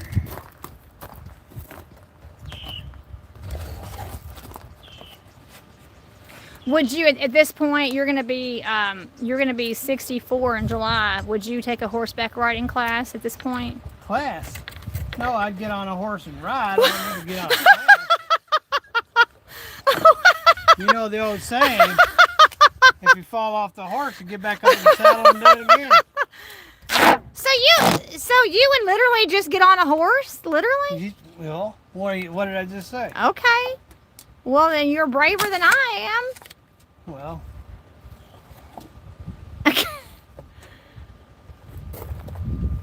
But then again, I don't like the fact that you don't wear helmets when you ride your motorcycle. I don't like that. Well, like that one guy says, sometimes when you're stupid, you just can't tell stupid to do the right thing. But I grew up with no helmet. Well, you're lucky you survived. I had a major accident with no helmet. Yes, now Stephen literally did. He did not. It took 3 years and over $1 million in surgeries back in the early 80s when I was 21. When I was 21, I broke my femur all the way from my knee, all the way to my hip. And my knee. He sure did. He's got and the I had scar. a big cut on my eyelid. He's got the scars to prove it too. And then in 2020, when you bought your first motorcycle since we've been married in 2020, that's the first time since you were in your 20s, right? Yeah, That you had been on a motorcycle? I had been in so many accidents, I told myself that I wouldn't ride another one until I matured. So I figured in my 60s, if I'm ever going to mature, I guess it'd be about now. But I didn't get these motorcycles to ride. No. That wasn't my intention. I bought those motorcycles because I was starting a dealership. It's called Big Belly Rebuilds. Yep, that was the original channel. That was the original channel. That was the whole reason why I got them motorcycles. I didn't get them for myself. I got them for a business. For business purposes. Or I wouldn't have got them.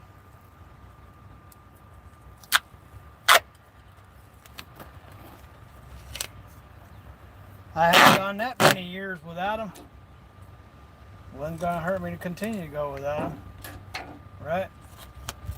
Well, that's right. That's a long time, though, to go from your 20s to your 60s or late 50s without riding a motorcycle. But I still don't like the fact that you don't wear a helmet. I don't like that. It makes me nervous. But yes, you were 21 when that happened in 1983. That was 1983, right? 21. Born in 62. So, and Stephen has all kinds of scars on his legs where he had rods. You had a rod in your leg, and you were in the hospital for a long, long time. 3 years in and out of hospitals. That's a long time to be in and out of the hospital, 3 years. The wind messed me up. That's swell.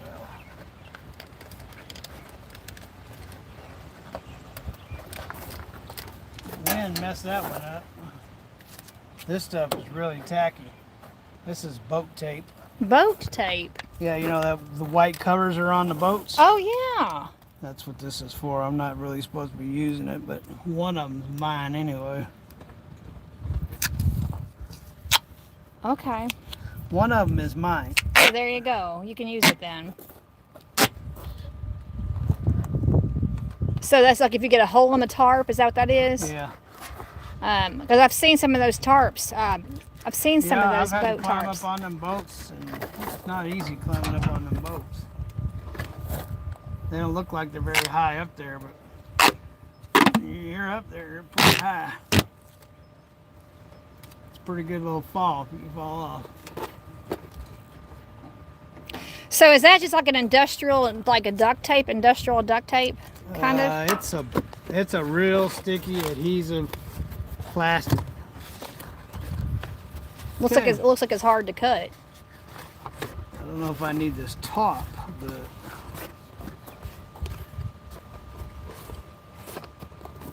Well, you're being a MacGyver. Look at that. You're being ingenious on that I think I then. need the top, but anyway, we'll see. So you were just kind of reinforcing it with that tape then. Yeah, I would have fell apart first time I picked it up. The way it was. Oh, Daniel Lewis. We have Daniel Lewis here. Let's see. What's up, Big Belly and Ruthie from Redbud, Illinois? That one's gone. Look at it. Oh, wow. It Yeah, was that's gone, that's gone. junk. The reason why I like it is because you could throw it into a bag and it would fold over it, you know. Well, that makes sense. So we have Daniel Lewis. What's up, Big Belly and Ruthie from Redbud? So welcome. Glad you're here. Scott, thanks for the response. I enjoy your videos. Well, I hope that satisfied your curiosity, Mr. Scott. you were the one that asked about riding a horse.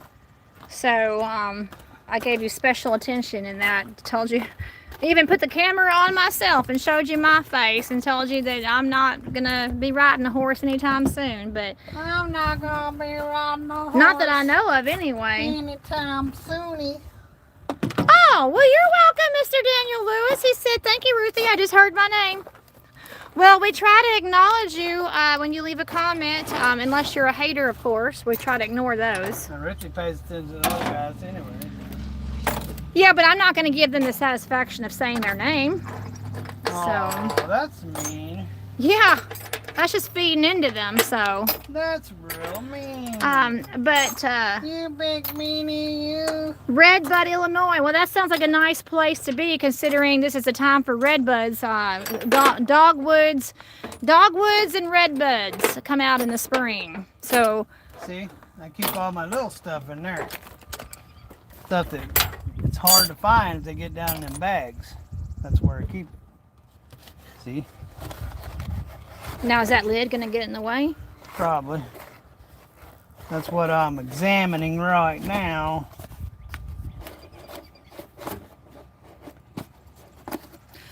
I'm sorry you don't have a tiny bag for the tiny tools. Yeah, I need to be looking for like a little leather a pouch. little tiny bag. Little leather pouch.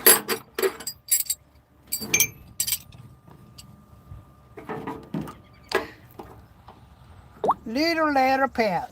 So, Daniel Lewis, whenever I see your name, I think of the Daniel Day-Lewis. One of my favorite movies is the 1992 Last of the Mohicans. I was only 14 years old when that came out. I was born in 1978, and I remember in September, it was either September or October of 1992 that the Last of the Mohicans came out. And I remember being a 14-year-old The Mohicans. teenager going to see that. And I loved the soundtrack on that. And then I liked me some Daniel Day-Lewis too. He was a good-looking man. Sorry, Stephen, but he was. He was a good-looking man, Daniel Day-Lewis. So when I see your name come up, Daniel Lewis, it just reminds me of the actor Daniel Day-Lewis, who and he starred in many movies. I'm not saying he just had the one movie, but my favorite was The Last of the Mohicans. The Last Mohicans. No, I'm not saying that you're a hater, Daniel. Mr. Daniel Lewis, I wasn't saying that you were a hater. We do, in this audience right now, of this people watching, we do have haters in this audience. We sure do. And I'm just not going to say their name, and I'm not going to acknowledge their name.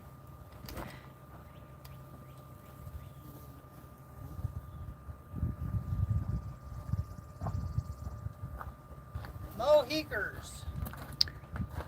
But have you, Mr. Daniel Lewis, did you ever see that movie? Surely you are familiar with Daniel Day-Lewis. And right now, that soundtrack is coming to my head right now. That I love that soundtrack. In fact, I bought, of course, you don't buy CDs anymore. I mean, they don't have CDs anymore. People don't listen to CDs anymore because you can get music online. But I bought the soundtrack on CD for that movie. I liked it so much.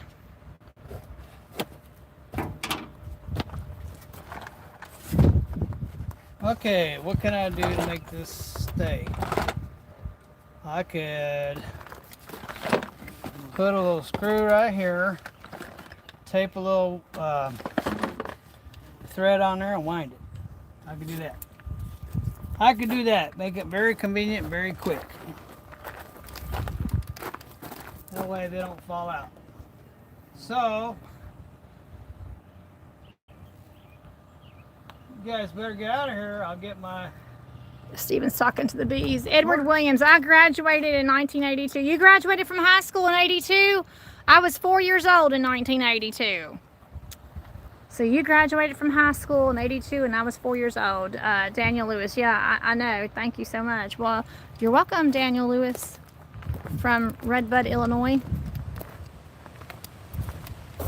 I wonder if there's a dogwood somewhere. I mean, I love redbud trees. I love redbud trees and dogwood trees, all signs and symbols of spring.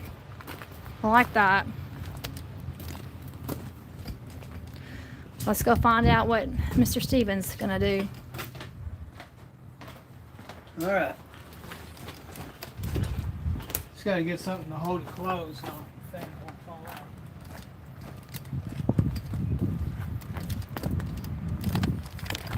So, all the work that you did should make you have way better fuel mileage, right? That's the whole point of doing it, right? Yeah. There, that should hold it. What? Did you just put a zip tie on it? Yep. That would just take it off like this. See? Wow, that works. Wow. Well, are you going to miss a little styrofoamy thing? Gonna miss that? Generally, when I move up, I move up. Moving on up. This is gonna be better than a styrofoam thing. The Jeffersons theme song comes to mind. Moving on up. Put it in there with the rest of the sockets. Voila. Does it fit in your bag okay? Perfect. Well, look at that. Now that's being ingenious. That's what it is. It's in the generous. Okay, so now I have the Jeffersons theme song in my head. Okay. Now, time to get some gloves on and stack away the tools.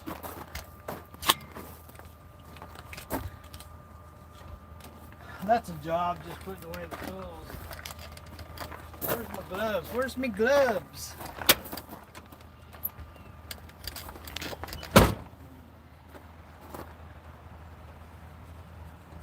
Ruh. Alright, let me back this up. It's closer to the...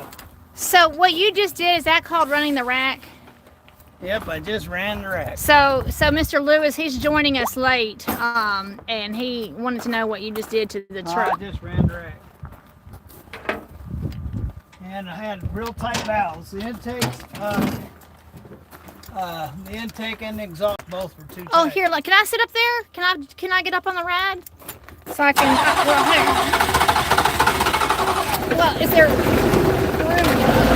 Oh, hold on. Ruthie, here. Hey, all you have to do is move these up like this. Oh! Oh, I know it's complicated, but you know. Sorry, you all. We're moving the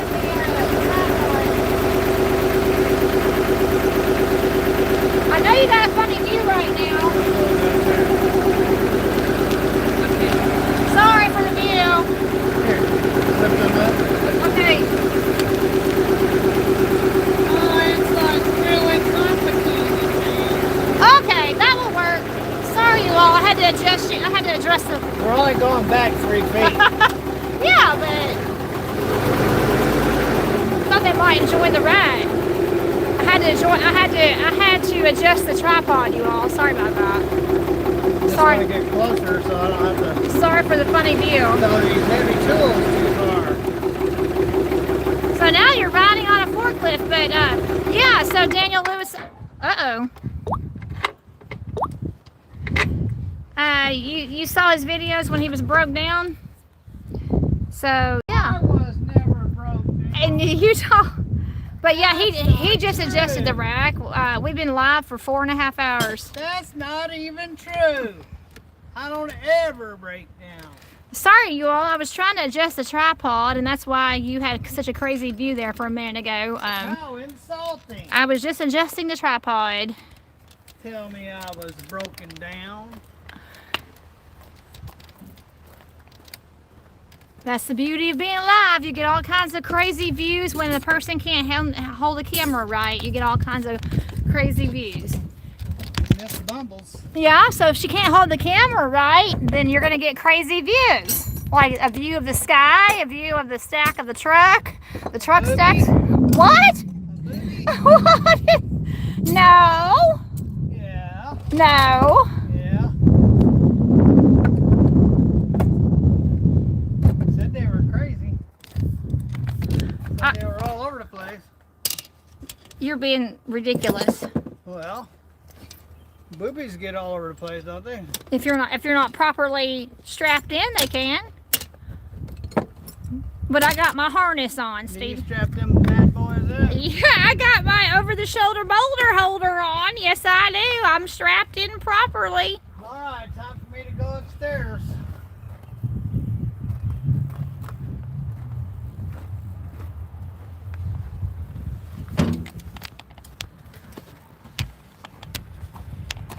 Going upstairs.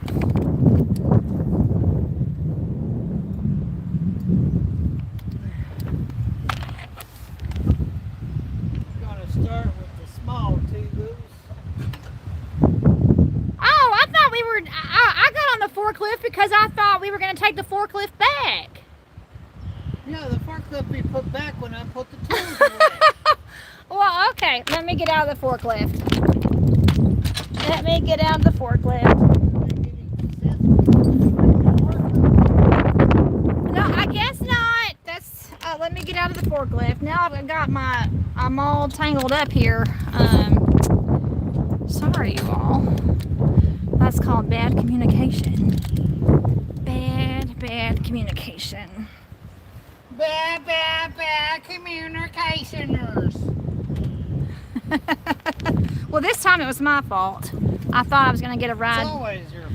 What do you mean it's all? I told you it was only backing up 3 feet. We're a good comedy routine, aren't we?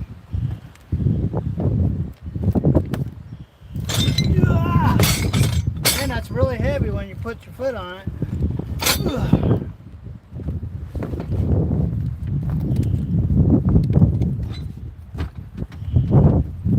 Well, if we hadn't plugged in this other battery pack, we wouldn't have lasted 4.5 hours.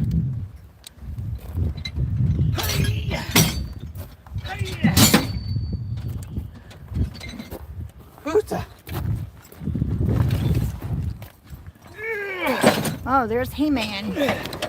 He-Man. Holy the smoly.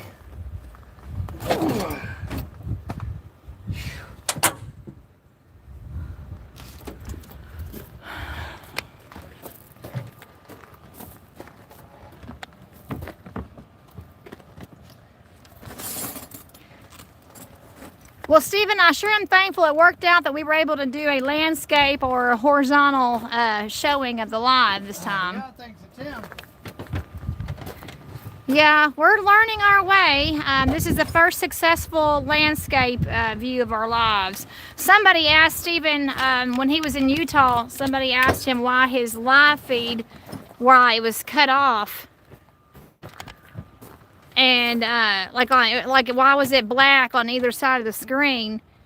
And that was because he was shooting it in the vertical format, the up and down vertical format, and so it chopped off the screen on. The tools that I bought when I was It chopped off the screen on both sides. Salt Lake or Tremont. Those took me 2 days to get them freaking things along with that. All right, show me that. Show me the box. Maddox. And that is a superior. That is what is that? Radiator pressure test kit. Okay.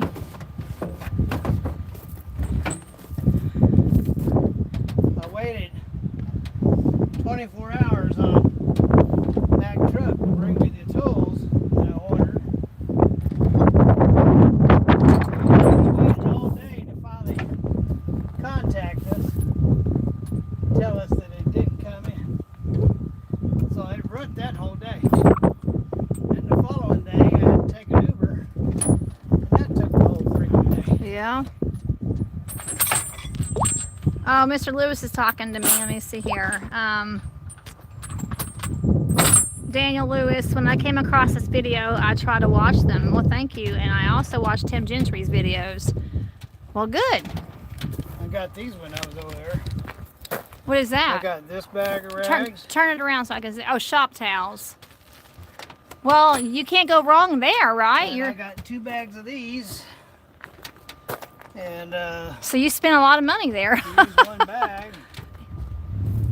So you spent a lot of money there in Utah. Well,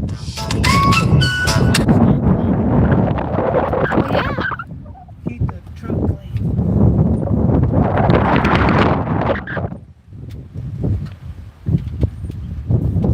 Oh, I'm missing a power tool.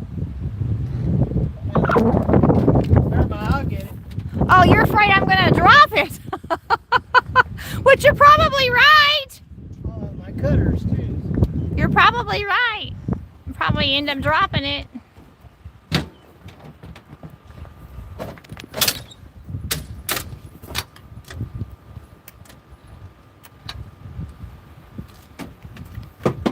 That rack has really been a blessing to you, hasn't it?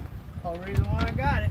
That's a nice rack. That's what he said. Oh, Steven. Now that one I did catch. That one I did. Did you catch it already? But it's okay because my husband said it, not some pervy. So.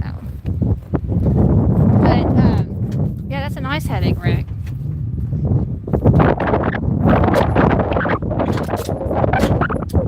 Alright, we gotta have this in case it rains, see? 'Cause this one door over here leaks. Yeah, some of your tools have gotten pretty rusty because of that. That's why I started doing this. So how will you fix the leak in there? I have all new door rubbers, but it still gets in here somehow. So I just put this in there, and this seems to help. Well, that's now, good. where's my air compressor hose? You see that? Oh, there it is.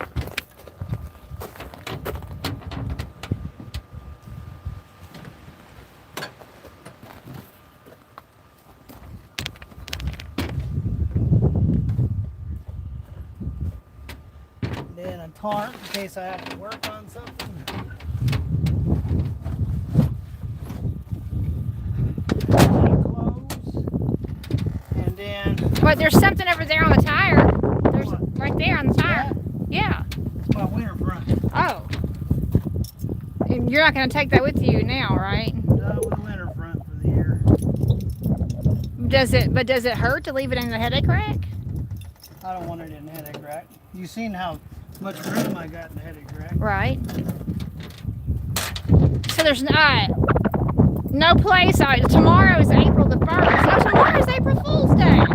Ah, imagine that. Tomorrow's April Fool's Day. So there's no place now that you would go to where you'd run into some nasty weather I then? mean, I ain't gonna guarantee that, but ain't enough for me to keep the bra on 24/7. I can't believe that. Tomorrow is You April. wear your bra 24/7? Oh, Steven.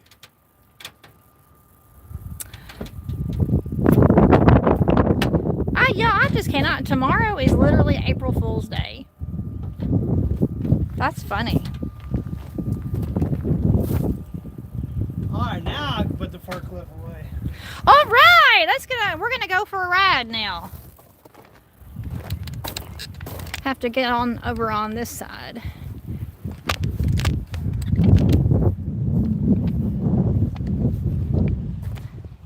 Mitsubishi, and Steven says this is a 1996. 30 years.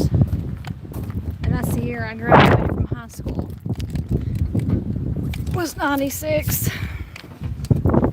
All right, now we're gonna take you on a ride.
if I get it wet, it'll pop back open again.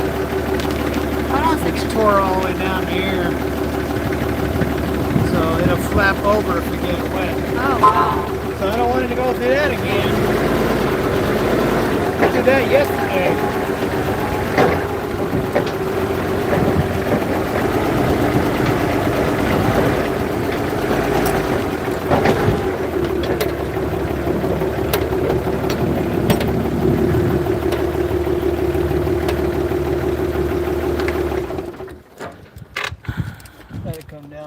That will come down by itself?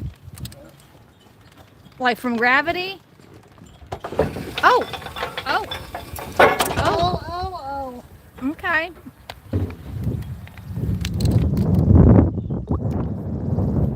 Well, everybody. Oh, we're gonna go for a test drive?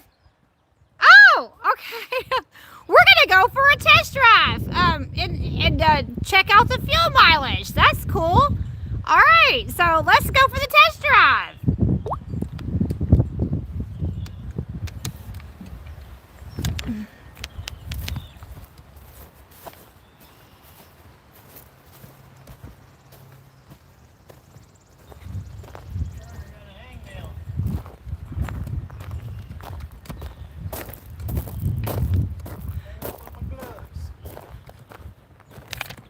You got your CDL on you? It's in your head? Yep. 695-152-621. So you mean you can just tell them your number? You don't have to actually have it? That's all I ever do anyway. I don't ever get it. Really?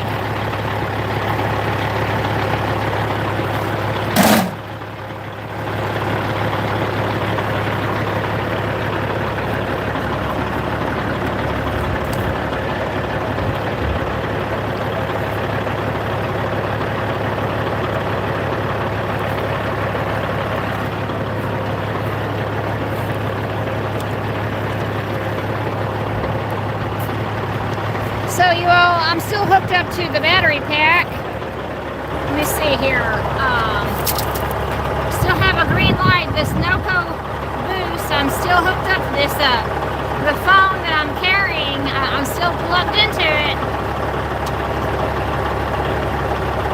And that's what's been keeping this live going for so long, because I had to replace the battery and get hooked up to this one. And that's why we've been able to be live for 4.5 hours and not die. Like when Stephen was in Utah and he died. I guess he probably... I need to get in on this side, right?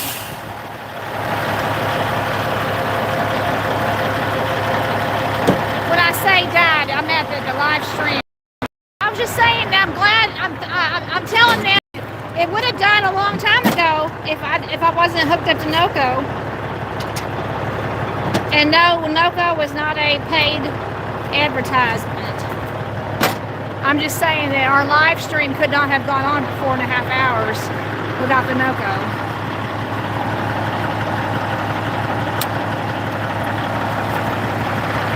Well, here, hold this. And I need to show them how to demonstrate this. So, show Go them. ahead, Ricky. So, show them this. Make sure it is showing. Get in, will you? Okay. Get in, Ricky.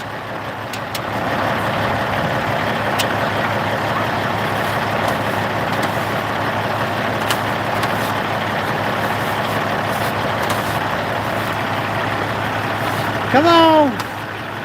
Any day now. I'm gonna kill her.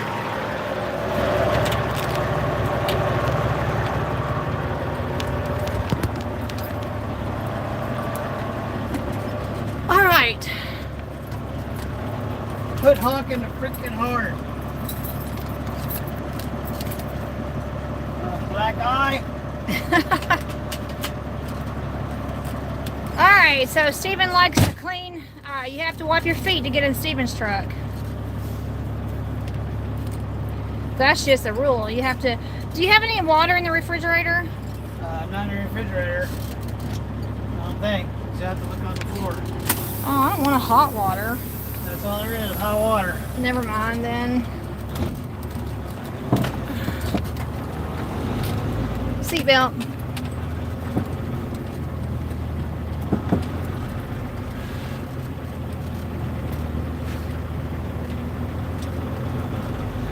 Seatbelt. Nice.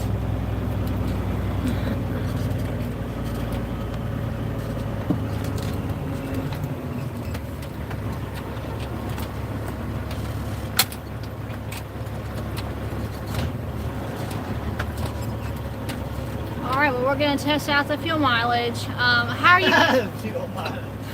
I'm not testing out the fuel mileage. Oh, we're not? Yeah, how would you test that anyway? I mean, just... I mean, I got 8 miles in a gallon on the way home. So what are we testing then? Testing how well it runs. Oh, you just knocked something over, some tree branch. Big tree limb. You just knocked a tree limb over. I didn't knock it over, just hit it. Need to knock it over. Had to cut that down every year. Our neighbors don't do a good job keeping their trees trimmed. And so when Stephen brings the truck up, it's very not cool.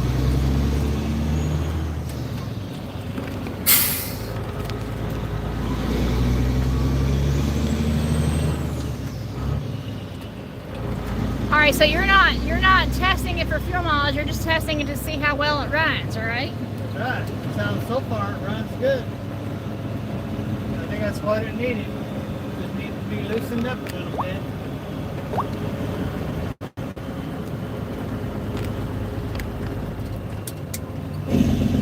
Yes, hello, Mr. Edwards. It's been 4.5 hours. Actually, 4 hours and 43 minutes. We've been going live. 4 hours and 43 minutes. Daniel Lewis, got to go to work. See you guys on the next one. Thanks for acknowledging me. Yes, of course. You're so welcome.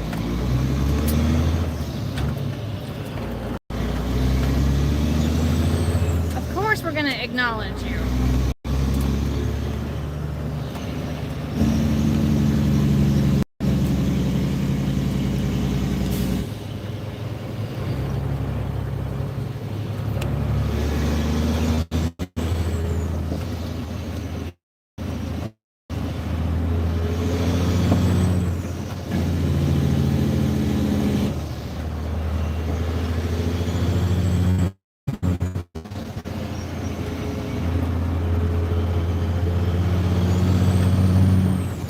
Well, if you're watching Glenn Hunter, I did it.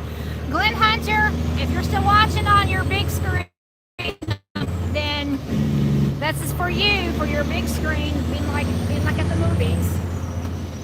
I always want to call you Glenn Miller.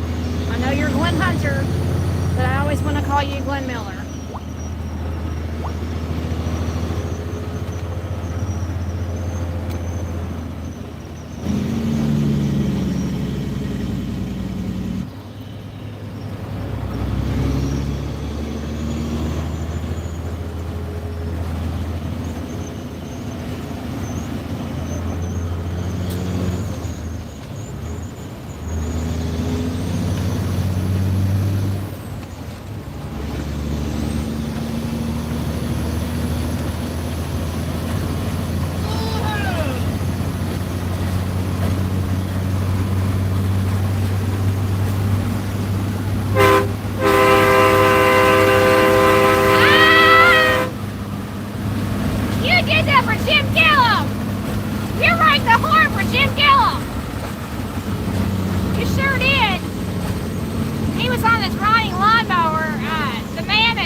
tobacco barn coming up. There's a tobacco barn.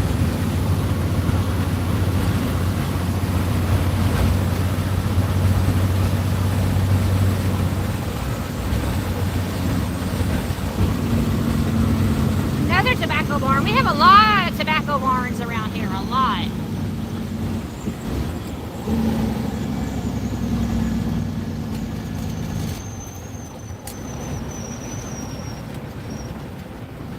Scared the crap out of Jim. I bet you did, because you laid on that horn. You laid on that horn. Well, no, that went flying by 80 mile an hour. Yeah. He was trying to get off the road real quick. He said, here comes that crazy big belly.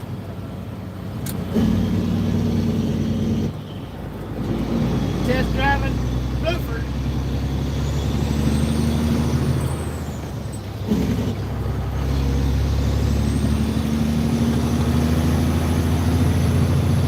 Now, you on this house coming up? Can you slow up a little bit? I want to show them this house. There's this beautiful. Well, you're going too fast. Okay, you all look. This is a beautiful house right here. Look at it. Y'all see it? That is a beautiful, beautiful house. Love that house. Old Victorian. Yes, it's a Victorian house. That's right.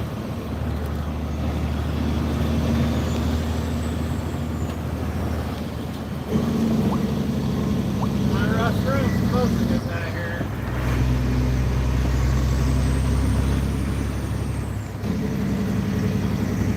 Everything seems to be fine. Blueford seems to be happy.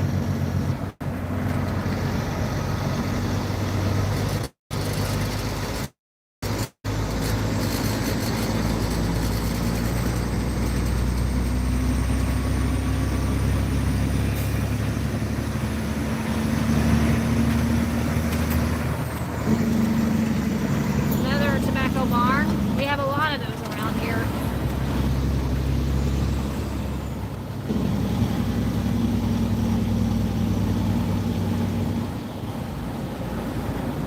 Happy Blueford. I gotta delete this windwing over here. I look lopsided.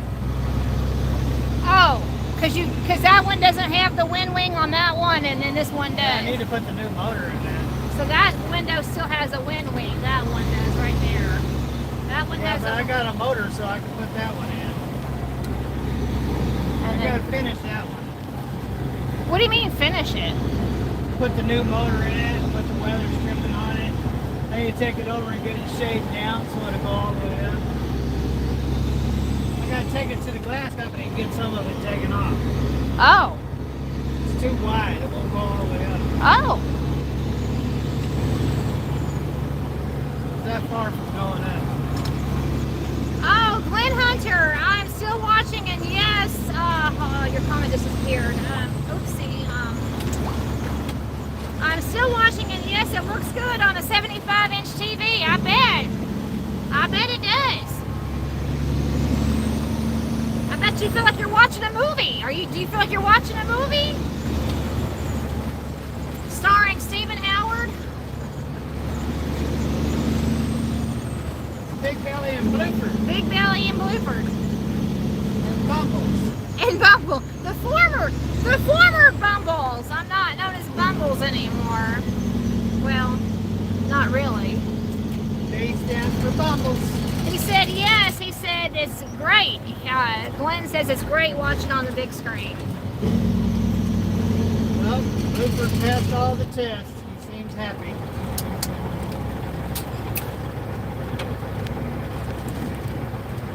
Blueford seems very... I don't think Jim Gilliam's very happy. No, you probably scared the padookles out of him. He'll probably come over with his gun. Let me tell you something. When you come by my house, And I'm on the you line. show some respect, young man. Yeah, you could have made him fall off the lawnmower. That would have been bad. They'll probably be waiting on me when I get there.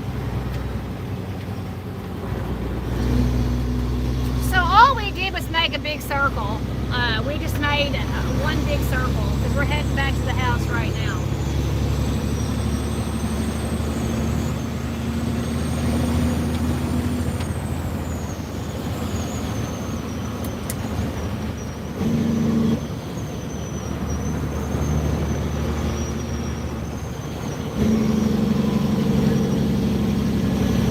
Hank Smith, the Stephen and Ruthie show.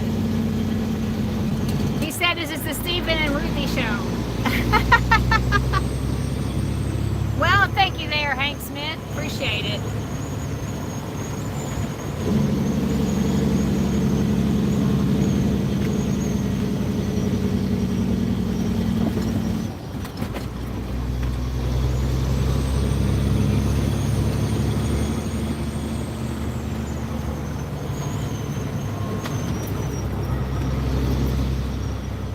You can certainly tell that it's spring. Everything is green and fresh, and that's nice. Green and fresh. Tomorrow's April the 1st. Green and fresh.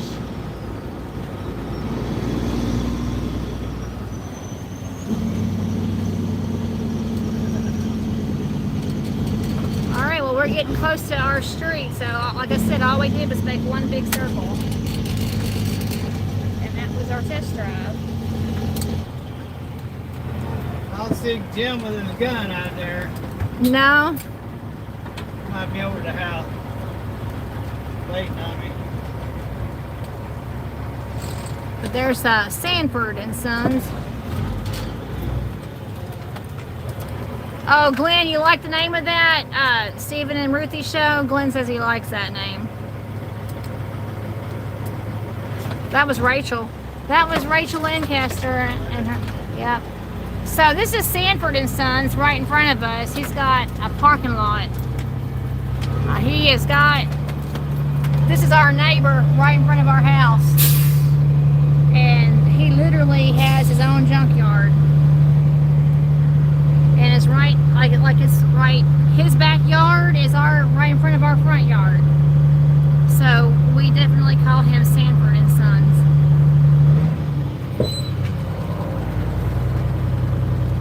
He's got vehicles everywhere.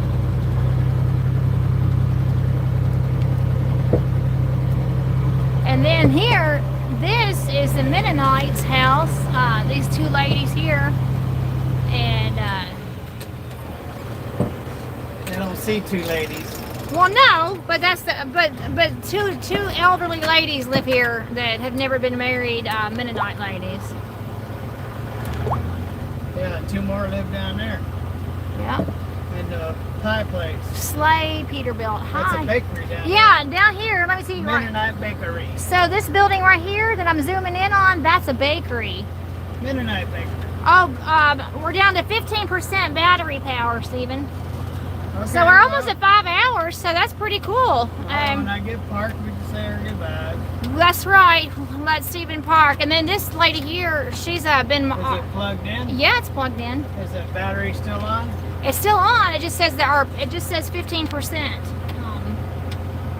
So this is a wonderful lady right here. She's wonderful. Wilmeth. She's 96. Wilmeth. Been here, lived here since she was in her 20s.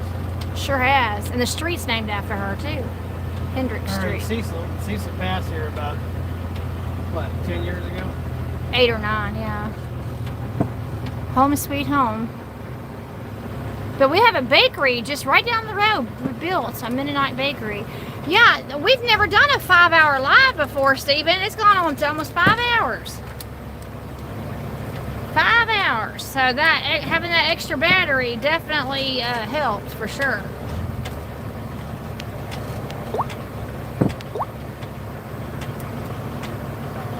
Slay Peterbilt is here. Hello, Slay Peterbilt.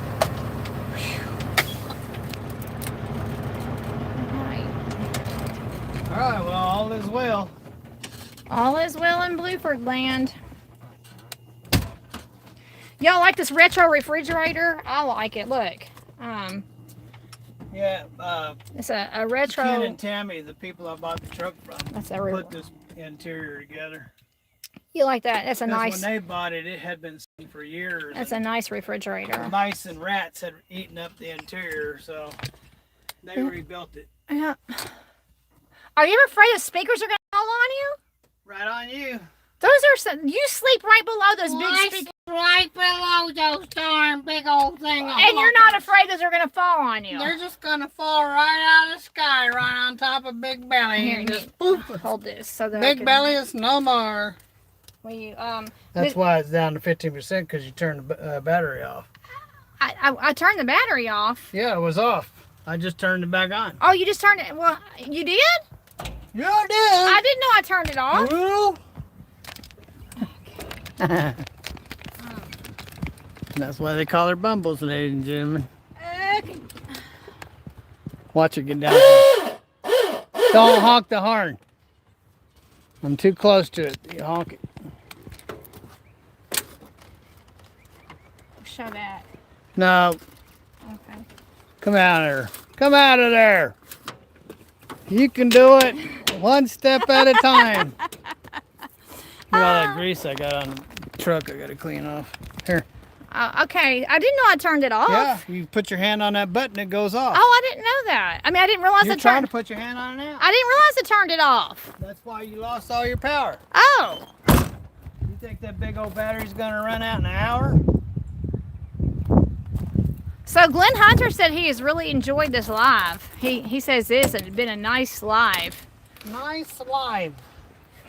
He's really enjoyed it. See the only one on there? No, we've got, it says 34 people are still with us. 37. Glenn says, this was a very good live video. I really enjoyed it. I get my greasy hand marks over here. Yeah, you got to see it on the big screen, didn't you, Mr. Glenn? I think it's gonna take something a little bit more than these.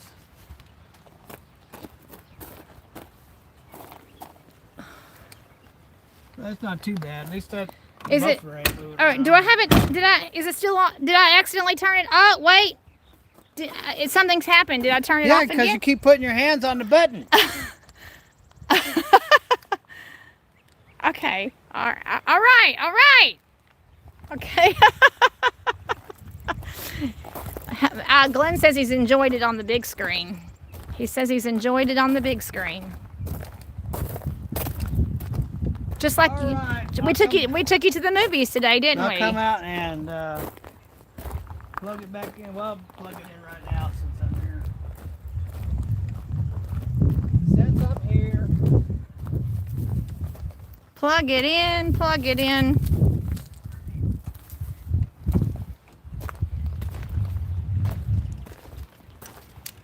So I plug it in for my neighbor. You need to explain that. Well, I'm working on it. So my neighbors, they have, if I don't plug it in, the APU will come on and they'll wake up in the middle of the night. So I plug it in so don't wake them up.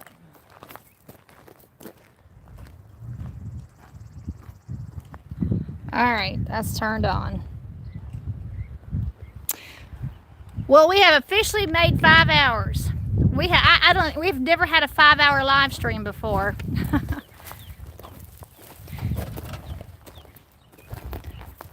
I don't even know if Tim Gentry's ever had a 5-hour live stream. He probably has. I wonder how many people have actually been with us the whole 5 hours. Probably not too many. Mr. Well, Glenn's been with us for at least 4. I think he joined us maybe an hour after we started.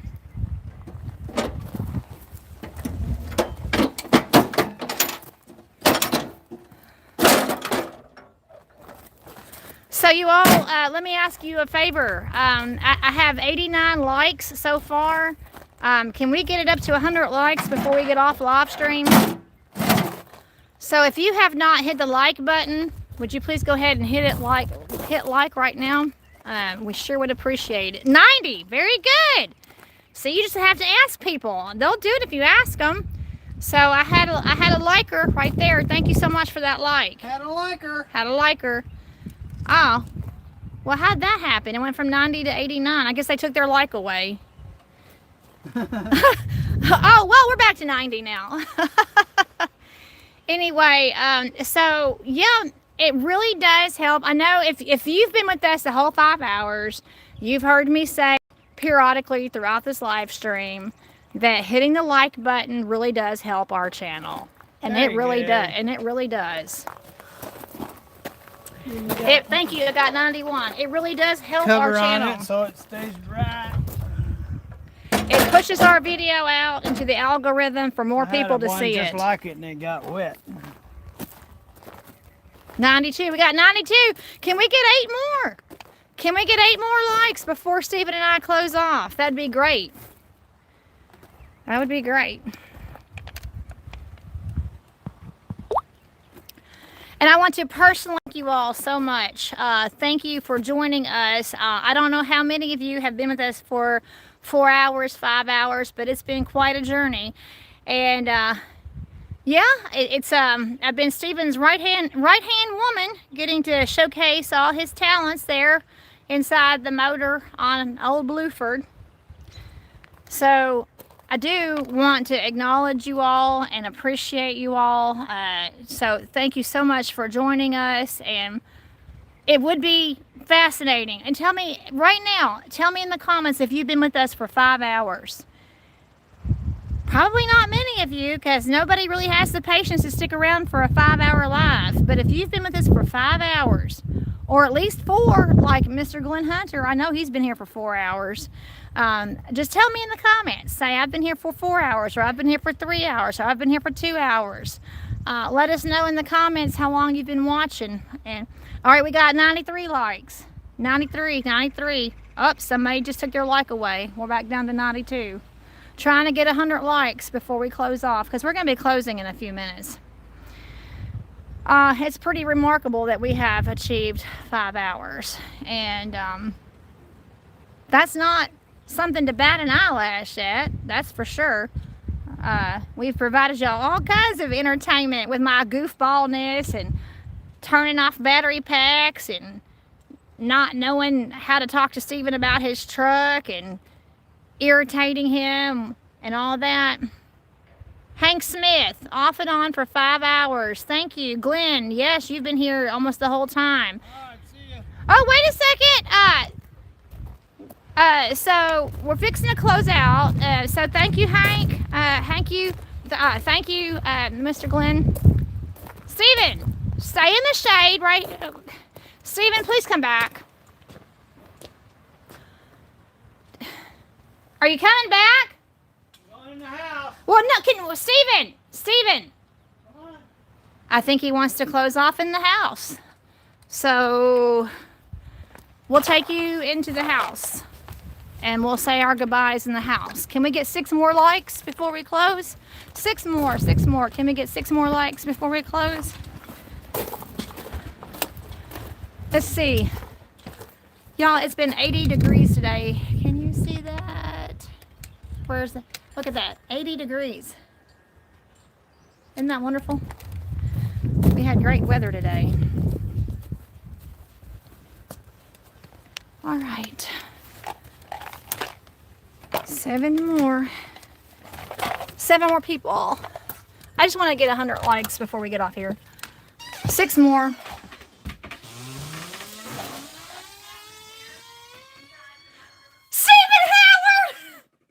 Stephen Howard went on my account and said, like my foot. That Stephen has hijacked my account. And he wrote from my account, he wrote, like my foot. That's funny. I didn't write that. Stephen wrote that. How come your face is all stretched out? What do you mean, why is my face stretched out? It looks all stretched out. Looks like an Easter egg. Oh, so Stephen is watching me on the big screen right now. And he says that my face looks like an Easter egg stretched out. That's not very nice. Are you typing something on my account? What did he write? Easter egg face. That is not me. That is Steven hijacking my account saying Easter egg face. He's sitting at the computer and he has hijacked my account. That's funny. Steven, I need to have you in front of me so we can tell everybody goodbye.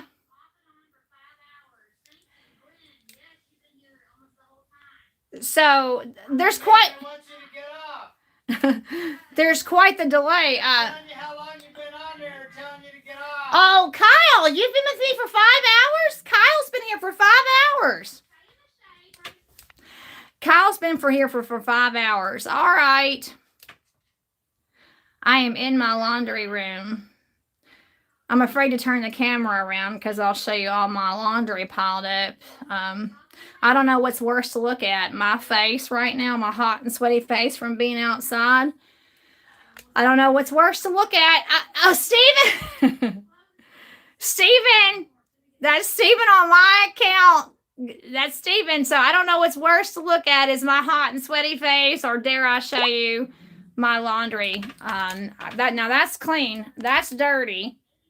That's clean. All of that is clean. But that's dirty, dirty, dirty, clean. So we're actually in my laundry room. So, all right, Steven.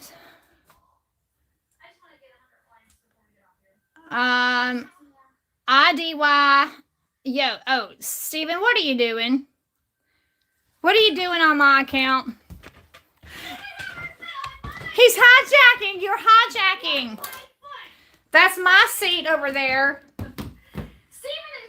And he's at my computer. And he wrote from my account, he wrote, "Watch my fun." There's our precious boy. All right, ladies and gentlemen. Well, come over here. Thanks for hanging out with us. Come over here and let's do it together. Let's turn it. Hanging out with Bumbles, Come here. Big Belly, and No, Blueford. come over here. Let's turn the camera. Have a wonderful day right where you are. Have lots of fun. Don't hang out with Ruthie B like I do, or do. God bless, and later. Later. Give me a kiss. All right, now. X. Bye, everybody. X. Easter egg. That is not me. That is